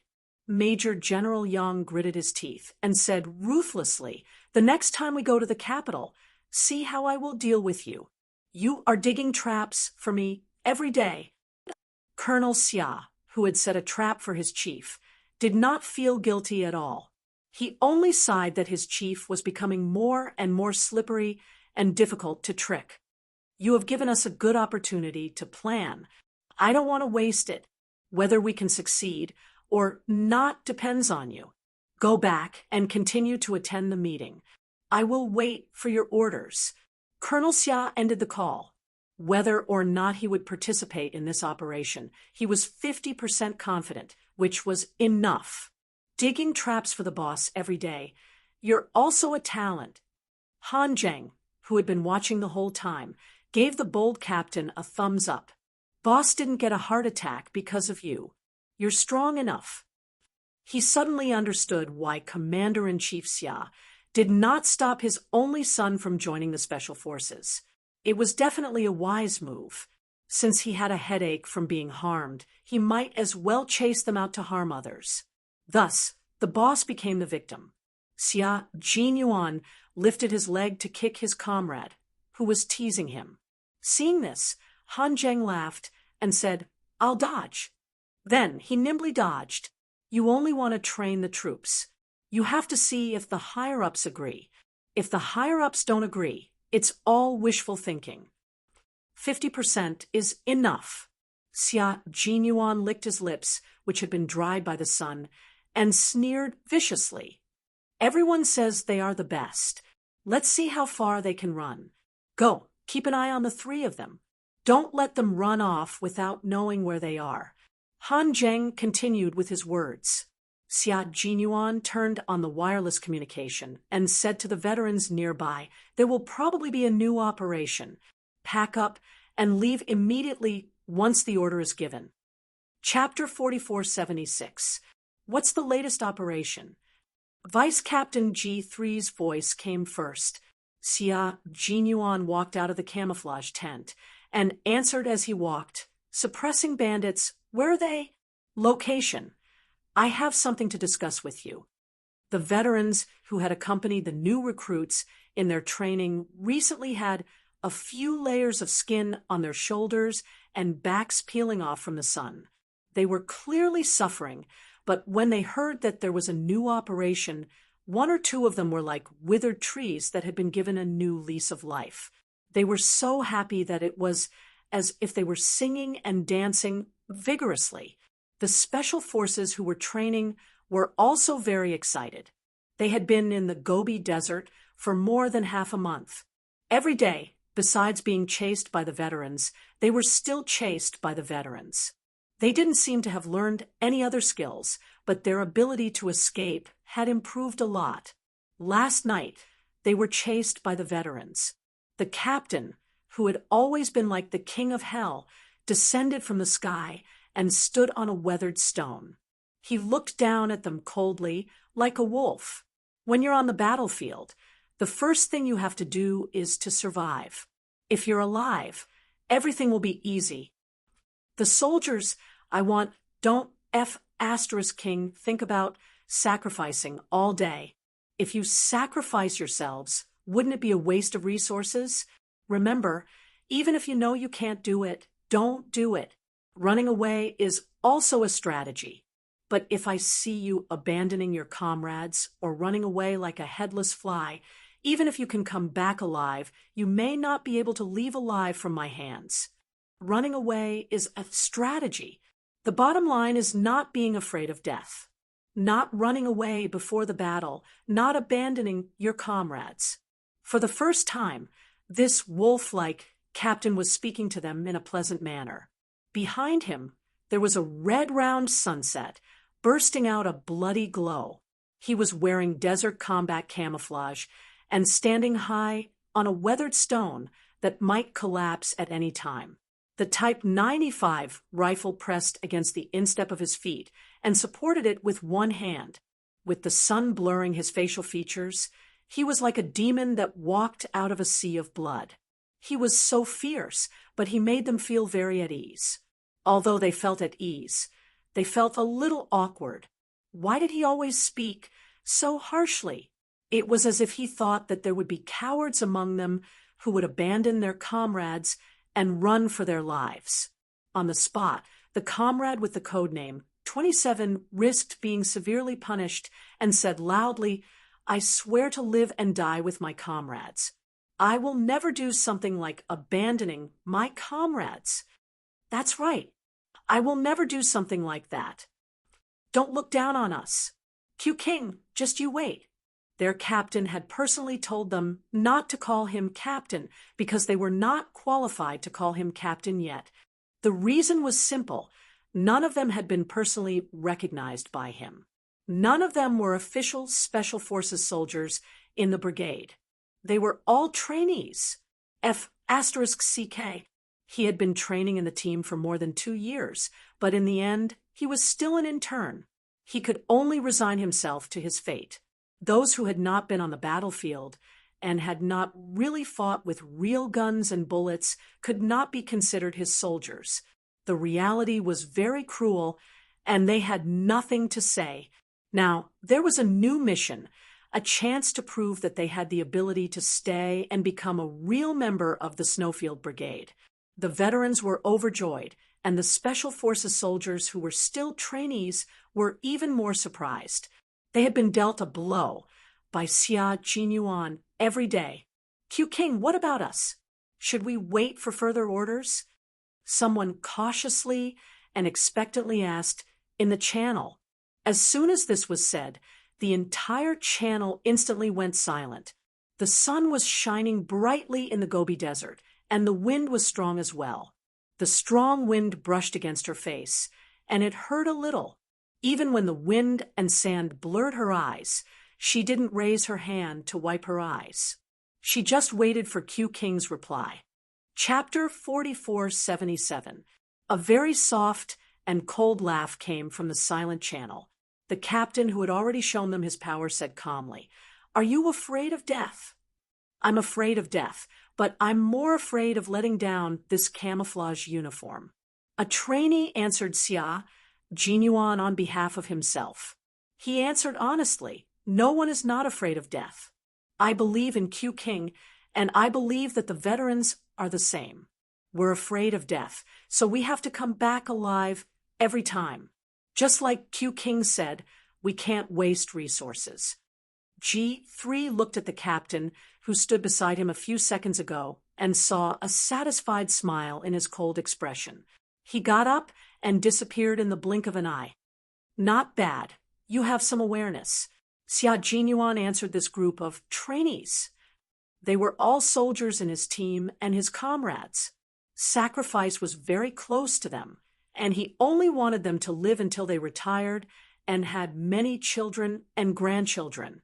The sacrifice was big enough. A few more of them would not make a difference. Therefore, they had to practice well and come back alive. Then, can we participate in the operation? Look at your performance. Are you all free? Do you want to play Eagle Catches Chicks again to stretch your muscles? Lieutenant Colonel Xia, who sounded quite easy to talk to just a second ago, suddenly became fierce. After he finished speaking, the veterans and trainees in the channel all shut up and did not ask any more questions. The veteran with many years of experience told the trainees seriously, "Our captain is famous for being difficult. The more you ask, the more he won't say anything. You guys are still too inexperienced. Don't ask too much in the future. If there's anything, he will naturally tell you." The trainees, who were taught, nodded obediently. In the Gobi Desert, in order to fight for mobility, big cats turned into little kittens and became obedient. Xia Jinyuan was confident that he could lead them to practice. Otherwise, he would not have asked them to pack up in advance and wait for orders. The atmosphere in a military conference room was quite solemn. All the people present in the conference room were military ranks above 2 bars. In the face of Commander-in-Chief Xia's instructions, all of them nodded slightly in agreement. 3 of our soldiers are suspected to have been kidnapped by criminals and brought to the northernmost region. According to the current information we have, they are about to start a new riot. Before the riot, our army must eliminate all members of the criminal organization. We must use force to deal with all criminals who destroy the peace of the country and show no mercy. In the meeting, Commander-in-Chief Xia conveyed the determination of the leaders of the Great Hall. In the face of criminal organizations, they must not tolerate them and fight back directly. With the order from the military headquarters, Xia Jinyuan quickly received the latest news. They would cooperate with the Special Service Squadron of the Border Corps to complete a carpet search in the northernmost region to eliminate all the criminals. "As you wish, all of you." Xia Jinyuan, and Xia Jinyuan. Each word was like a bullet. Bang, bang, bang, bang. Including by He, Ji K, and Qing Niao, There were a total of 16 people in this training. The 30 trainees were all present, so there were a total of 46 people. Criminals, 3 important targets. If you find them, kill them directly. No need to keep them alive. There are about 20 known criminals, all of whom are from the northernmost region. They have been instigated by the 3 important targets to become members of the criminal organization. Our main task is to assist the Special Service Squadron to eliminate the criminals. You understand? Understood. The orderly and powerful voices resounded throughout the Gobi Desert. Chapter 4478. It was useless to just understand. They had to be aware of the dangers that awaited them. Xia Jinyuan took a few steps forward. His eyes swept across all the Special Forces soldiers in front of him like a sharp sword. The strong wind in the Gobi Desert rolled him up, and his bloody voice penetrated into everyone's ears. They have illegal guns in their hands. The bullets in the guns may hit one of you. Now, even if you go in alive, you may not come back alive, including me and the veterans. No one can guarantee that they will come back alive. Before the troops were dispatched as the captain, he cruelly pointed out all kinds of things in the war which had a certain impact on the trainees who had never carried out a real bloody mission. The fact was that they couldn't avoid it. If they did, they would be killed in the next second. The veterans rubbed the steel guns in their hands, and the trainees had different expressions on their faces. This was advice and a warning. It was telling them that as long as they were on the battlefield, even children were full of lethal power. The danger of war was everywhere, and the trainees on the battlefield had to bear it in mind. For this operation, the 3 major areas A, B, and C will be blocked. No one is allowed to enter or leave the blocked areas until the mission is over. During the blockade, bullets and bombs may appear at any time, and you may die at any time. Finally, I ask you, are you ready? Xia Jinyuan, standing under the scorching sun, asked them very calmly. Even his voice was very calm. If you are ready, go. If not, stay and wait for orders. If you follow me out, I'll have to bring you back alive.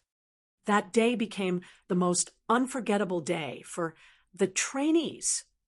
They finally understood why the veterans trusted their captain so much. It turned out that their captain was not as cruel as he appeared to be. All his cruelty came from the fact that he wanted all of them to live. He wanted them to come out alive and go back alive. No one flinched and no one answered. They answered their captain with straight backs and fearless eyes. Prepare the horses and prepare for the fierce battle. Prepare for the battle. Let's go. In the blazing sun, the young captain gave the order. His voice was sonorous and powerful, and it could make a few holes in the ground. The captain of the Snowfield Brigade, Xia Jinyuan, codenamed Q King, led the team to the northernmost area at the fastest speed.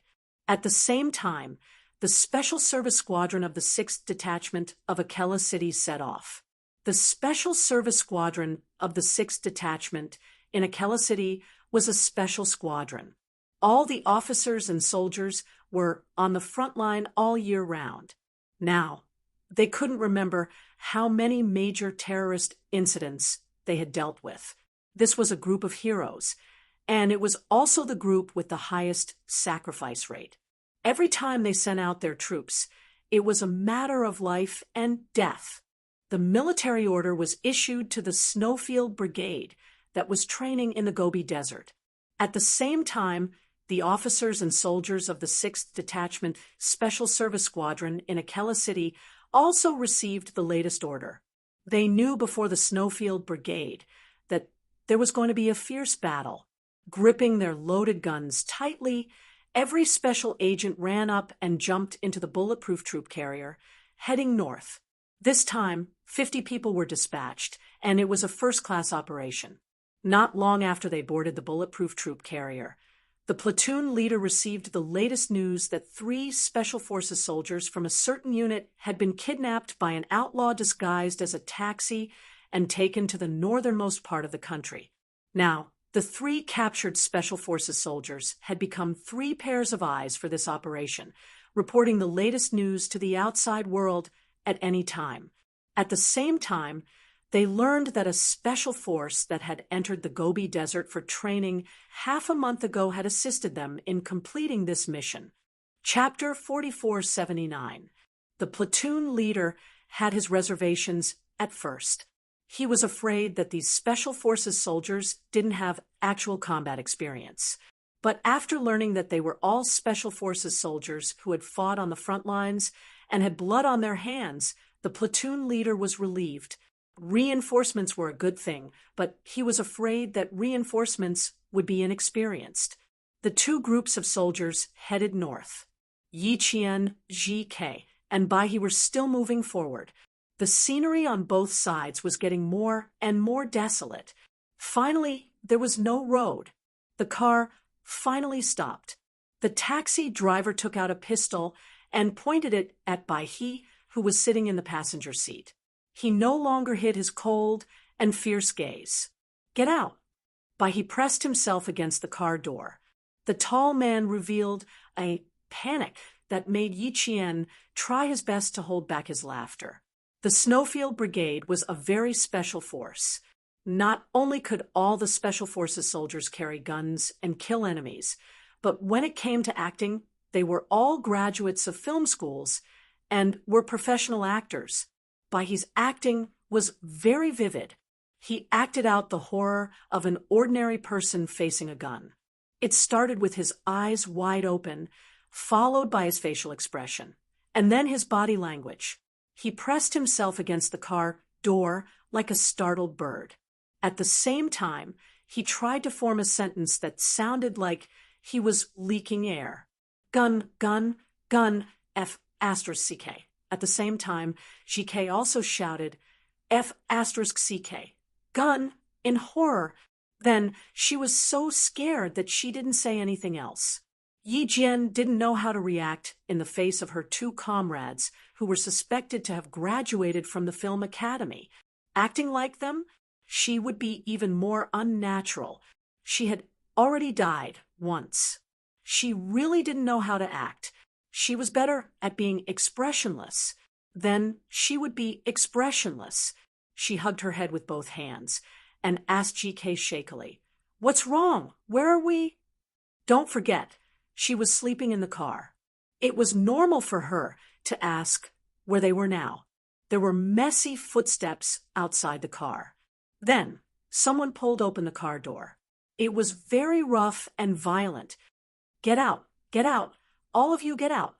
A stiff and awkward Mandarin was heard. Clang. The car door was pulled open by brute force. A pair of hands clasped Yi Jian's wrists and dragged her out of the car while yelling. The White Crane and the Weaving Sparrow were also dragged off the carriage. A group of bearded men, wearing long gray robes and headscarves of the same color, surrounded the 3 of them. Yi Qian glanced at them out of the corner of his eye. There were 7 of them in total, and all of them were armed with rifles. They were all simple, cheap, and average AK-47s. After taking a closer look, Yi Qian saw some clues. They didn't have the original AK-47S in their hands. All of them were imitation AK-47S that could be bought for $100 each. Among the 7 people, 3 of them were men between 30 and 40 years old. 2 of them were around 20 years old. And the other 2 were so young that their faces were green, and their eyes looked fierce, but they didn't have any intimidating power at all. They were only 16 or 17 years old. They didn't know what kind of road of no return they had taken. They held their AK-47s very proudly. One of them pressed the muzzle of the gun against Weaving Sparrow's head and deliberately made a bang sound to scare Weaving Sparrow. Weaving Sparrow, who was suspected to be from the Film Academy, was really scared. Yi Qian saw his knees buckle, and he fell straight down the uneven dirt road. GK's reaction successfully amused the 16 or 17-year-old boy. In the empty mountains, the boy let out an arrogant ha-ha laugh. He didn't know that the man he was pointing his gun at was actually a Special Forces soldier. A Special Forces soldier who had killed countless terrorists. Chapter 4480. White Crane struggled and yelled, "What are you doing? Let me go. Let me go. Stay still and don't move." His struggle was met with a violent beating from the three criminals. They smashed the fake AK-47s into White Crane's back until Weaving Sparrow roared, "Let go of my friend! Let go of him!" Ugh. One of the youths revealed a strange and vicious smile. His eyes were beautiful, like the light blue sky, but his actions were so vicious that it destroyed the clarity in his eyes.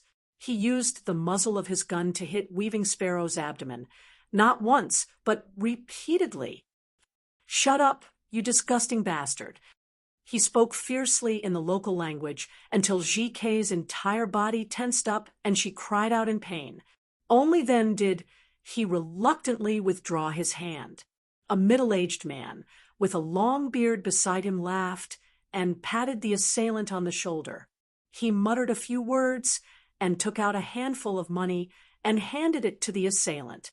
Yi Qian and Weaving Sparrow didn't understand, but White Crane heard every word clearly. And because of that, White Crane's calm eyes narrowed. F***CK. Something had gone wrong. Violent criminals were violent criminals, but the ones who kidnapped them weren't violent criminals, but F***CK, human traffickers. Human traffickers? He, Qing Niao, and Weaving Sparrow were kidnapped by human traffickers? Yi Qian and Weaving Sparrow were also dumbfounded. What did they mean by taking out money? What did the taxi driver mean by thanking them profusely after receiving the money? Why couldn't they see the reason? Guns, money. For the first time, Yi Qian felt that his IQ wasn't high enough. Why did they take out money? What did they say? Weaving Sparrow asked her comrade, White Crane. Only White Crane, who could understand the local language, could answer her question. "If I said we were kidnapped by human traffickers, would you believe me?" White Crane said with a blank expression. The air around the three of them froze and slammed into their faces. It hurt a little. "I was kidnapped by human traffickers?" Weaving Sparrow, who had been beaten to the point of bleeding at the corner of her mouth, asked with a blank expression. White Crane nodded. "That's right, my condolences." Yi Qian looked at the two, closed his eyes, and whispered, "It's a little embarrassing, brother." "A little embarrassing?" No. It was so embarrassing that the two of them even thought of retiring. Special Forces soldiers kidnapped by human traffickers? Isn't that embarrassing? Isn't that embarrassing? Yi Qian said again, "If they're human traffickers, why do they have guns?" Two groups. Weaving Sparrow's eyes lit up as she searched for a hole in the ground. He was so focused on the human traffickers that he completely forgot that there was still a group of people with guns. A human trafficker is a human trafficker, and a violent person is a violent person. So, it's not too embarrassing. The White Crane comforted the two of them. White Crane nodded slightly in agreement. The three of them didn't think about their own safety when facing the violent armed men, but rather they didn't feel embarrassed. It was a strange scene. The taxi driver took the money and patted the armed youth's shoulder. He whispered a few words to the youth, who nodded and said a few words. Chapter 4481. The taxi driver walked to the other locals who were holding guns and said something in a low voice.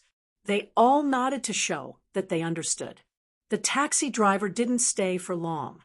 He said a few words to the leader of the group and stared coldly at the three people he had brought with him. Soon he drove away. The middle-aged man patted the young man's shoulder and smiled. "You're a warrior. Your family is proud of you. The violent young man immediately put away his ferocious expression and became extremely pious. He knelt on both knees and prayed to the north. His sincere worship was praised by the adults. The middle-aged man took the opportunity to preach to the other young man. Yi Qian and Ji-Ke couldn't understand because of the language barrier. The only one who could understand was Bai He. His eyes flashed coldly. He understood.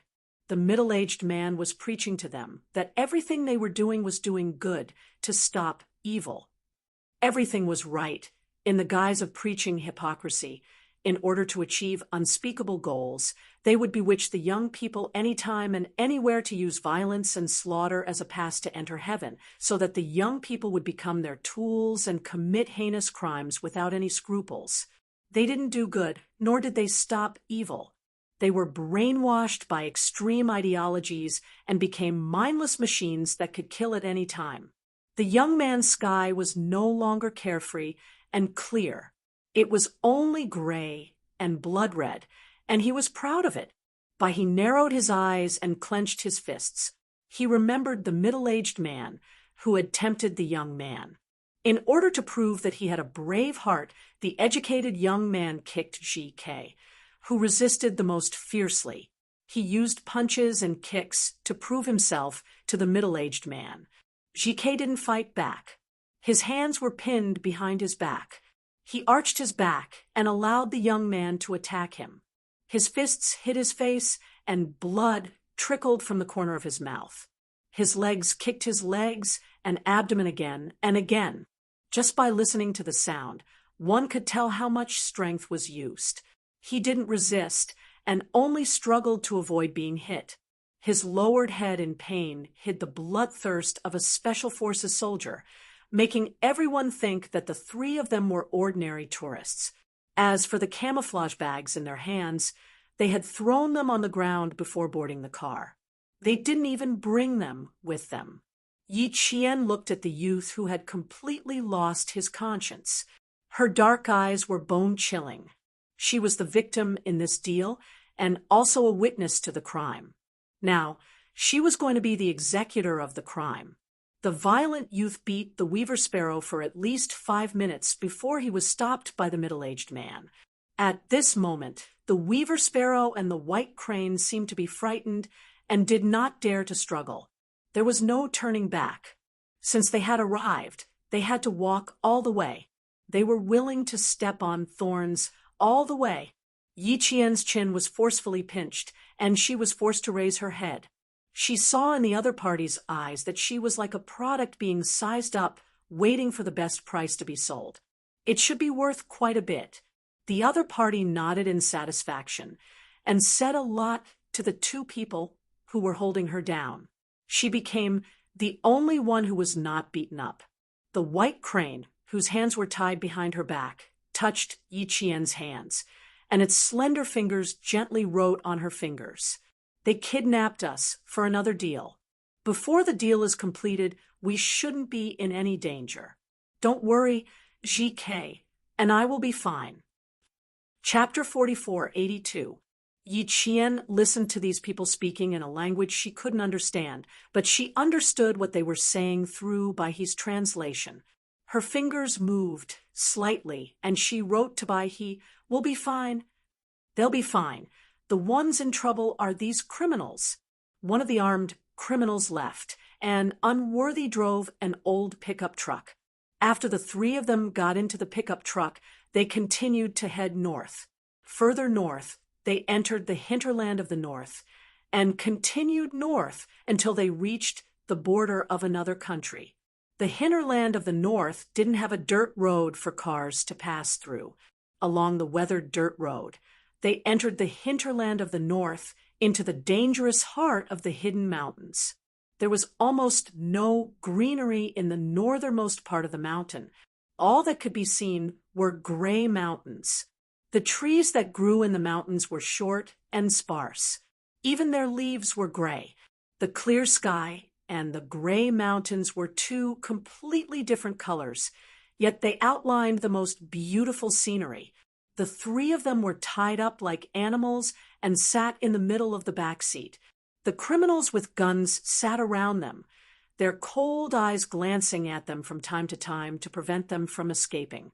At the same time, two cleaning staff at Accra Airport handed the three unclaimed camouflage bags to the front desk of the airport service. It was common to lose luggage at the airport.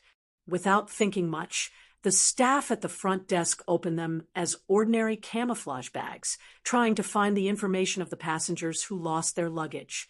Until they found 3 IDs from the 3 bags, the staff at the front desk looked at them for a while, then contacted the security center with a walkie-talkie to report the matter.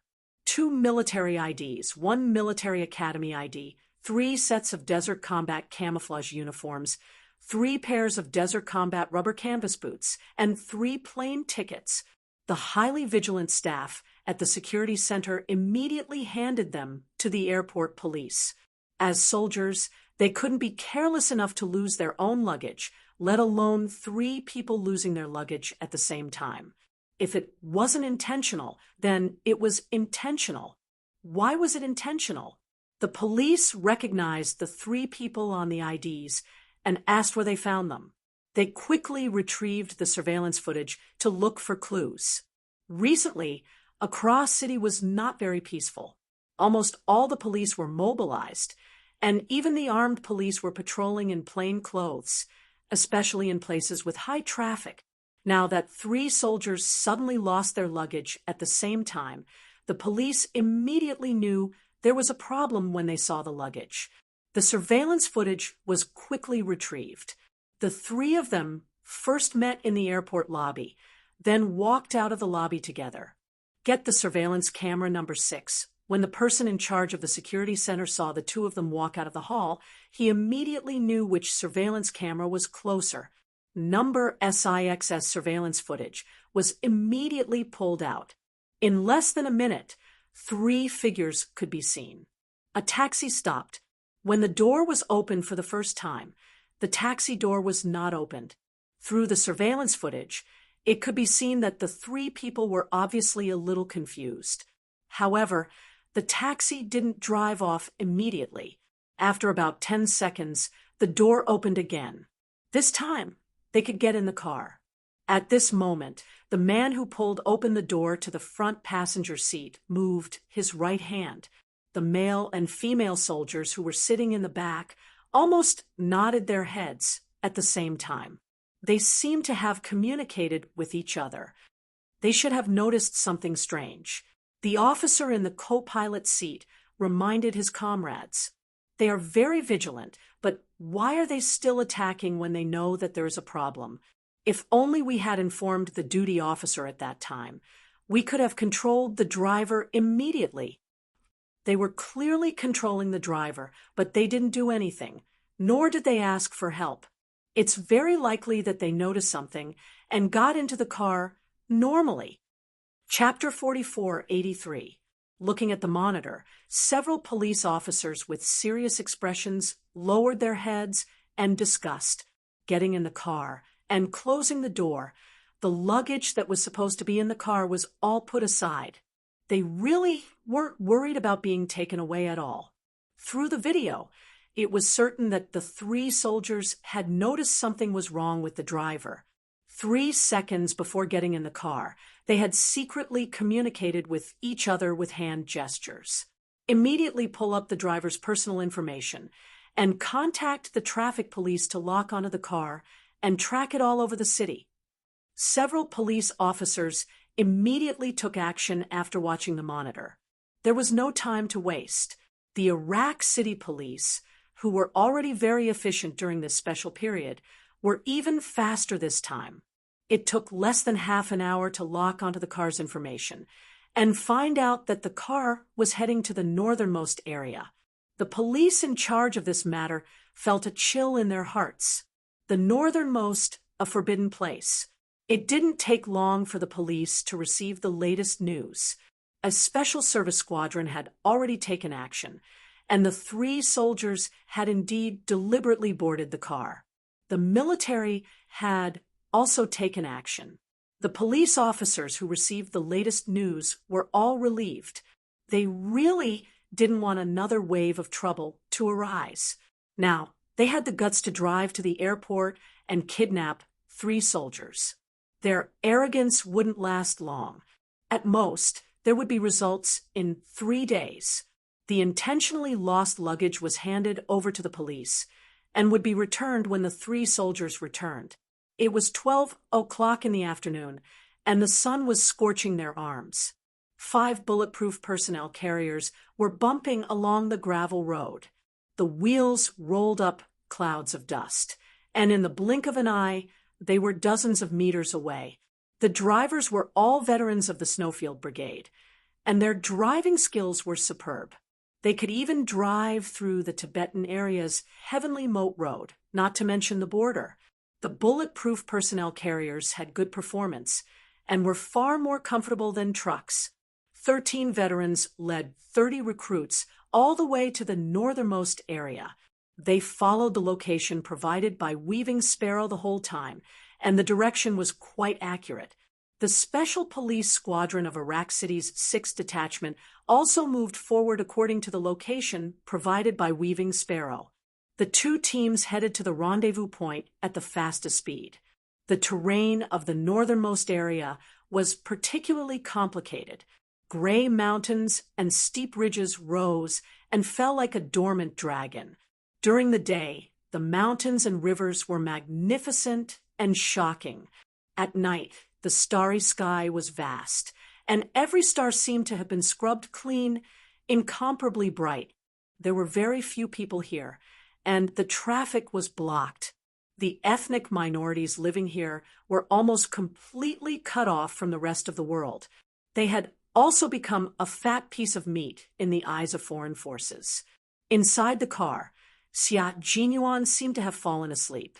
No matter how bumpy the car was, he did not open his eyes. The driver of the V8 held the steering wheel with both hands, stepped on the accelerator, and sped forward. It wasn't until 3 o'clock in the afternoon that they finally arrived at a gravel road not far away. For the sake of safety, all the vehicles that saw this area could not continue to pass through. All of them got off their vehicles and walked into the northernmost combat zone. The SWAT team of the 6th Detachment arrived an hour earlier than the Snowfield Brigade. They even camouflaged their bulletproof personnel carriers and waited for the arrival of the SWAT team. "Captain, all 5 cars are here." Through their binoculars, the special police officers hiding in the mountains saw 5 bulletproof vehicles that were the same as theirs, but of different colors. The troop carriers drove like sports cars and bumped along the way. That speed was exciting to look at. "Do you want to watch a little longer before we go out?" one of the special forces said in a low voice. It was obvious that he had some doubts about the special forces that had come to support them. This was not the mainland, and the SWAT team that did not participate in live ammunition anti-terrorism had to be careful here. "All of you go out. We'll know at a glance whether or not they can do it." Chapter 4484. The captain who had served for 14 years was a member of the Cole clan. His name was a little long, and when translated into Chinese, it was 16 characters long. Even he couldn't count the number of anti-terrorism operations he had participated in.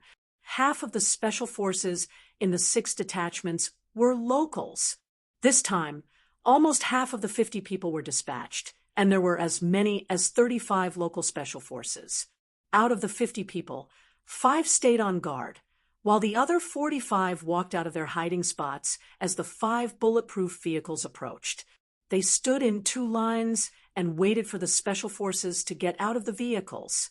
The special forces standing in an open field soon appeared in the line of sight of the V8 leader.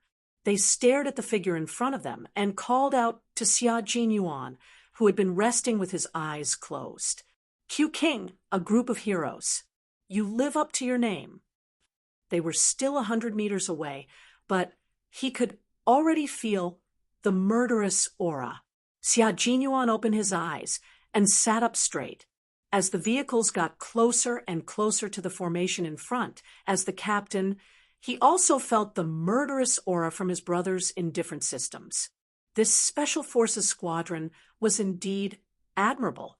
They were at the forefront of domestic anti-terrorism. They were always on duty all year round and never took a break. They had participated in more battles, big and small, than the Snowfield Brigade. While the Snowfield Brigade fought against foreign terrorism, they fought against domestic terrorism. The most dangerous squadron. None of the cooks and secretaries are cowards. There are sacrifices almost every year. I'm afraid they won't take us seriously for the time being. Before seeing them, Xia Jinyuan definitely wouldn't take them seriously. He didn't think too much about it. He turned on the communicator and his cold, metallic voice sounded in everyone's ears. Everyone, get ready to get out of the vehicles. Keep your spirits up. Don't embarrass my soldiers outside. After the order was given, the 5 vehicles were not far away from the Special Forces in front of them. The bulletproof military vehicles stopped 5 meters away. Xia Jinyuan opened the door and got out first. Then he opened the rear door of the vehicle and completed the assembly as quickly as possible. The vehicles were at the back, and the people were at the front. The Special Forces in combat camouflage stood on the gravel ground with murderous aura. They were like steel walls and had an oppressive aura. You have some experience. Looks like you've really been on the battlefield. It's good that you have some experience. The 3 combat police zones, A, B, and C, cover a wide area. We can't let any information leak. It was fine as long as he had something. He wouldn't be a burden. The Special Forces soldiers of the Snowfield Brigade sized up the Special Forces officers, and the Special Forces officers standing opposite them also sized them up, as they whispered to each other. Their eyes gradually lit up with joy. They thought that the military would only send anti-terrorism special forces from the cities. It was not that they had any opinions about anti-terrorism special forces from the cities, but that they specialized in different areas, so their combat tactics were different. Now that they saw dozens of camouflaged figures carrying guns on their shoulders and walking over in unison, the anti-terrorist special forces on the front line knew that they had been wrong. The soldiers sent by the military were all brimming with killing intent and guts. The squadron leader of the 6th Detachment also secretly breathed a sigh of relief. When he learned that the military had sent special forces to assist, he was both happy and worried. He was happy that there would be backup, but worried that if a group of anti-terrorism special forces from the city came, how would they adapt to the mountainous area? The amount of worry he had before was equal to the amount of joy he had now. The bloody and murderous aura that assaulted his face could not fool anyone. It was an aura that only soldiers whose hands had been stained with blood would have. Their eyes were very sharp, shooting straight at people's eyebrows like bullets. Every step they took was as steady as a mountain, like a long sword, unsheathed and unstoppable. The captains of the 2 sides shook hands and briefly introduced themselves. The captain of the Special Forces squadron knew that his Chinese name was Tai, so he simply did not introduce himself too much. He greeted each other in a friendly manner, then shook hands with his comrades on both sides. Next, they divided the work and worked together to formulate their own strategies. Chapter 4485. The Snowfield Brigade's special forces were obviously not strong, and the equipment they took out made the 6th Detachment's SWAT team speechless. Wireless communication, satellite navigation, infrared equipment. It would be a lie to say that the SWAT team was not envious. Although they also had individual soldiers, they were far inferior to the special forces sent by the military. Judging from their equipment, they were also a frontline combat force. 13 of them were like a leopard coming out of the cage, and they could see the terrifying killing intent in each other's eyes. Before the combat deployment, Xia Jinyuan briefly introduced their identities. After all, this combat deployment was fully commanded by the SWAT team, and the Snowfield Brigade was only there to assist. As an all-weather, all-sided, all-terrain special force, they were not suitable for this kind of search operation. The captain of the 6th SWAT team only listened to a few words, and his eyes were full of admiration. They were also in the frontline anti-terrorism operations, but they covered a wider area than the 6th Detachment, and they had been in Yunnan, Tibet, and the southern border. According to the current location, the 3 kidnapped soldiers have arrived at the northernmost area, point A of the abdomen. There are a lot of illegal weapons in this combat area, so be careful during the process. Our operation is very different from your previous operation. We need to fight close to the area, and not everyone in the combat area is weak. You are not suitable to be the vanguard. The vanguard will be the SWAT team of the 6th Detachment, and you will fight the encirclement. What do you think? The captain of the SWAT team would ask Xia Jinyuan before every deployment, and he would not immediately make a decision by himself. After all, they were different systems. The 6th Detachment belonged to the Armed Police System for internal operations, while they were the Army for external operations. Their systems were different, and it was better to be humble. Xia Jinyuan had no opinion.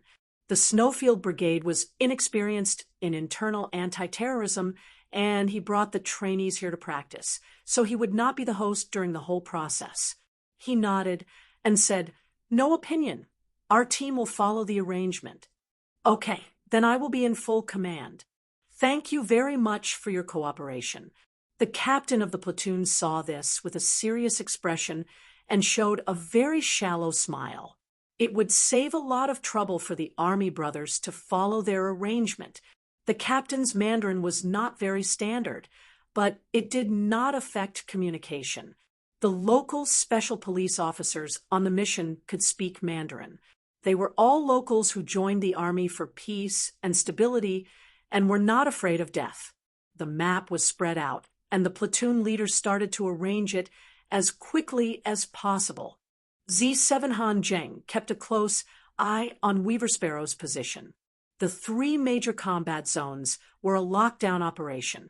In order to prevent the 3 major combat zones from not being able to link up and cause the operation to fail, they were divided into 3 groups and entered the 3 combat zones, A, B, and C, before moving together. Based on his years of experience in anti-terrorism operations, the captain of the SWAT team informed them of the possible dangers in advance so that the SWAT team would be mentally prepared. The veterans knew what was going on. The trainees were on the field for the first time. They held the steel guns in their hands tightly and listened attentively without missing a word. The sun gradually began to set in the west. After careful battle planning, the special police and special forces that were divided into 3 groups advanced towards the 3 combat zones. Xia Jinyuan divided the trainees into 3 groups. The veterans would lead the battle, while his group would participate in the rescue of Zhike, Bai He, and Qing Niao. Chapter 4486. This was going to be a fierce battle, but it was not as dangerous as the previous missions the veterans had carried out. After all, they were only providing support from the periphery and did not need to fight in depth. Xia Jinyuan was not too worried about the veterans. He was mainly worried about the trainees. Although they did not need to fight in depth, they were still fighting with live ammunition. No matter how worried he was, he had to let them fight. It had been 2 years. It was time for them to finish their apprenticeship. Han Zheng, who was staring at the GPS, saw that the moving red dot finally stopped. He moved to the side of a SWAT officer and said, "Brother, we have entered combat area A 37 kilometers away." The SWAT officer looked at Han Zheng and whispered in surprise, How do you know I'm a communications soldier?" They did not introduce themselves. How did Lu Jun know? Han Zheng replied, "My eyes. Come, let's see if this is one of the combat areas." The SWAT officer did not ask how Lu Jun knew he was a communications soldier. He looked at him and nodded. Yes, they have entered our combat area. As long as the GPS is still there, we can find them immediately. Can you drive? Han Zheng asked again. 37 kilometers would take at least 4 hours. 4 hours was too long. This kind of thing had to be solved as soon as possible. We can drive, but it's inconvenient. We are mainly worried about hidden sentries. If they are discovered by hidden sentries, they will run away faster than rabbits. We can't catch them. The SWAT officer's answer made Han Zheng frown. Xia Jinyuan, who was talking to the SWAT officer, said, "Since it's inconvenient to drive, let's just walk." Then he turned and asked Han Zheng, "Where's the GPS?" "Report." Han Zheng ran over with a military bag. "It's 37 kilometers away from us. We can drive, but to prevent hidden sentries, we can only walk." The SWAT officer pointed at the GPS with a serious face. "The terrain here is complicated. After another 370 kilometers, we will enter the Aizu area, which is even more complicated. After crossing the Yukul River, we can escape the border. To prevent them from escaping the border, we need to hurry. 37 kilometers of walking would take at least 4 hours. 4 hours? It would depend on how GK, Bai He, and Qing Niao would react. With their abilities, their escape skills were excellent. If something happened, they could at least escape. If there were no other combat areas B and C, Xia Jinyuan would definitely choose to drive to combat Area A. Once again, both sides confirmed the battle plan and immediately proceeded on foot. Xia Jinyuan wanted to let the trainees practice their skills as soon as possible, while the special forces wanted to get rid of all the targets as soon as possible to avoid any unexpected problems. However, at 4 p.m, an hour after the two armies met, the original location of the 37-kilometer range began to change. Han Zheng of Z7 was shocked. "Q King, position change, position change." Xia Jinyuan, who was on foot, said sternly, "Reposition."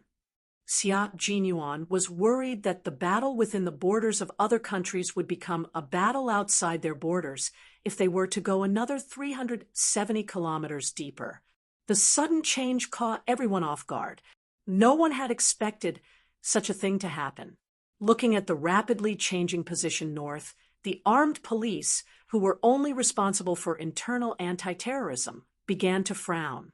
The leader of the SWAT team, who was in charge of Area A, said to Xia Jinyuan, "If we keep moving north, we will probably cross the border.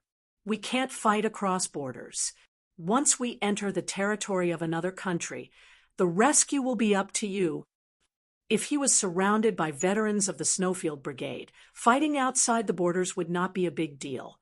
The main problem was that he only had E6 and Z7 as veterans with him. The other 10 were trainees. Chapter 4487. Now, it was difficult to gather the veterans, and the SWAT team had to be rearranged. There was only one solution: solve all the hidden dangers in Combat Area A, and then chase after them. Xia Jinyuan couldn't immediately lead the team to chase after Yi Qian and the other two. If they left, the SWAT team's deployment would have to be rearranged. Not only would it waste manpower and material resources, but it would also cause the entire battle plan to fail. He could only cooperate with the SWAT team to complete the battle in Combat Area A and then chase after them. If it took too long, he would ask the Aviation Regiment for help. Soon the veterans, including G3 and K7, who had split up, all learned that Qing Niao and the other two were not in the combat area in Combat Area A. Instead, they continued to head north, most likely out of the border. Hearing the news, all the veterans' faces changed. Xia Jinyuan, who was contacting the veterans through the satellite phone, said in a deep voice, "The three of them may not always be in disguise when they enter Keston. We can't rule out the possibility that they have to follow us into Keston. The latest news was reported to Major General Yang in the north. Major General Yang, who was answering the phone in his office, almost cracked the phone.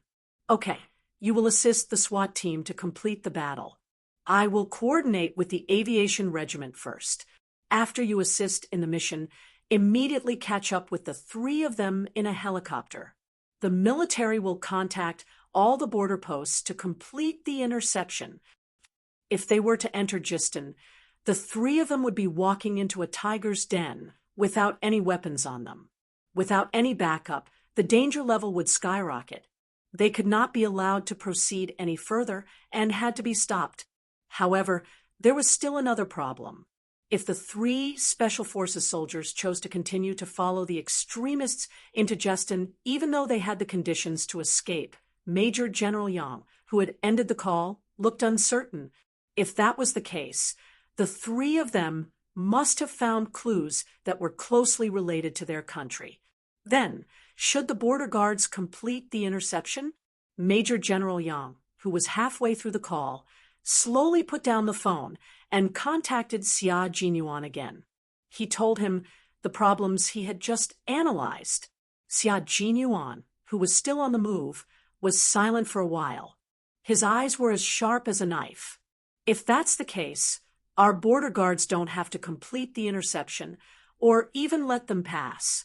The 3 of them will first enter Gistan to scout for information, and then I will lead the troops in to eliminate all the uncertain factors that destroy the stability of our country's borders. That would be another overseas battle. Major General Yang thought for a moment and nodded. Yes, the approval will be issued immediately. You should assist the Special Forces in completing the operations in various areas first. Understood. Xia Jinyuan's final answer was the decision for a mobile operation abroad. The battlefield could change in an instant. Even if the plan was flawless, there could still be unforeseen circumstances. For example, this battle had clearly been arranged, but the positioning had changed, resulting in the need to arrange a follow-up battle plan. Major General Yang acted quickly. He first contacted the aviation regiment, then contacted the various border outposts. When he contacted the border outpost closest to Kyrgyzstan, Major General Yang received an important piece of news. There were herdsmen at the border who went missing 4 days ago. Their families requested help from the soldiers at the outpost at 3 in the afternoon yesterday. The outpost sent soldiers into the Tian Shan Mountains to search for the 4 missing herdsmen. Missing at the border, abducted at the airport, and headed to the border. What if the 4 missing herdsmen were also abducted by extremists and brought into Kistian? What if the 3 kidnapped Special Forces soldiers had no choice but to follow them into Keistan? Chapter 4488. The report from the outpost made Major General Yang's expression grow colder and colder. If that was the case, the 3 kidnapped soldiers would definitely choose to enter Gistan. 10 minutes ago, Yi Jian, Ji-K, and Baihe were driven out of the car. After being exposed to the sun for an hour, they saw the 2 youths who had left carrying an oil barrel with oil stains on the outside. The faint smell of steam wafted over, causing the hearts of the 3 of them to sink. Yi Qian watched as they poured the gasoline into the car's fuel tank.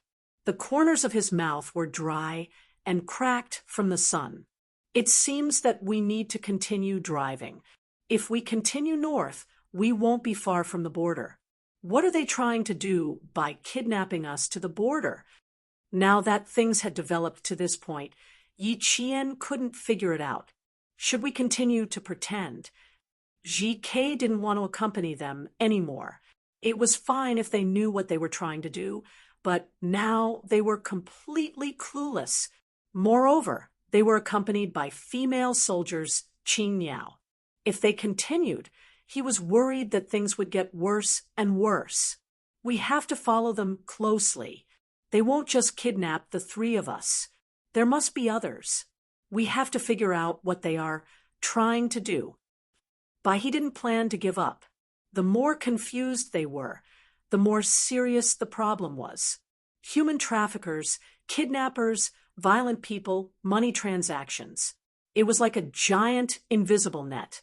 If they didn't tear this net apart, there would be others who would suffer. Yi Qian agreed to continue following them. His thoughts were the same as Bai He's. From 6:50 a.m. to 4 p.m., they had been acting with these people for more than 9 hours. Since they were already in the act, they might as well find out the truth. But there was still a problem. Yi Qian, whose throat was so dry that it was smoking, said hoarsely, "There is another possibility. If they kidnap us into Jistin, what should we do?" Good choice. If King Q finds out that the 3 of us are heading to the border, he will also guess that we will enter Jistin. The border outpost will be on high alert. We will choose to leave. If nothing changes, we will choose to follow them into Jistin. It had to be said that the tacit understanding between Major General Yang and the entire Snowfield Brigade was amazing. There was no communication, just based on the tacit understanding they had developed over the years. They thought of the problem almost at the same time. Yi Qian did not raise any more questions. The 3 of them continued to pretend that they were unable to retaliate and chose to wait and see. The pickup truck started up again, and the 3 of them, who had been exposed to the sun all this time, got in the car again. As the engine rumbled, the shabby pickup truck that looked like it was about to fall apart continued to drive along the riverbed towards the depths of Tianshan Mountain. There was a small village on the other side of the river. That was the Special Police Operation Area. The pickup drove for about an hour from the riverbed to a recently built road paved with stones. When they saw the number marks on the road and the boundary point that they were about to reach, the 3 people who were shaken by the bumps exchanged glances secretly. Whether or not he would follow them into the territory of Jistin would depend on how alert the sentries were. At the northernmost border was the Yukrish River, and there was a steel bridge over the river. On the other side of the steel bridge was the border of Jistin. He raised his eyes slightly and looked at the mountains flying past, then looked at the guys who were sleeping. He said softly, "It's more than 700 kilometers from Akala City to Be Donley Border Defense Company. Be Donley Border Defense Company is a seasonal sentry post. If you go further, you will be at the border of Jistin. Be prepared to illegally enter the border of other countries." Chapter 44:89. Weaver Sparrow heard Be Donley Border Defense Company quickly say, "You used to serve in the old company. Let's see if there are any changes." He was more familiar with this place than Yi Qian and Weaver Sparrow. Before he joined the Snowfield Brigade, he served in the Be Donley Border Defense Company in 1996 and later joined the Snowfield Brigade after passing the selection. Several years later, he might reappear in the Be Donley Border Defense Company. As for the changes, the White Crane looked into the distance. The changes were too great. Back when he was in Bidan, the Border Defense Company did not have such a wide and fair road. There was only a very wide dirt road where the trucks went on strike. Now the road to the border was much smoother and more spacious. The biggest change was the increase in military strength at the border. The criminals who once crossed the mountains to enter China's territory were now basically unable to return. The pickup truck was still driving from day to night. On the other side, the trainees led by Xia Jinyuan finally had their first live combat. They assisted the special forces in clearing out the cancerous tumors in the combat area. From 5 in the afternoon to 11 in the evening, the 3 combat areas A, B, and C were fully cleared out, and Yi Qian and the other 2 were getting closer and closer to the border. At 1 o'clock in the morning, the 3 combat areas were cleared out. Z7 cut the location of entering Jistin and sent it back to the military. Yi Qian, Weaver Sparrow, and he were escorted by 7 criminals across the nameless mountains and into Jistin. Yi Qian had gone abroad twice. The first time was to rescue K7, and the second time was to enter the tiger's den and illegally leave the country. At 2:00 in the morning in China, a transport plane sent by the Army Corps picked up 46 special forces of the Snowfield Brigade and flew to the border between China and Jistin. At 3:00 in the morning, they finally arrived at the border between the towering mountains on both sides and a narrow path in the middle. This was already within Jistin's territory. It was also a necessary place to enter the gang's lair. The Republic of Jistin, established in 1991, was a landlocked country in Central Asia with an area of 199,900 square kilometers. The Tian Shan Mountains and the Pamir Alai Mountains stretched across the border. Yi Qian and the others crossed the Tian Shan Mountains to enter Jistin. It was very cold in the mountains at night, but the night sky was exceptionally clear. Looking up at the night sky, one could even see a bright Milky Way. The stars were so big that one could reach out and pluck them. Yi Qian had just raised his head to look at the night sky when a strong gust of wind came from behind him. Even though he knew that something was about to hit him in the back, Yi Qian did not dodge and took it head on. What hit Yi Qian was the butt of a gun, and the person who hit him was still the same young man. Yi Qian took the blow and staggered forward a step before he was kicked down again. "Everyone sit down, sit down. If you move, I'll beat you to death." Outside the one-line sky, the middle-aged man who spoke stiff Mandarin pointed a gun at Yi Qian's head. Using Yi Qian as a bargaining chip, he threatened GK and Bai He to sit down obediently. If they dared to run around, he would shoot them. The young man with the spear was even more ferocious than everyone else. He directly hit the white crane's abdomen with the butt of his spear and said harshly, "Sit down, sit down." This kind of punishment was nothing to the white crane. Even if it was during its daily training, it would still feel this kind of pain.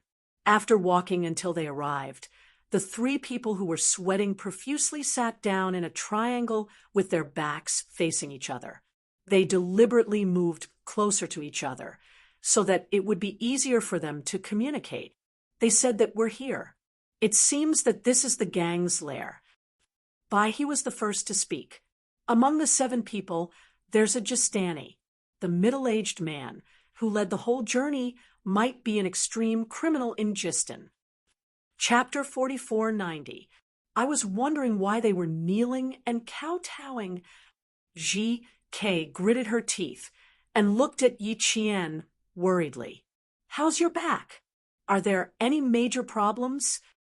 Yi Qian's hands were tied behind his back, but he could still move his shoulders. "It's fine, just a little bit of pain. Now that we're in Jistin, it'll be difficult for Captain Xia and the others to find us." Bai He was convinced by the young captain, who was 2 years younger than him. He chuckled softly. "With him here, there won't be any problems. We've been tracking him all this time. It's just a matter of time before he finds us. Before he finds us, we have to protect ourselves. Now that we're here, it'll be difficult to escape." Probably because they were already in Jistin, the 7 people were not as vigilant as before.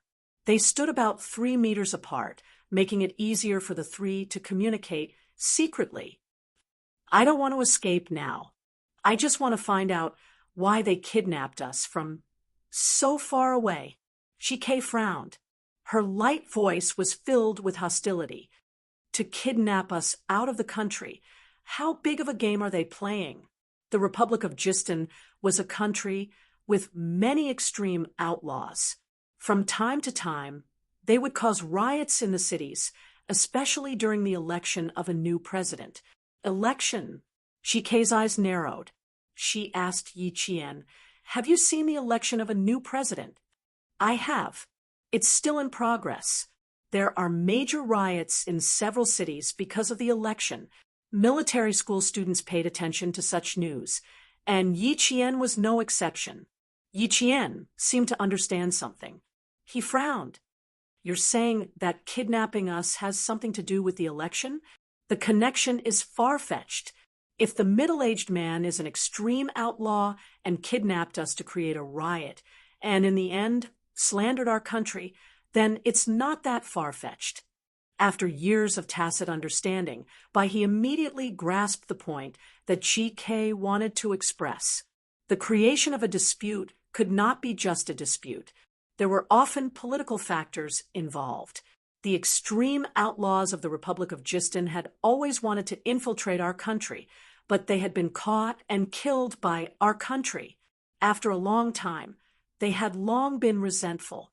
Now that the Republic of Kyrgyzstan was in the midst of an election, kidnapping Chinese people to create chaos in the city and then spreading the news through the media would achieve the goal of slandering China. If they really want to do that, we don't mind spilling blood in Justin's territory. After Weaving Sparrow finished speaking, a sharp whistle sounded from the front. About 10 seconds later, a whistle echoed from inside. F***CK, there's even a secret code. GK spat coldly.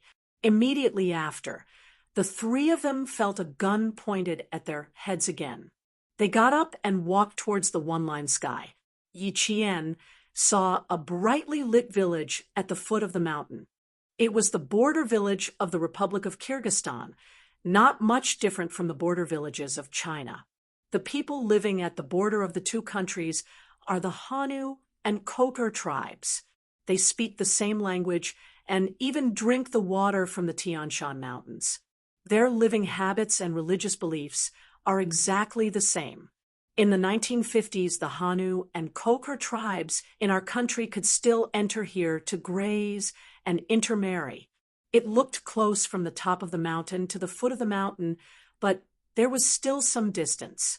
It was not until 5:00 in the morning that Yi Qian and the others arrived at the village that belonged to the Republic of Kyrgyzstan. As soon as the three of them entered the village, someone ran out from the village entrance and said a few words to the middle-aged man in the lead. Bai He's mouth tightened.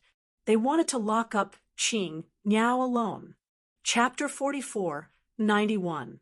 Yi Jian, who had been dragged out and escorted to another place, made a gesture to GK, and Bai He, before leaving in a hurry, indicating that they should not make a move and wait for her to figure out the situation. She was taken away alone. GK's eyes darkened, and she couldn't help but step forward. Bai He held GK's wrist tightly. "Don't move. Figure it out first.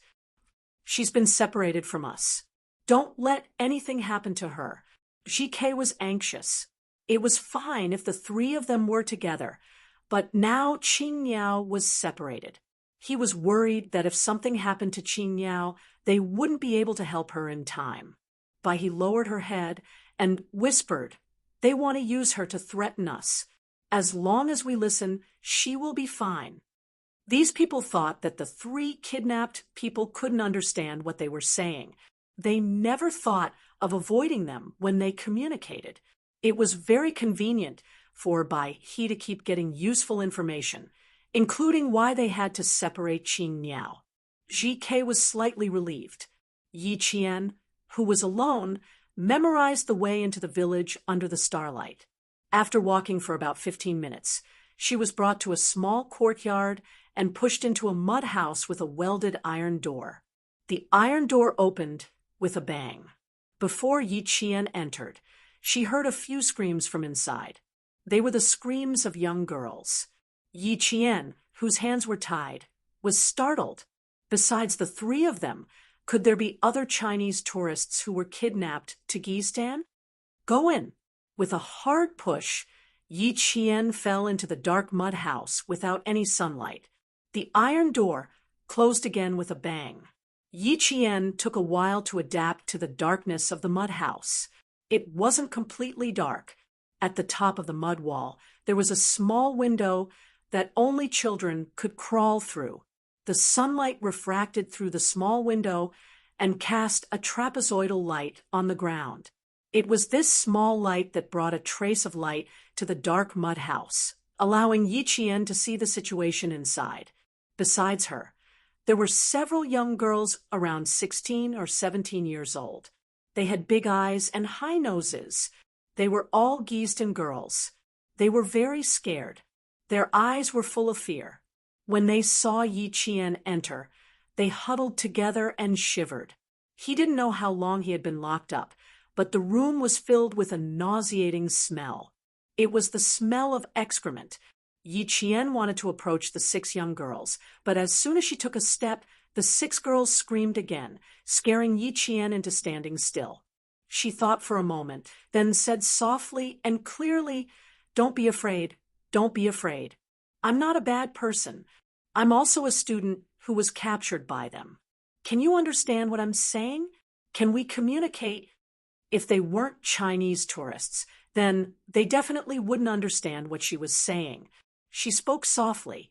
Before the young girls could speak, Yi Qian stayed where he was and tried his best to show his goodwill.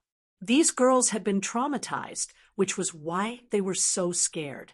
He glanced to the side and saw a black embroidered hat. This was a small hat that the local girls liked. 6 girls, 7 flower hats. Yi Jian sat down slowly. Facing the girls who were trembling in fear, she said softly, "Can you talk? I was kidnapped by them. What about you? Like me, right?" The girls didn't answer. Their eyes were wide with fear. It seemed that other than screaming, they couldn't speak normally. Unable to gather any useful information, Yi Qian stopped talking. He sat down and looked at the girls quietly. They needed to calm down. He would ask about the situation later. Chapter 4492. Yi Qian couldn't gather any useful information right away, but GK and Bai He made some progress after they were sent in. They were sent to a room with 15 to 16 people inside. The cave was dark, and they could only vaguely see the figures inside. The 2 were also stunned. Why are there so many people inside? Damn it, they can't all be Chinese, right? They didn't have time to think, so they turned around and shouted at the door. "What are you doing, my friends? Where did you take her? What are you trying to do? What are you trying to do?" They needed to speak first to see if there were any Chinese people among the prisoners. No one outside answered the 2 of them, but 4 people suddenly rushed out and pounced in front of the 2 of them. A middle-aged Chinese man named Tavisia, who could speak the common language, was both happy and anxious. He said, Chinese border herdsman, Coles, kidnap, the 4 of us, kidnap. Help us." The 4 people who rushed over spoke very stiff and strangely accented Han language. As they finished speaking, tears flowed out of their eyes. GK and Bai's faces instantly sank. There really were Chinese people who were kidnapped. They didn't come in vain. "Don't worry. Speak slowly, speak slowly." The 2 of them steadily supported the 4 Cole herdsmen who was kidnapped to Jeston. Tavisia wiped his tears and said, Okay, speak slowly, speak slowly." Little by little, the white crane gathered useful information from their conversation. It learned that other than the 4 of them, the rest were all villagers of Jeston. They were not willing to follow the orders of the Jeston extremists and were betrayed by their acquaintances and finally locked up. "We need to communicate with them." Bai listened to the villagers and quickly said to GK, "If Q King doesn't find us, we need to figure out the situation here first, then find a way to escape and find Qing Niao. As for the 4 of them, we need to bring them back to our country." GK nodded gently. "I'm worried that Qing Niao will come out." Her low and gentle voice was full of worry. "This is not our country. It will be very troublesome." He wanted to resist just now, but Qing Niao stopped him. From her eyes, he could see that she didn't want to see them get beaten up again. Actually, when these people's fists landed on his body, it really didn't hurt much. Sparrow Weaver's eyes were cold and sharp with the corner of her mouth cracked. She slowly said word by word, "As long as we meet up with Q King, None of those bastards will be able to escape. I'm guessing that Qing Niao is safe for now. Let's figure out the situation in that village first. Even if Q King brings his troops over, we can immediately report the situation in that village. It didn't take long for the villagers to surround the two of them. Judging from Weaving Sparrow's words, they could tell that the two of them were from the Middle Kingdom. To think that a Middle Kingdom villager would be captured by the outlaws of their village, the villagers couldn't believe it. Yi Qian was unable to communicate with the imprisoned girls, but the Weaving Sparrows and White Cranes were able to communicate smoothly. The villagers of Kaistan did not know how to speak at all, but they were anxious to express something. They spoke their own language while trying to convey what they wanted to say. The vigilant White Crane didn't reveal that she could understand the two languages. Using this method, she quickly gathered all the useful information. First of all, they were all villagers from a village on the border of Jeston. Some were betrayed by their family members, some resisted, and some tried to escape. There were 5 different families. Chapter 4493. The 5 families weren't the only ones who were imprisoned. They belonged to the families that seriously resisted in the village, which was why they were imprisoned. Their daughters were also detained. One of the daughters was dragged away by her brother. He learned that the girl was tied with a row of bombs by her brother and didn't know where she was sent to. The girl's mother covered her face with both hands and cried loudly. The girl's father hugged his wife, and tears flowed out of his eyes as well. They never thought that one day their son would send his sister away with his own hands. They didn't know where she went. They didn't need to know where she went. It was a place where she could never return. They knew, they all knew. The mother covered her face and cried softly. There were 2 women who kept comforting her. Their daughters were also not by their side. The crying mother was helpless. She couldn't stop what was happening. When she heard that the son she raised personally tied the bombs to his sister, her world collapsed at that moment. She begged Allah to save her lost son and her poor daughter. She begged day and night, even if she had to give up her life. Allah will protect us. Nothing will happen to our children. Allah will protect us. Another couple who were also separated from their children kept comforting the crying mother. They placed all their hopes on Allah, hoping that Allah would see their piety and save them. GK heard the clenching of his fists.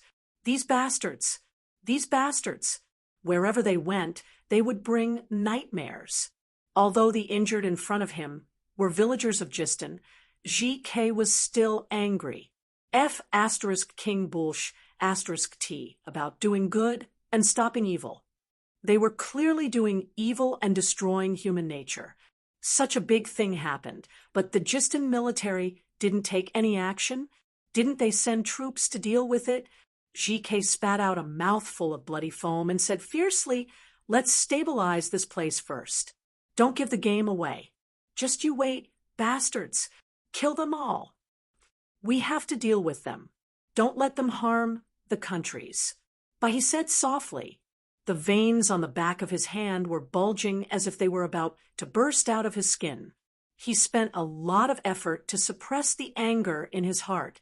Tavizia pointed at himself as he spoke in stiff Mandarin. "They are all good. Good. You are not good." He supported GK with both hands and made a gesture similar to a blessing. Even the corner of GK's mouth was broken. He believed that GK's injuries were the most serious. GK looked at him and listened attentively. Tavizia, from the core clan, tried his best to gesture and said word by word, "We have to run. Back to the heavenly mountain. Run. We have to hurry. Tomorrow night, we have to run tonight." He then pointed to the village in Jeston. "They're locals of Jeston, so they'll be fine. They're locked up, so they won't be in danger. I'm not bringing." When it came to the complicated part, Tavizia, who had kidnapped them, used their own language. The villagers who understood him nodded in agreement. That's right, that's right. They were all villagers here. Nothing would happen to them. The captured Chinese people were different. The Chinese people would be dragged out to die. Just like the good neighbor's daughter, they would be tied to a bomb and left for the big city. Oh Allah, please forgive the innocent Chinese. GK and Bai He looked at each other before Bai He asked softly, "Have the four of you ever planned to escape?" Chapter 44:94. Yes, they have guns, but they don't dare to. We have to run now, and we will leave the day after tomorrow. We will leave with bombs. We will run tomorrow night. If we don't run, we will die. Wait, Tavizia said excitedly. He then pulled a Justin villager and said, help us. Run. The Justin villager bowed and said a few words of blessings. He then swept the ground with his feet to sweep away the weeds and debris. He then picked up a straw and started to draw on the dusty ground. He drew a route for the white crane and the weaving sparrow to escape. After they left, they would run along a small mountain path towards the Tian Shan mountain range. It would be difficult to find them if they ran into the Tian Shan mountain range. They could also go to the border to find the soldiers stationed there. After he finished drawing, he looked at the Chinese people who were kidnapped and said to Tavizia in a serious tone, "Remember this, I will help you run. Don't bring anyone here. It is very dangerous. You will die." It was easy to understand what he meant. After they escaped, they should not come back, and they should not bring anyone here. It was too dangerous here, and they would die if they brought anyone here. Tavizia immediately translated it to the weaving sparrow and white crane in the common language. When the middle-aged man was drawing the route, the other Jestin villagers consciously stood aside. Some of them even stood at the door and watched. Bai He memorized the escape route and asked Tavizia in a deep voice, "Please help me ask, did they take any Chinese people out?" No, it was the people in their village who were taken out. The middle-aged man's voice suddenly became more sorrowful. He looked at the Justin villagers who helped them escape. Their relatives did not come back. They might be dead. Bai He looked up and saw the couple who had been praying to Allah looking at him. After they were discovered, the couple's eyes narrowed and they continued to comfort the other villagers. Bai He looked away and his expression was a little cold. However, he did not completely trust the Justin villagers. He had seen too many anti-terrorism incidents. He once saw foreign soldiers helping a woman who was holding a child. In the end, the three of them were blown up and their body parts were scattered all over the sky. It did not trust everyone, but the white crane trusted the middle-aged man from Justin, who was determined to help them escape. One of the paths that the man had drawn was the path that they had just taken, and he had also drawn a sliver of sky into the village. "Can you tell me how many criminals there are in total?" he asked in their language. The middle-aged man from Justin widened his deep eyes. The middle-aged man from the Cole clan, Tavizia, was a little excited. He could speak their language. "Who are you? Who are you?" Tavizia was very excited. He looked at the white crane with a burning gaze. "Are you the heavenly guardian?" Before he could finish, the white crane interrupted him softly. "Don't raise your head. Don't stand up. Let's talk slowly and softly. Sorry, I can't trust everyone. I want to know if there are many extreme criminals in the villages of your country. They even extended their hands into China." The white crane's attitude was calm as he communicated with Tavizia and the middle-aged man who helped them escape. The other party was very sincere, so he naturally had to show the corresponding sincerity to show respect.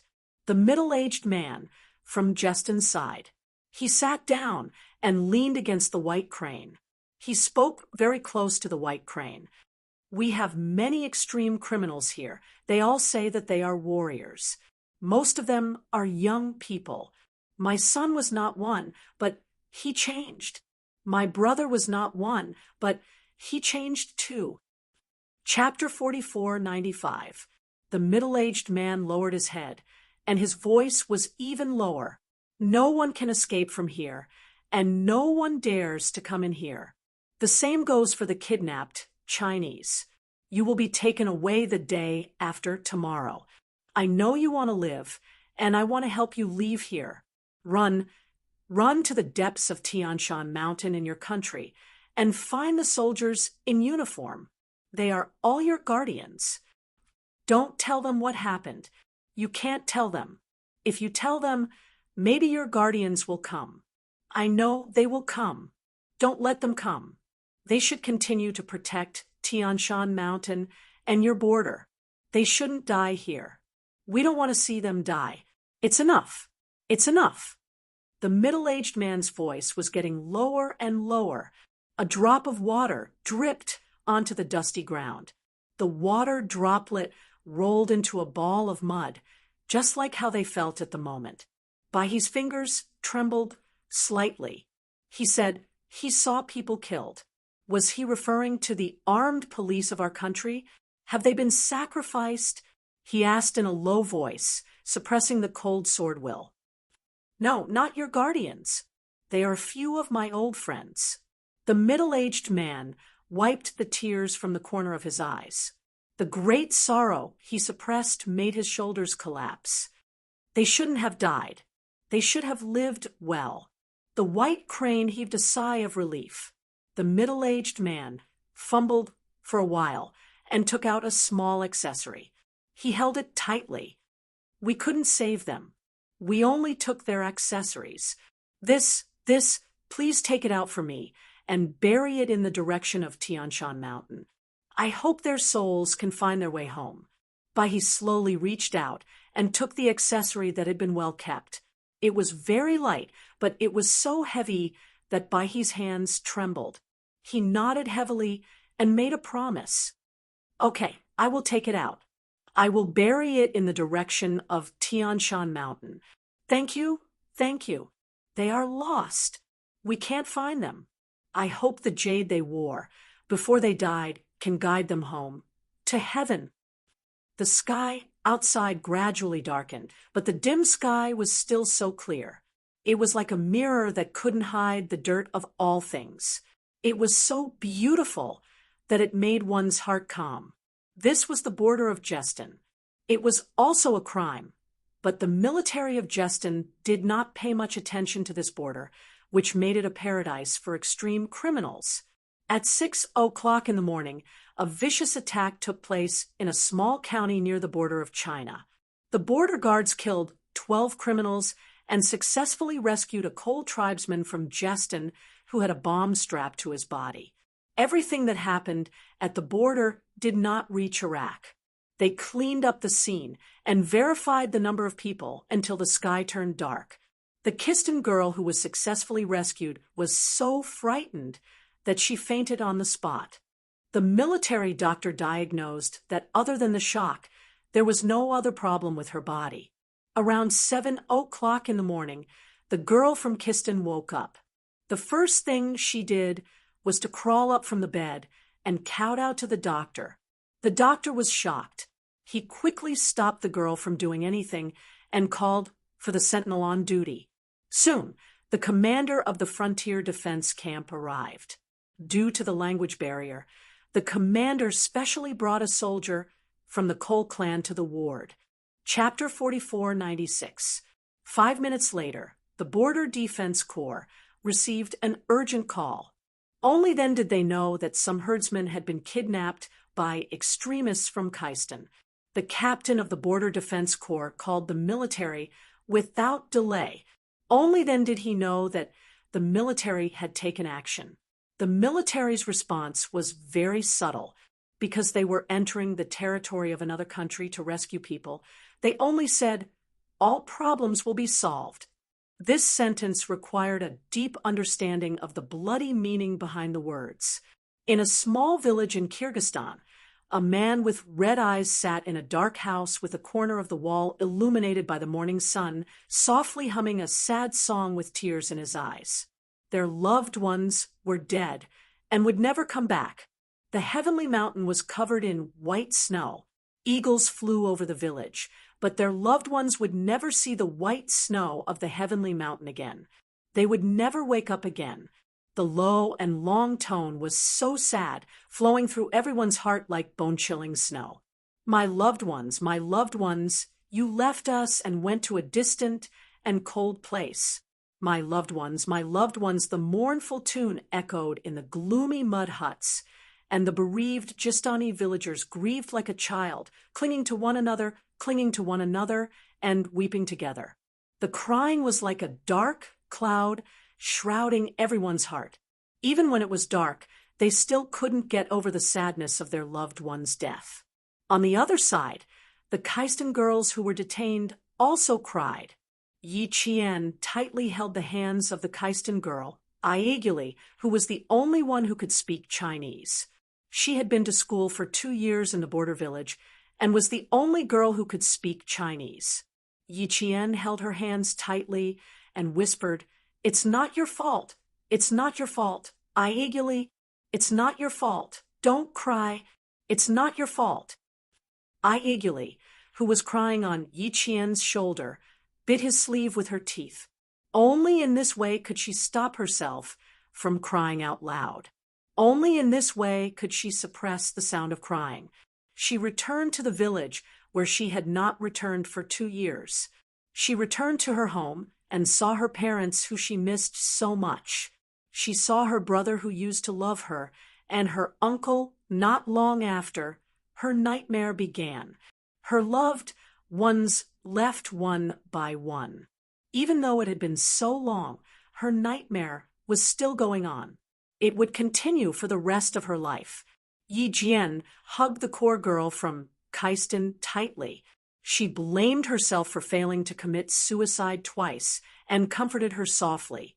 Her dark eyes, which were fixed on the iron gate, were like shiny arrowheads, shining with a cold light. The footsteps outside were not the footsteps of one person, but the footsteps of 5 to 7 people. They were coming this way. The sensitive Kaisten girls all heard the footsteps. They hugged Yi Jian and Aiguli tightly and stared at the iron gate with their beautiful eyes wide open in fear. They told the crying Aiguli that someone was coming. Aiguli, who was crying on Yi Jian's shoulder, suddenly stopped. She raised her head, and her big eyes that seemed to be covered with dust suddenly lit up. She quickly said to Yi Jian, "Yi, the chance to escape is here. You must escape." She didn't give Yi Qian a chance to speak. She turned her head and spoke to the Kaisten girls in the local language. She needed them to create chaos and help Yi Qian escape. The Kaisten girls obviously didn't expect this and were stunned for a moment. Chapter 44:97. The footsteps were getting closer and closer. Yi Qian didn't give the girls a chance to speak. She used her hands to push Aiguli, who was trying to help her escape. She said quickly and clearly, "Aiguli, listen carefully. Nothing will happen to you, and nothing will happen to me.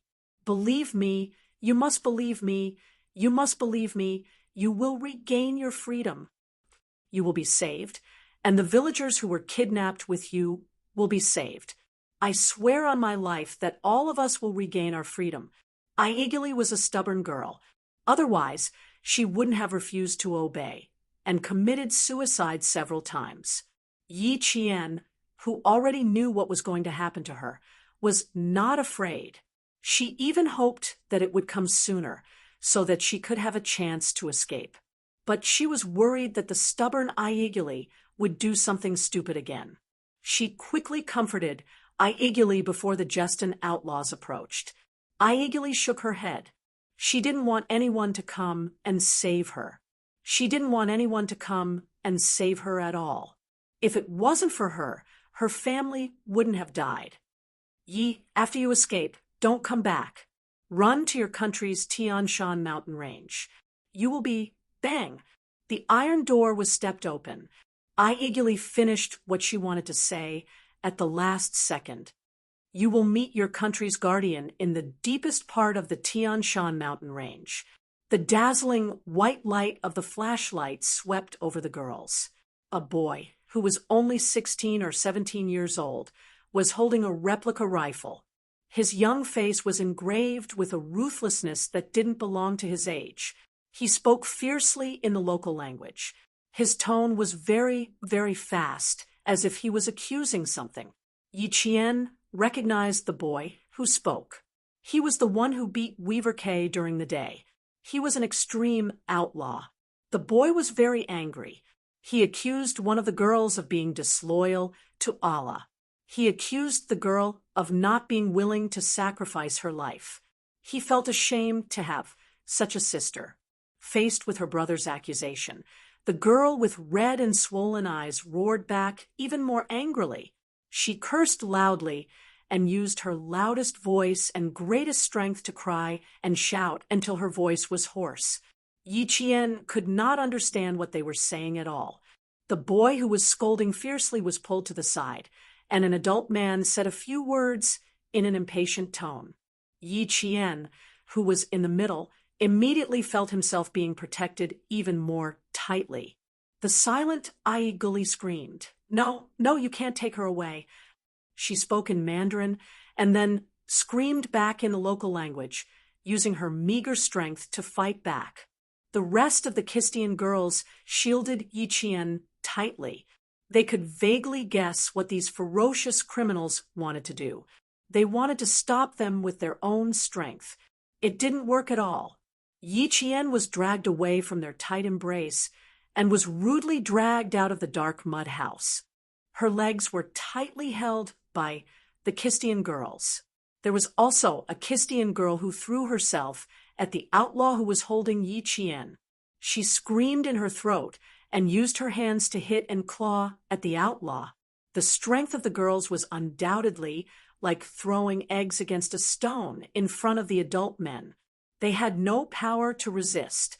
A middle-aged man with a beard raised his foot and kicked a girl down. He cursed loudly. Then a female voice came from behind these people. Chapter 4498. The young girl's voice was full of viciousness. She had been standing at the back, blocked by several adult men, so that Yi Qian did not notice her at first. Now that she had shown up, her first action was to grab Aiguli's long braid. Her beautiful face was full of evil, and she waved her hand to slap Aiguli's face. "Pa!" A fierce slap came, followed by another "pa" slap. Aiguli's face was slapped twice. She should have said the most vicious words, so that Yi Qian, who was completely held by two adult men, saw Aiguli's originally pale face turn gray and become desperate. The girl who spoke laughed complacently. She was making fun of Aiguli. She was the former good friend of the imprisoned Kistan girls, but now she had become the master of her former companions' lives. She could pick up her rifle and shoot at her former companions. The laughter provoked the unyielding Aiguli, who fiercely glared at her former friend and used the loudest voice, the most vicious words to accuse her. "You will definitely be condemned by the gods. You will definitely receive the greatest punishment. Aiguli, will use my life to curse you." Aiguli, who knew that she was powerless to resist, stared at the familiar face in front of her. Her beautiful eyes lost their luster, and all the luster was covered by darkness. There was no light, no hope. Yi Qian seemed to think of something, and her face, which had not spoken until now, burst with panic. She used all her strength and shouted loudly, "No, Aiguli, no!" Bang. Aiguli, who had tried to commit suicide several times. This time, her wish came true. She used all her strength to hit the round bolt on the iron door. Her strength was so great that the round bolt completely hit the hardest part of the human body, the skull. Blood dyed her black hair. This scene happened too fast.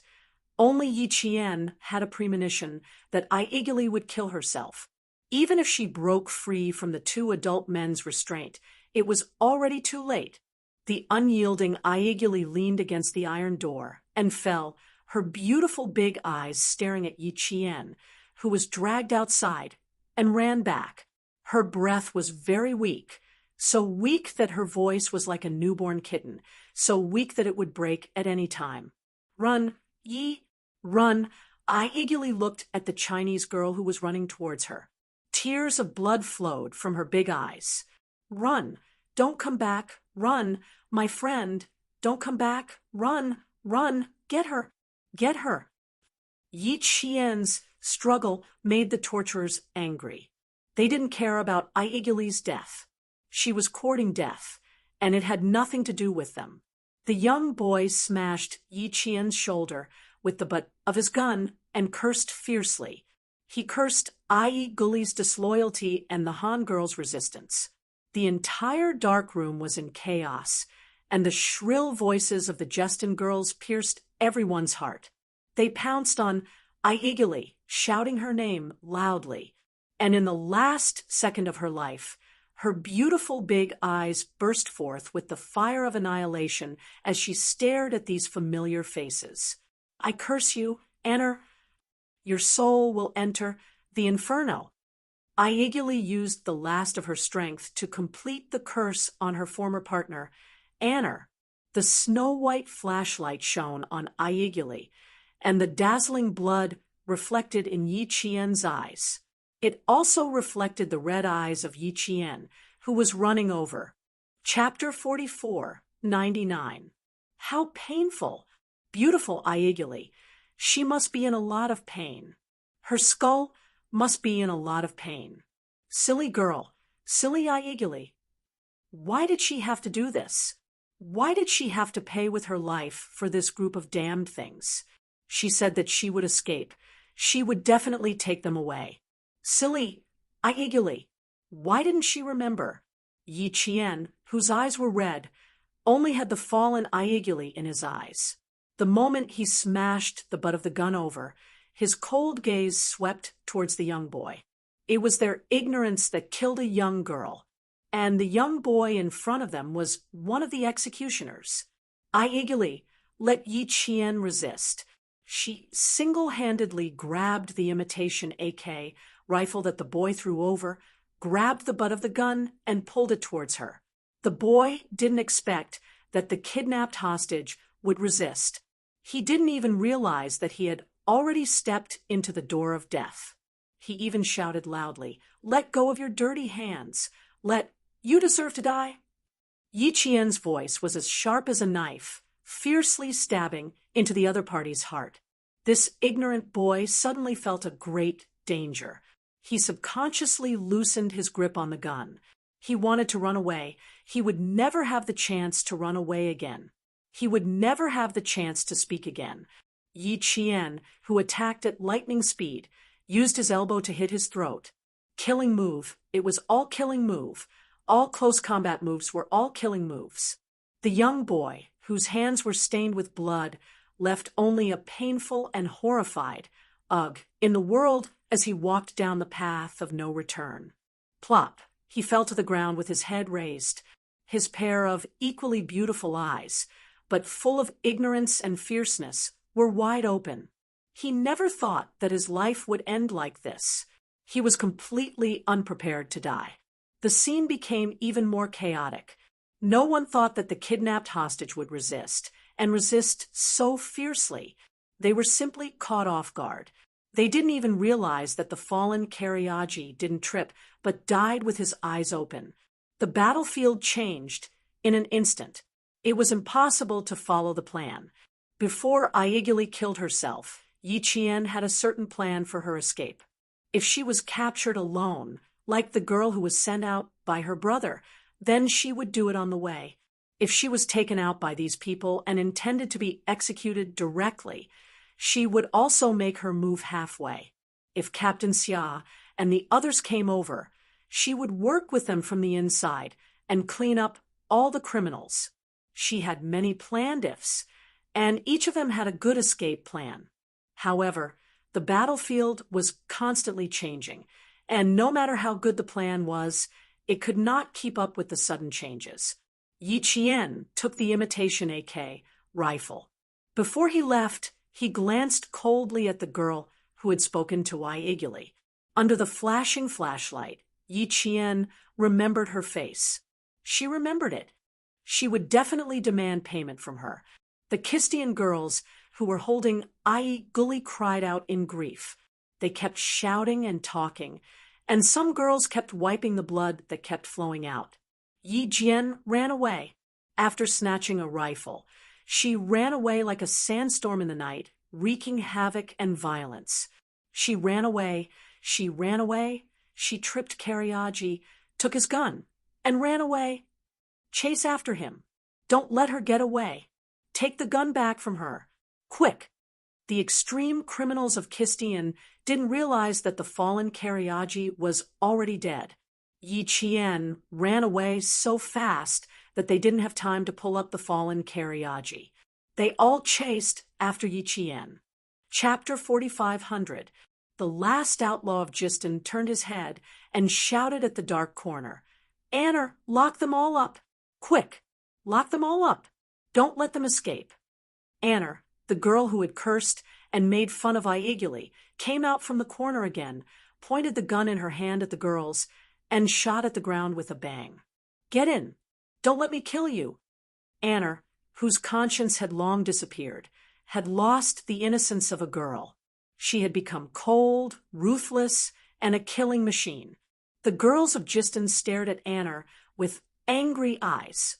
The seeds of hatred had already sprouted, waiting to take root and break out of the soil. Anner didn't care. She was a warrior. Even if she died, she would go to heaven. She would never go to hell. The iron door was locked again. Anner looked down at the blood outside the iron door. It was Aiguli's blood. Bah! Spitting on the red blood, Anner walked to Kariaji, who had tripped and hadn't got up yet. Soon, the girls who were locked in the house again heard screams from outside. They ignored it and just held Aiguli in pain. Outside, Anner found that Kariaji was dead. Kariaji's face was pale, and his eyes were wide open. He died with horror. She didn't scream because of Kariaji's death. What really made her scream was Yi Qian, who had run away, but stood in front of her again. Yi Qian did not keep running forward. She was not at a disadvantage in terms of speed. In addition, there were many turns in the village. After turning a corner, she jumped onto the top of the wall and lay on her stomach. She waited for the people chasing her to run forward with flashlights before she came down. A total of 6 figures passed by. The Jistin girl who humiliated Aiguli was missing. Yi Qian didn't go to find his comrades immediately. He returned to the original place with the gun. He saw a figure moving with a flashlight in the dim starlight. He approached and said, "Hey." The figure turned around. The dazzling light of the flashlight swept across her eyes. Anner, who was scared for a moment, screamed. She wanted to shout, but Yi Qian didn't give her a chance. The scream and the gunshot sounded almost at the same time. Bang! The bullet entered Anner's body at the closest distance. Gunshots rang out outside the house. The Keistan girls who were locked up in the house hugged Aiguli, who was still warm. They were not afraid of the gunshots. The girls of Keistan were not afraid. They were dead. Another criminal's body appeared outside the house. Yi Qian, with a cold face, stood beside Anner, who was still breathing. He took the key to lock the iron door and the same replica AK rifle from Anner's hand. The closed iron door opened again. The Keistan girls in the room did not turn their heads. Even if they were to die now, they had nothing to be afraid of. Yi Qian rushed in and whispered to the motionless girls, "Let's go." Anner, who was shot in the heart, flicks her fingers slightly. Her eyes lose focus, and she blinks slightly. She sees someone running past her. It seems to be. Anner closes her eyes and stops breathing. The pitch-black night hid countless murderous intents and filth, giving birth to countless sins. Before dawn arrived, the murderous intents, filth, and sins would erupt until they were all cleaned up.